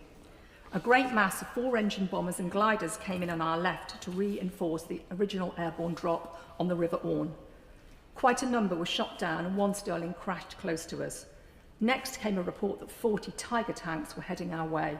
We feared the worst. I have since read that these tanks were stopped by an anti-tank screen which the British had posted on their line of advance. At last it began to grow dark and all the tanks withdrew to form a laager further back. We filled up with petrol and ammunition and made a cup of tea. I was on guard for 2 hours. I heard 3 single German planes up above and so much flak sent up from our bridgehead that all 3 were shot down on fire. We were up at first light about 4 o'clock. D-Day was over and D+1 had started. He wrote this on the same piece of paper about the months that followed. We had bread for the first time a month later. I slept in a bed again on Christmas Eve in Brussels, where I had 48 hours leave from Holland. All the infantry who landed with us were killed or wounded within a few months. Several infantry divisions were disbanded later. I was really glad not to be in the infantry. My dad took us, his children, every Remembrance Sunday to the War Memorial and toasted fallen and injured comrades in Calvados from Normandy. Today, Dad, my sister Alison and I will toast you, Uncle Pat, Auntie Wynne and Auntie Jenny for everything you and so many other brave women, including from the Commonwealth, for all you did for us. My lords, it is an honour and a privilege to be one of the winders in this debate today. A debate that is of huge significance as a reminder of what has happened in the last 80 years and the years before World War II, and of the issues that we need to be thinking about in 2025. The noble Lord Ricketts, in his contribution, talked about the importance of personal stories. And I think we've heard this afternoon so many personal stories of very different types. Most recently from the noble lady Baroness Ramsay, whose personal stories were incredibly interesting and also, I think, help us think about how we respond perhaps to some of the other contributions today. Because my noble friend Lord Wallace, in his contribution, said, how do we find a way of talking to young people about World War II? We are getting to the point, as several noble lords have pointed out, that there will be nobody who fought in World War II still to celebrate future commemorations. When I was a child, I think, unlike almost anybody else speaking in the debate today, my parents never talked about war. They didn't ever suggest that I watch Remembrance Sunday, but somehow, as a child, I would run home from Mass on Remembrance Sunday because I wanted to watch the service from the cenotaph. I don't know what drew me to it, but in those days, there were still veterans from World War I parading. Now there are very few even from World War II. So what do we need to do to help young people understand not just the past, but the present and the importance of peace for our generation and beyond? My noble friend Lord Wallace talked about education. So did my noble friend Baroness Benjamin.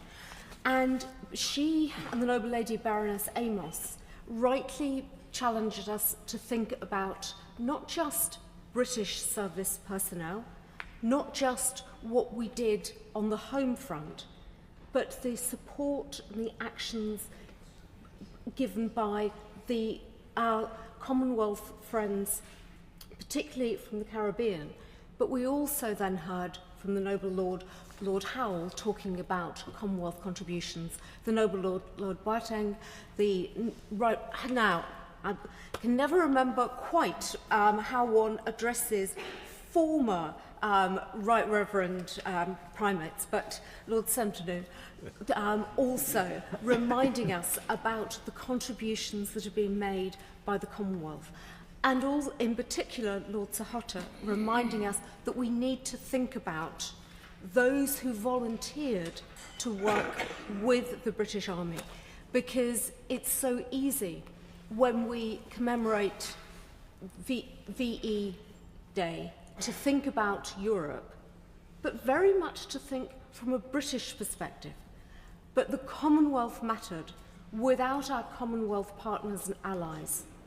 Could we have won the war on our own?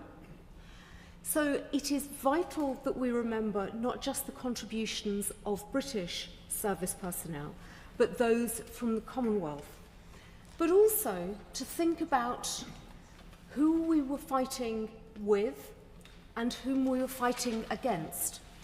Because this week, the first week of May, is a week of many commemorations.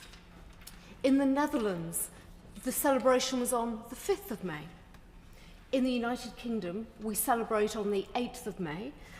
I believe the United States would normally be celebrating victory in Europe as well, but I did read earlier in the week that perhaps Donald Trump is now preferring to think simply about victory and perhaps losing the vital sense that the transatlantic relationship mattered vitally in World War I and in World War II. I hope the United States remembers that. We certainly do. And it is vital that as we think about the future, we also work very closely still with our partners and allies in the United States. But my lords, if we are celebrating VE 80, Victory in Europe, the 80th anniversary, which perhaps we might have been celebrating the 75th anniversary had it not been for COVID. If we'd been celebrating in 2020, I think the word celebration would probably have been the correct one. We may also have said commemoration. Would we have talked about remembering, as the noble Lord Griffiths of Bury Port suggested? I'm not so sure. But in 2025, on the 80th anniversary, we cannot simply think about what happened when the Allies won, when we had peace in Europe, and then a few months later, victory over Japan. Because in the last 3 years, we have seen this global situation change dramatically. the Russian invasion of eastern Ukraine in February 2022, the terrorist attacks in Israel on the 7th of October 2023, and the current situation in Kashmir mean that the world in 2025 is unstable and uncertain. Yesterday, my new leader, I'm a Roman Catholic, Pope Leo, on being elected, suggested that evil will not prevail, and he wished us all peace. In the beautiful service yesterday in Westminster Abbey, the Gospel reading also reminded us, blessed are the peacemakers, and the Right Reverend Primate, the Archbishop of York, stressed the importance of peace.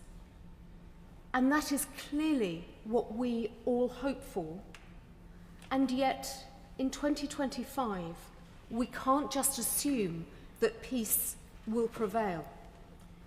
For much of the post-war period, those of us who grew up post-war in Europe assumed that the future would be peaceful. Today, the 9th of May, is the 75th anniversary of the Schuman Declaration, as mentioned by the Noble Lady Baroness Mackintosh of Pickering. That was intended to make war among signatory states, particularly France and Germany, materially impossible.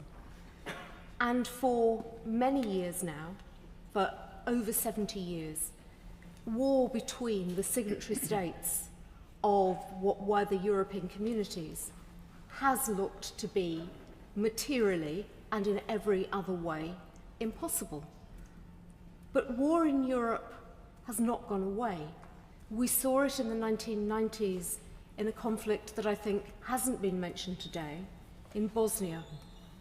There are mothers in Bosnia who are still looking for the limbs of their children who were killed during the war. So war never went away in Europe, but we have, in the last few years, begun to realise the significance of peace and rebuilding security in our own region with the war in Ukraine. Several noble lords have stressed the importance of defence expenditure, and I realise the debate today is being wound from the government front benches by Baroness Twycross, not by a minister from the MOD. But I very much hope she will take the message that has come from across the chamber of the importance of understanding that if we want peace, we nevertheless need to take defence seriously.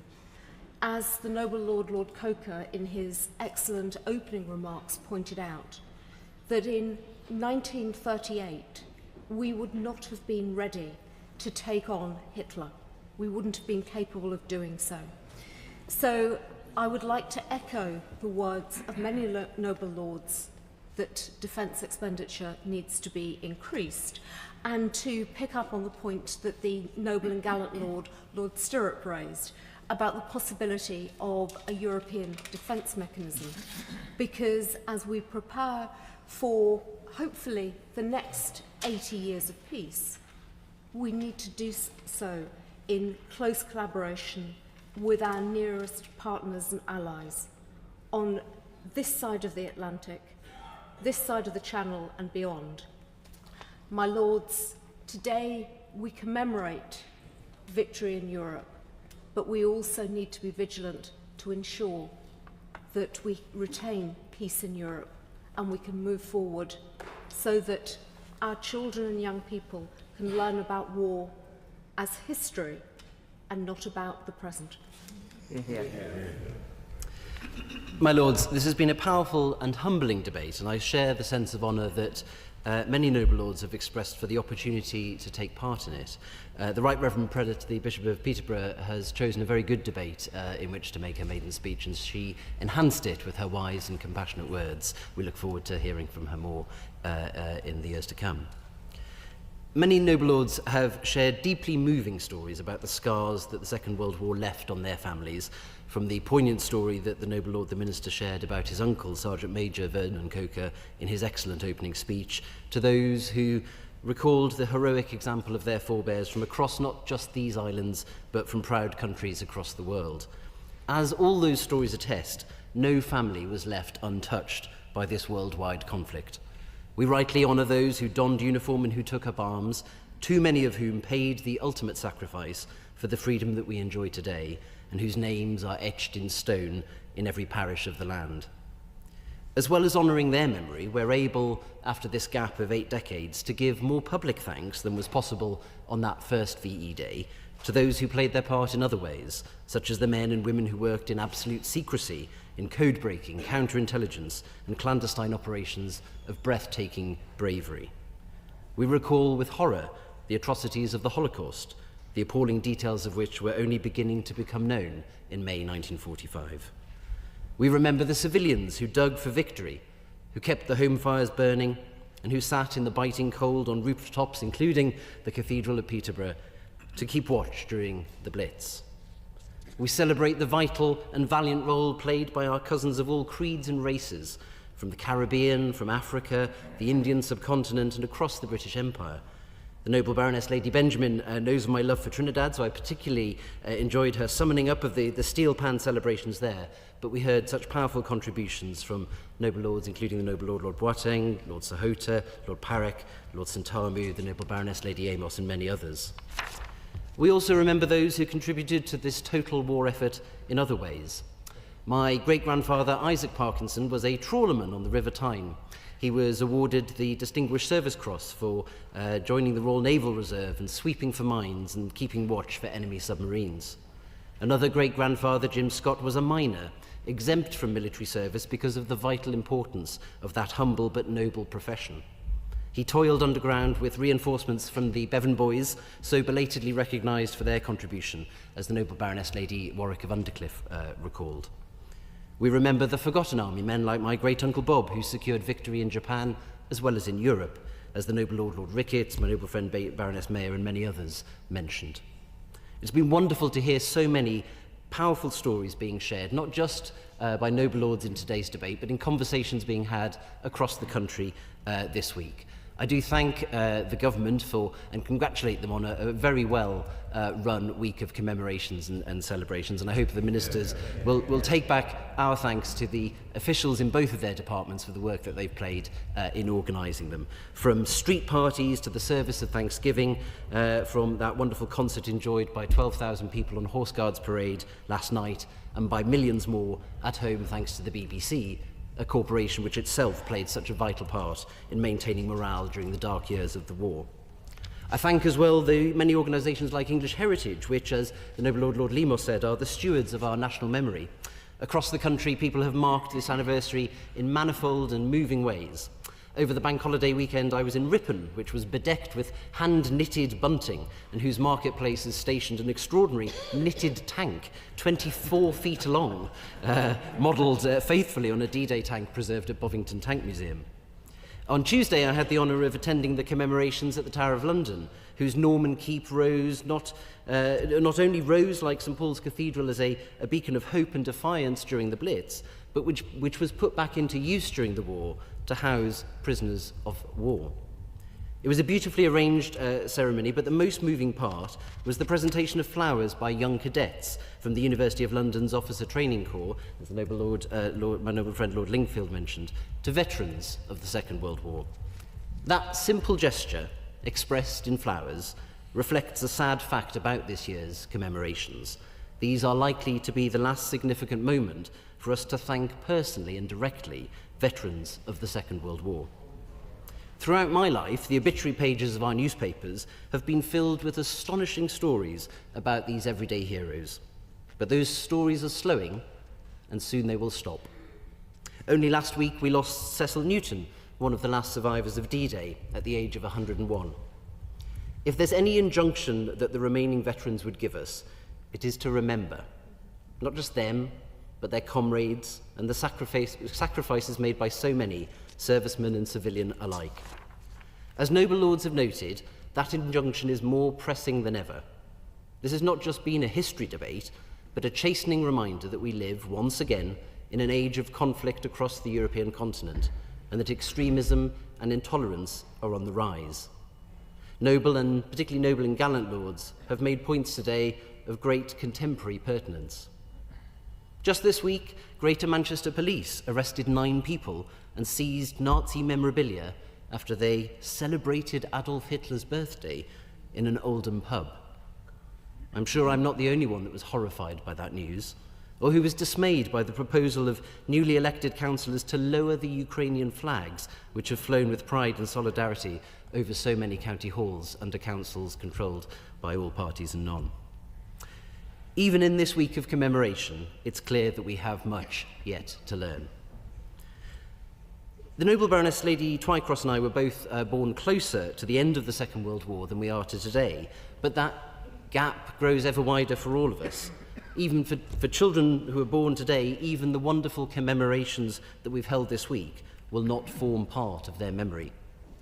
Deeply troubling research by the Commonwealth War Graves Commission conducted last year found that fewer than half of those aged 18 to 34 knew what happened on D-Day, and that 1 in 5 young people believes there's no longer any need to commemorate events like VE Day.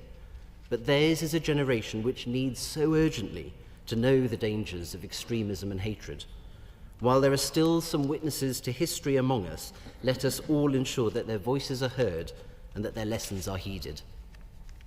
As my noble friend Lord Minto reminded us, it was in this very chamber that Winston Churchill addressed the House of Commons on the 8th of May 1945, the other place having been destroyed by the Luftwaffe in 1941. Your Lordship's house sat at that time just yards away in the robing room.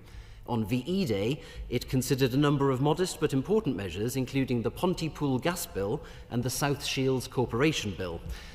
Your Lordships carrying out their duties as ever, with typical understatement. But here in this chamber, the Prime Minister came to tell Parliament the news it had longed to hear. My noble friend Lord Lexton has written about it in the current edition of the House magazine. Every seat in this chamber was occupied. Churchill arrived 15 minutes late, delayed by the ovation which he received from the great crowd in the streets outside. As the diarist and MP for Southend, Sir Henry Chips Channon, recorded, for a few embarrassed minutes we had nothing to do. Members, amused, asked desultory questions about next week's business as they glanced at the doors behind the Speaker's chair. Just before 3:30, the great man entered. In the galleries, visitors, including the playwright Terence Rattigan, stood and clapped. Members of Parliament rose and cheered Churchill, waving their handkerchiefs and order papers. As Harold Nicholson put it, MPs yelled and yelled. The statement that Churchill read out was short and powerful. At the end, he added 2 or 3 sentences, seeking to convey to the House his deep gratitude to this House of Commons, which has proved itself the strongest foundation for waging war that has ever been seen in the whole of our long history. As he put it, the strength of the parliamentary institution has been shown to enable it at the same moment to preserve all the title deeds of democracy while waging war in the most stern and protracted form. After thanking members of all parties for the way in which they had maintained the liveliness of our parliamentary institutions under the fire of the enemy, he moved a simple but powerful motion that this House do now attend at the Church of St. Margaret, Westminster, to give humble and reverent thanks to Almighty God for our deliverance from the threat of German domination. It was an identical motion to one, he noted, that had been moved in former times.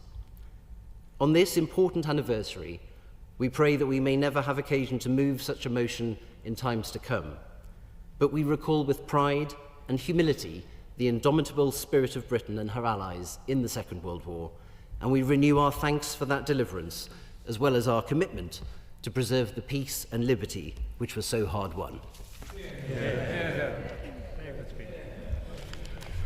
My Lords, it's a genuine privilege to close this debate, and I thank all noble Lords for their contributions today, not least my noble friend Lord Coker for his truly inspiring open speech, and to all noble Lords for their efforts through a range of organisations and their contributions today to ensure we never forget both the contribution of people but also the horror of World War II. It feels only right to be able to come together on this 80th anniversary week to commemorate the end of the Second World War in Europe. I'd like to join others in congratulating the Right Reverend Prelate, the Bishop of Peterborough, on her powerful maiden speech, focusing both on this week and on the wider significance of remembrance. This week has seen some absolutely fantastic events to commemorate VE Day across all parts of the UK. Rightly, veterans have been at the heart of the commemorations, with their voices and their stories being central to events. As my noble friend Baroness Amos said, they are now frail but still resolute, and I particularly enjoyed meeting veterans at yesterday's concert, including Prince Albert Jacob, originally from Trinidad. As the noble Lady Baroness Smith of Newnham said, there are increasingly few veterans or first-hand accounts of the war. And I'd like to join the noble Lord Parkinson in recognising and accepting this is one of our final opportunities to say thank you, and say thank you we do indeed. I agree wholeheartedly with the noble Lord about the power of the stories we've been hearing, and it's been great seeing our young people across the country engaging with the impact of the Second World War, and to see our uniformed youth groups ably supporting events through the week, as highlighted by the noble Lord, Lord Lingfield. I want to thank the huge number of people who've worked tirelessly to enable this week to take place. I've no doubt it will have been a mammoth effort to pull off such a spectacular programme of events. From televised events to local community commemorations, everyone involved should be particularly proud of what they've delivered as part of a nationwide programme of events. I'd like to thank the noble Lord Parkinson for his recognition of the work of teams, including the team at DCMS. I'd also like to thank colleagues and civil servants at the Ministry of Defence, as well as those working from Westminster City Council and the Royal Parks, who were clearing away barrier and debris overnight, immediately after last night's fabulous concert at Horse Guards Parade. Like many noble lords, I have found the personal accounts particularly moving this week, including from many of noble lords today. I haven't seen the knitted tank the noble Lord Parkinson mentioned, but I am going to now look out for it. I would, however, urge all noble lords who have quoted from family letters to make sure they submit them to the Letters to Loved Ones campaign. We're really keen to get a full recognition and reflection of those stories from across the country so that we can remember. I'm sure that, like me, everyone who saw yesterday's service at Westminster Abbey, which I was hugely privileged to attend, was moved by the sight of Alexander Churchill lighting a candle and speaking so poignantly. And of course, we're privileged to serve alongside two grandsons of our great wartime leaders, Noble Lords Earl Attlee and Lord Soames, whose grandfathers played a central role, clearly, in our nation's victory. I know the noble Lord Soames have been in the Channel Islands today as part of their liberation events, along with Minister Peacock, who has had ministerial oversight of the wonderful commemorations. It was really moving to hear from my noble friend Lord Pitt Keithley of Camden, his account of his family's experience of the islanders being occupied and internment, and their unwavering resolve. My lords, there's been significant unity across this House during this debate. We must always remain united in defence of our country and our values against fascism and against bullies. And this was reflected in the words of His Majesty the King last night, speaking 80 years to the day, 80 days to the minute indeed, after his own grandfather spoke to the nation. It was very moving 5 years after the late Queen spoke to and for the nation at the 75th anniversary celebrations, which fell as they did during the very difficult days of COVID, to hear her words from the wartime, her wartime diaries, spoken alongside those of ordinary people, our extraordinary ordinary people, veterans, evacuees, as well as those left behind. It's a very interesting point on COVID and preparedness was made by my noble friend Baroness Rafferty, and I will write to her in response to that point. On the 8th of May 1945, as my noble friend Lord Coker has said, the nation listened as Winston Churchill stood on a balcony not far from this building, declaring the end of the war in Europe. Churchill was very clear, however, that whilst one victory had been secured, the war was not over. He vowed to go hand in hand with our gallant allies of the United States to end the war that continued to wage in the Far East. We should never forget that many continued to fight long after VE Day until the 15th of August 1945, where we saw victory over Japan Day. From Britain to India to Australia and throughout the Commonwealth, the war continued to wage for many. We will remember this beyond this week's commemorative events as we look to the 80th anniversary of VJ Day this summer. It was really moving to hear the account of my noble friend Baroness Hunter's parents in the Far East, including the extract from her father's letter, and to hear of the noble Lord Parkinson's uncle Bob.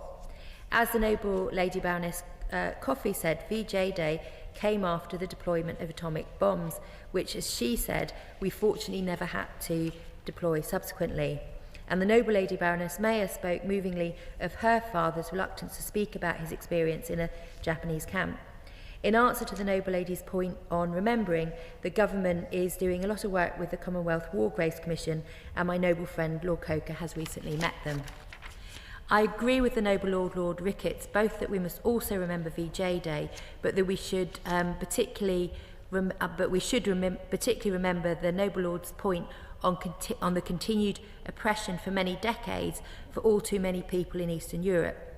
My lords, this was a war that took the lives of almost 400,000 British soldiers and 70,000 British civilians.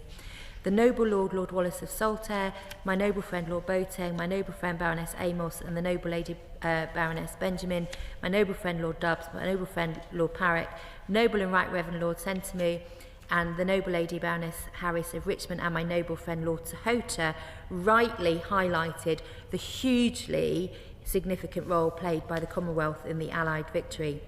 Over 200,000 Commonwealth troops lost their lives, whether that was the British Army fighting in the Western Desert or Gurkhas from Nepal fighting in Italy. These were troops that stood up for Britain and British values, stood up for freedom and stood up for a world free of fascism. My noble friend Lord Dubbs and noble Lord Craig reminded us of the part played by the volunteers from the Irish Republic. We must not, and I'm confident we will not, forget the contributions of all those who fought and sacrificed so much. There was a strong reminder from my noble friends Rook and Sahota that other faiths, as well as Christianity, played their part in the fight against fascism. And indeed, my father's best friend when I was growing up was a Jewish, Polish refugee to this country who flew planes for the RAF. Particularly powerful comments from my noble friend Lord Boateng on the role of soldiers, including Joseph Hammond in the 14th Army of Great Britain in Burma, of the fight for self-determination, freedom and justice. I know noble lords will join me in both thanking Joseph Hammond and wishing him well for his birthday. My noble friend Baroness Amos highlighted the role of Caribbean people both in volunteering and in fundraising, but also mentioned the racism faced by veterans and the need for us to be honest about the whole of our history. The noble Lady Baroness Benjamin spoke powerfully about her 3 uncles who fought and the 2 that died. And it's right that we honour the courage and dedication of all those who played their part. And Baroness Brinton and my noble friend Baroness Kingsmill reminded us of the role played by Anzac forces. Whilst the subsequent period of history also had its significant challenges and conflicts, I'd like to take a moment, like many noble lords, including the noble Lord Stewart, the noble Lady Baroness Smith of Newnham, and my noble friend Baroness Kingsmill and others, to acknowledge the importance of the post-war order, including the stability provided through bodies such as the UN and NATO, and closer European cooperation through bodies such as the Council of Europe, mentioned by the noble Lady Baroness Brinton, not least in bringing together former adversaries to become steadfast allies, working in tandem to preserve a sometimes fragile peace in the later 20th century and ensuring the horrors of the 1930s and 1940s were not repeated.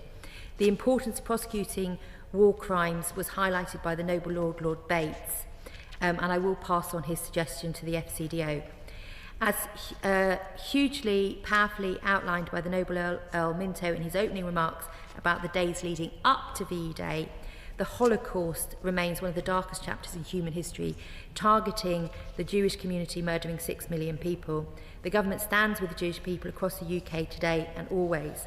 It's important, as was noted by other noble lords, to remember that the Holocaust also targeted those from a range of minority groups, including, as the noble lord Shinkwin reminded us, those with disabilities, and as the noble lady Baroness Hunt of Bethnal Green reminded us, gay people who were all persecuted by the Nazis, as were the Roma people and trade unionists.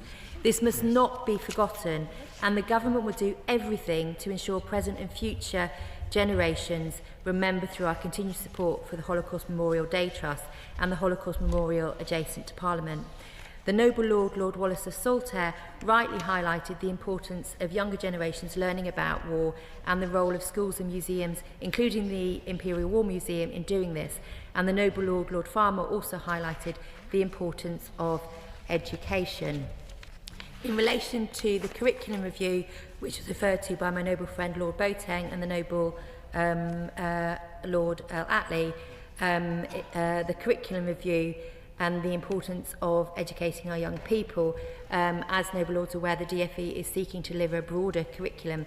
The intergenerational storytelling we saw this week highlighted the importance of such a review in its place to ensure young people learn from our shared past. And my noble friend Lord Berkeley noted that not everything in our country's history is palatable. I wanted to assure my noble friend that I learnt about the Boer War and British concentration camps at school, and it is right that we do tell a rounded story. At the heart of this week's events has been veterans, and this government is determined to support veterans both now and in the future.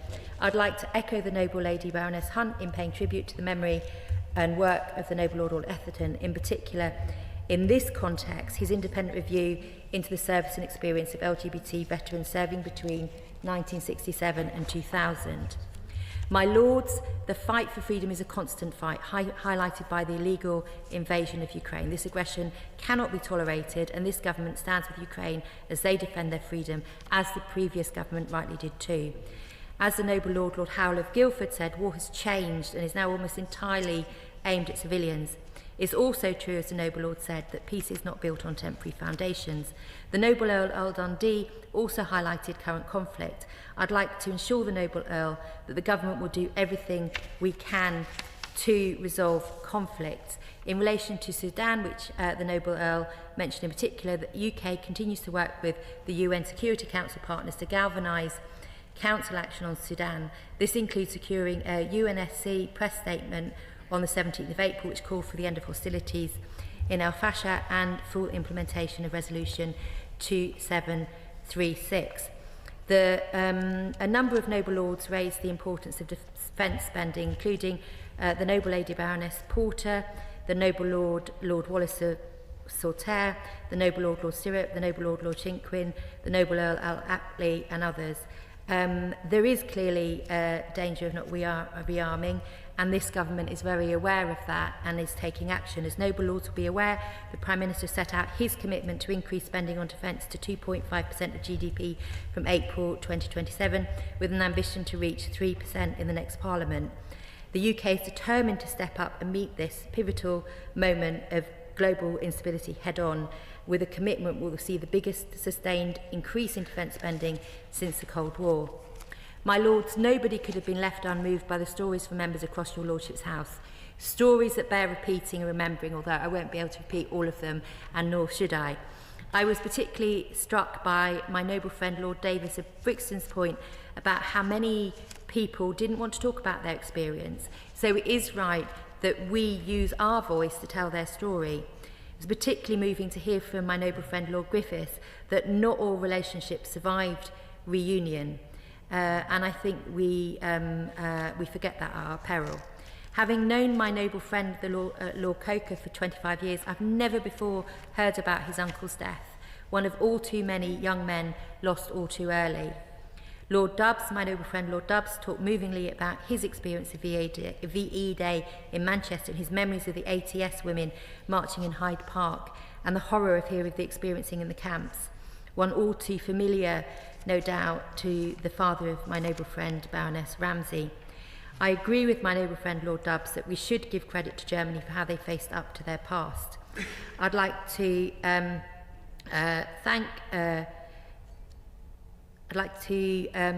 found particularly moving the noble Lord Carter's final point in his contribution about his mother's friendship with a German mother who had lost a child. As someone with very close Norwegian connections, I was particularly grateful to the noble Lady Baroness Mackintosh for speaking about the role of the UK in supporting occupied Scandinavian countries in their resistance efforts and in the liberation of Scandinavian countries that were occupied. Clearly, Denmark and Norway actually still feel that gratitude to this country. I'd like to thank my noble friend Lord Lemos both for his work at English Heritage and for reminding us of the history of the cenotaph in making sure we remember the fallen, and I look forward to hearing more about his work when we meet in the very near future. I enjoyed the noble Lord Howe's recollection of his father's role and his desk in the war rooms, particularly grateful for my noble friend Lord Bassam's highlighting the role of women auxiliaries in the fire service, as this gives me an excuse to say that I had the privilege to meet a number of these women as Deputy Mayor for Fire in London. Really important reminder from my noble friend Baroness Ramsay of the role of women in munitions factories and how much it's clear from her and from others that all noble lords and all those who have them treasure artefacts, family stories and family memorabilia. Very sobering to hear the noble Lord George Shinkwin's alternative vision of what might have been, and important to remember how close this country came to defeat and what rights and what people may have been lost as a result. In preparing for this debate, I spoke to my mother, who was born shortly before the start of the war in 1939. She reminded me of how my father described sheltering under the dining room table during air raids in Nottingham. My dad also had a Mickey Mouse gas mask, and like my noble friend Lord Anderson of Swansea, my mum definitely used the phrase of "have you got any chum gum" when trying to get chewing gum from US soldiers. Both my parents shared the noble Lord Hacking's recollection of the blackout. My mother also remembered the sound of laughter on the piano downstairs as her parents opened up their home in Kirkwall to armed forces based in Orkney. Some guests became friends for life, but on occasions these were fleeting friendships, with airmen in particular failing to return. Despite the song "We'll Meet Again" being a hugely iconic and popular refrain played at events throughout this week, all too often people did not meet again. My grandfather was a civil servant in a protected position, and I understand he always felt guilty for not fighting. From my perspective, I appreciated the focus during this debate on the work of those who contributed at home, and as my noble friend Baroness Warwick highlighted, on the home front this week from Bevan Boys to Langills. And my noble friend Baroness Hunter reminded us of the invaluable role of women in the SOE behind enemy lines, and the Right Reverend Prelate, the Bishop of Southwell and Nottingham, reminded us of the role of army chaplains, and the noble Lord Lingfield highlighted rightly the role of the Home Guard. My lords, we've heard here today the importance of marking the 80th anniversaries of VE and VJ Day. We are clear and united across your Lordship's house. We're clear that we must ensure that the legacies of those who survived and fought these wars endure. I would like to thank all noble lords here today and all those who've taken part this week, including the parliamentary choir performance on Wednesday, which was highlighted by my noble friend Baroness Warwick. It's been a huge contribution by many people across your Lordship's house and beyond across the country to the commemorative events. I think it's right to conclude by thanking the veterans who are still alive today, and to the soldiers, the civilians, and to all those who fought to secure peace between 1939 and 1949, and to our armed forces for what they continue to do today to keep us free, to keep us safe, and to keep us being able to have debates of this type. The question is that this motion be agreed to. As many of that opinion shall say content. Content. Contrary not content, the contents have it. My Lords, I beg to move that this House do now adjourn. That the House do now adjourn.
House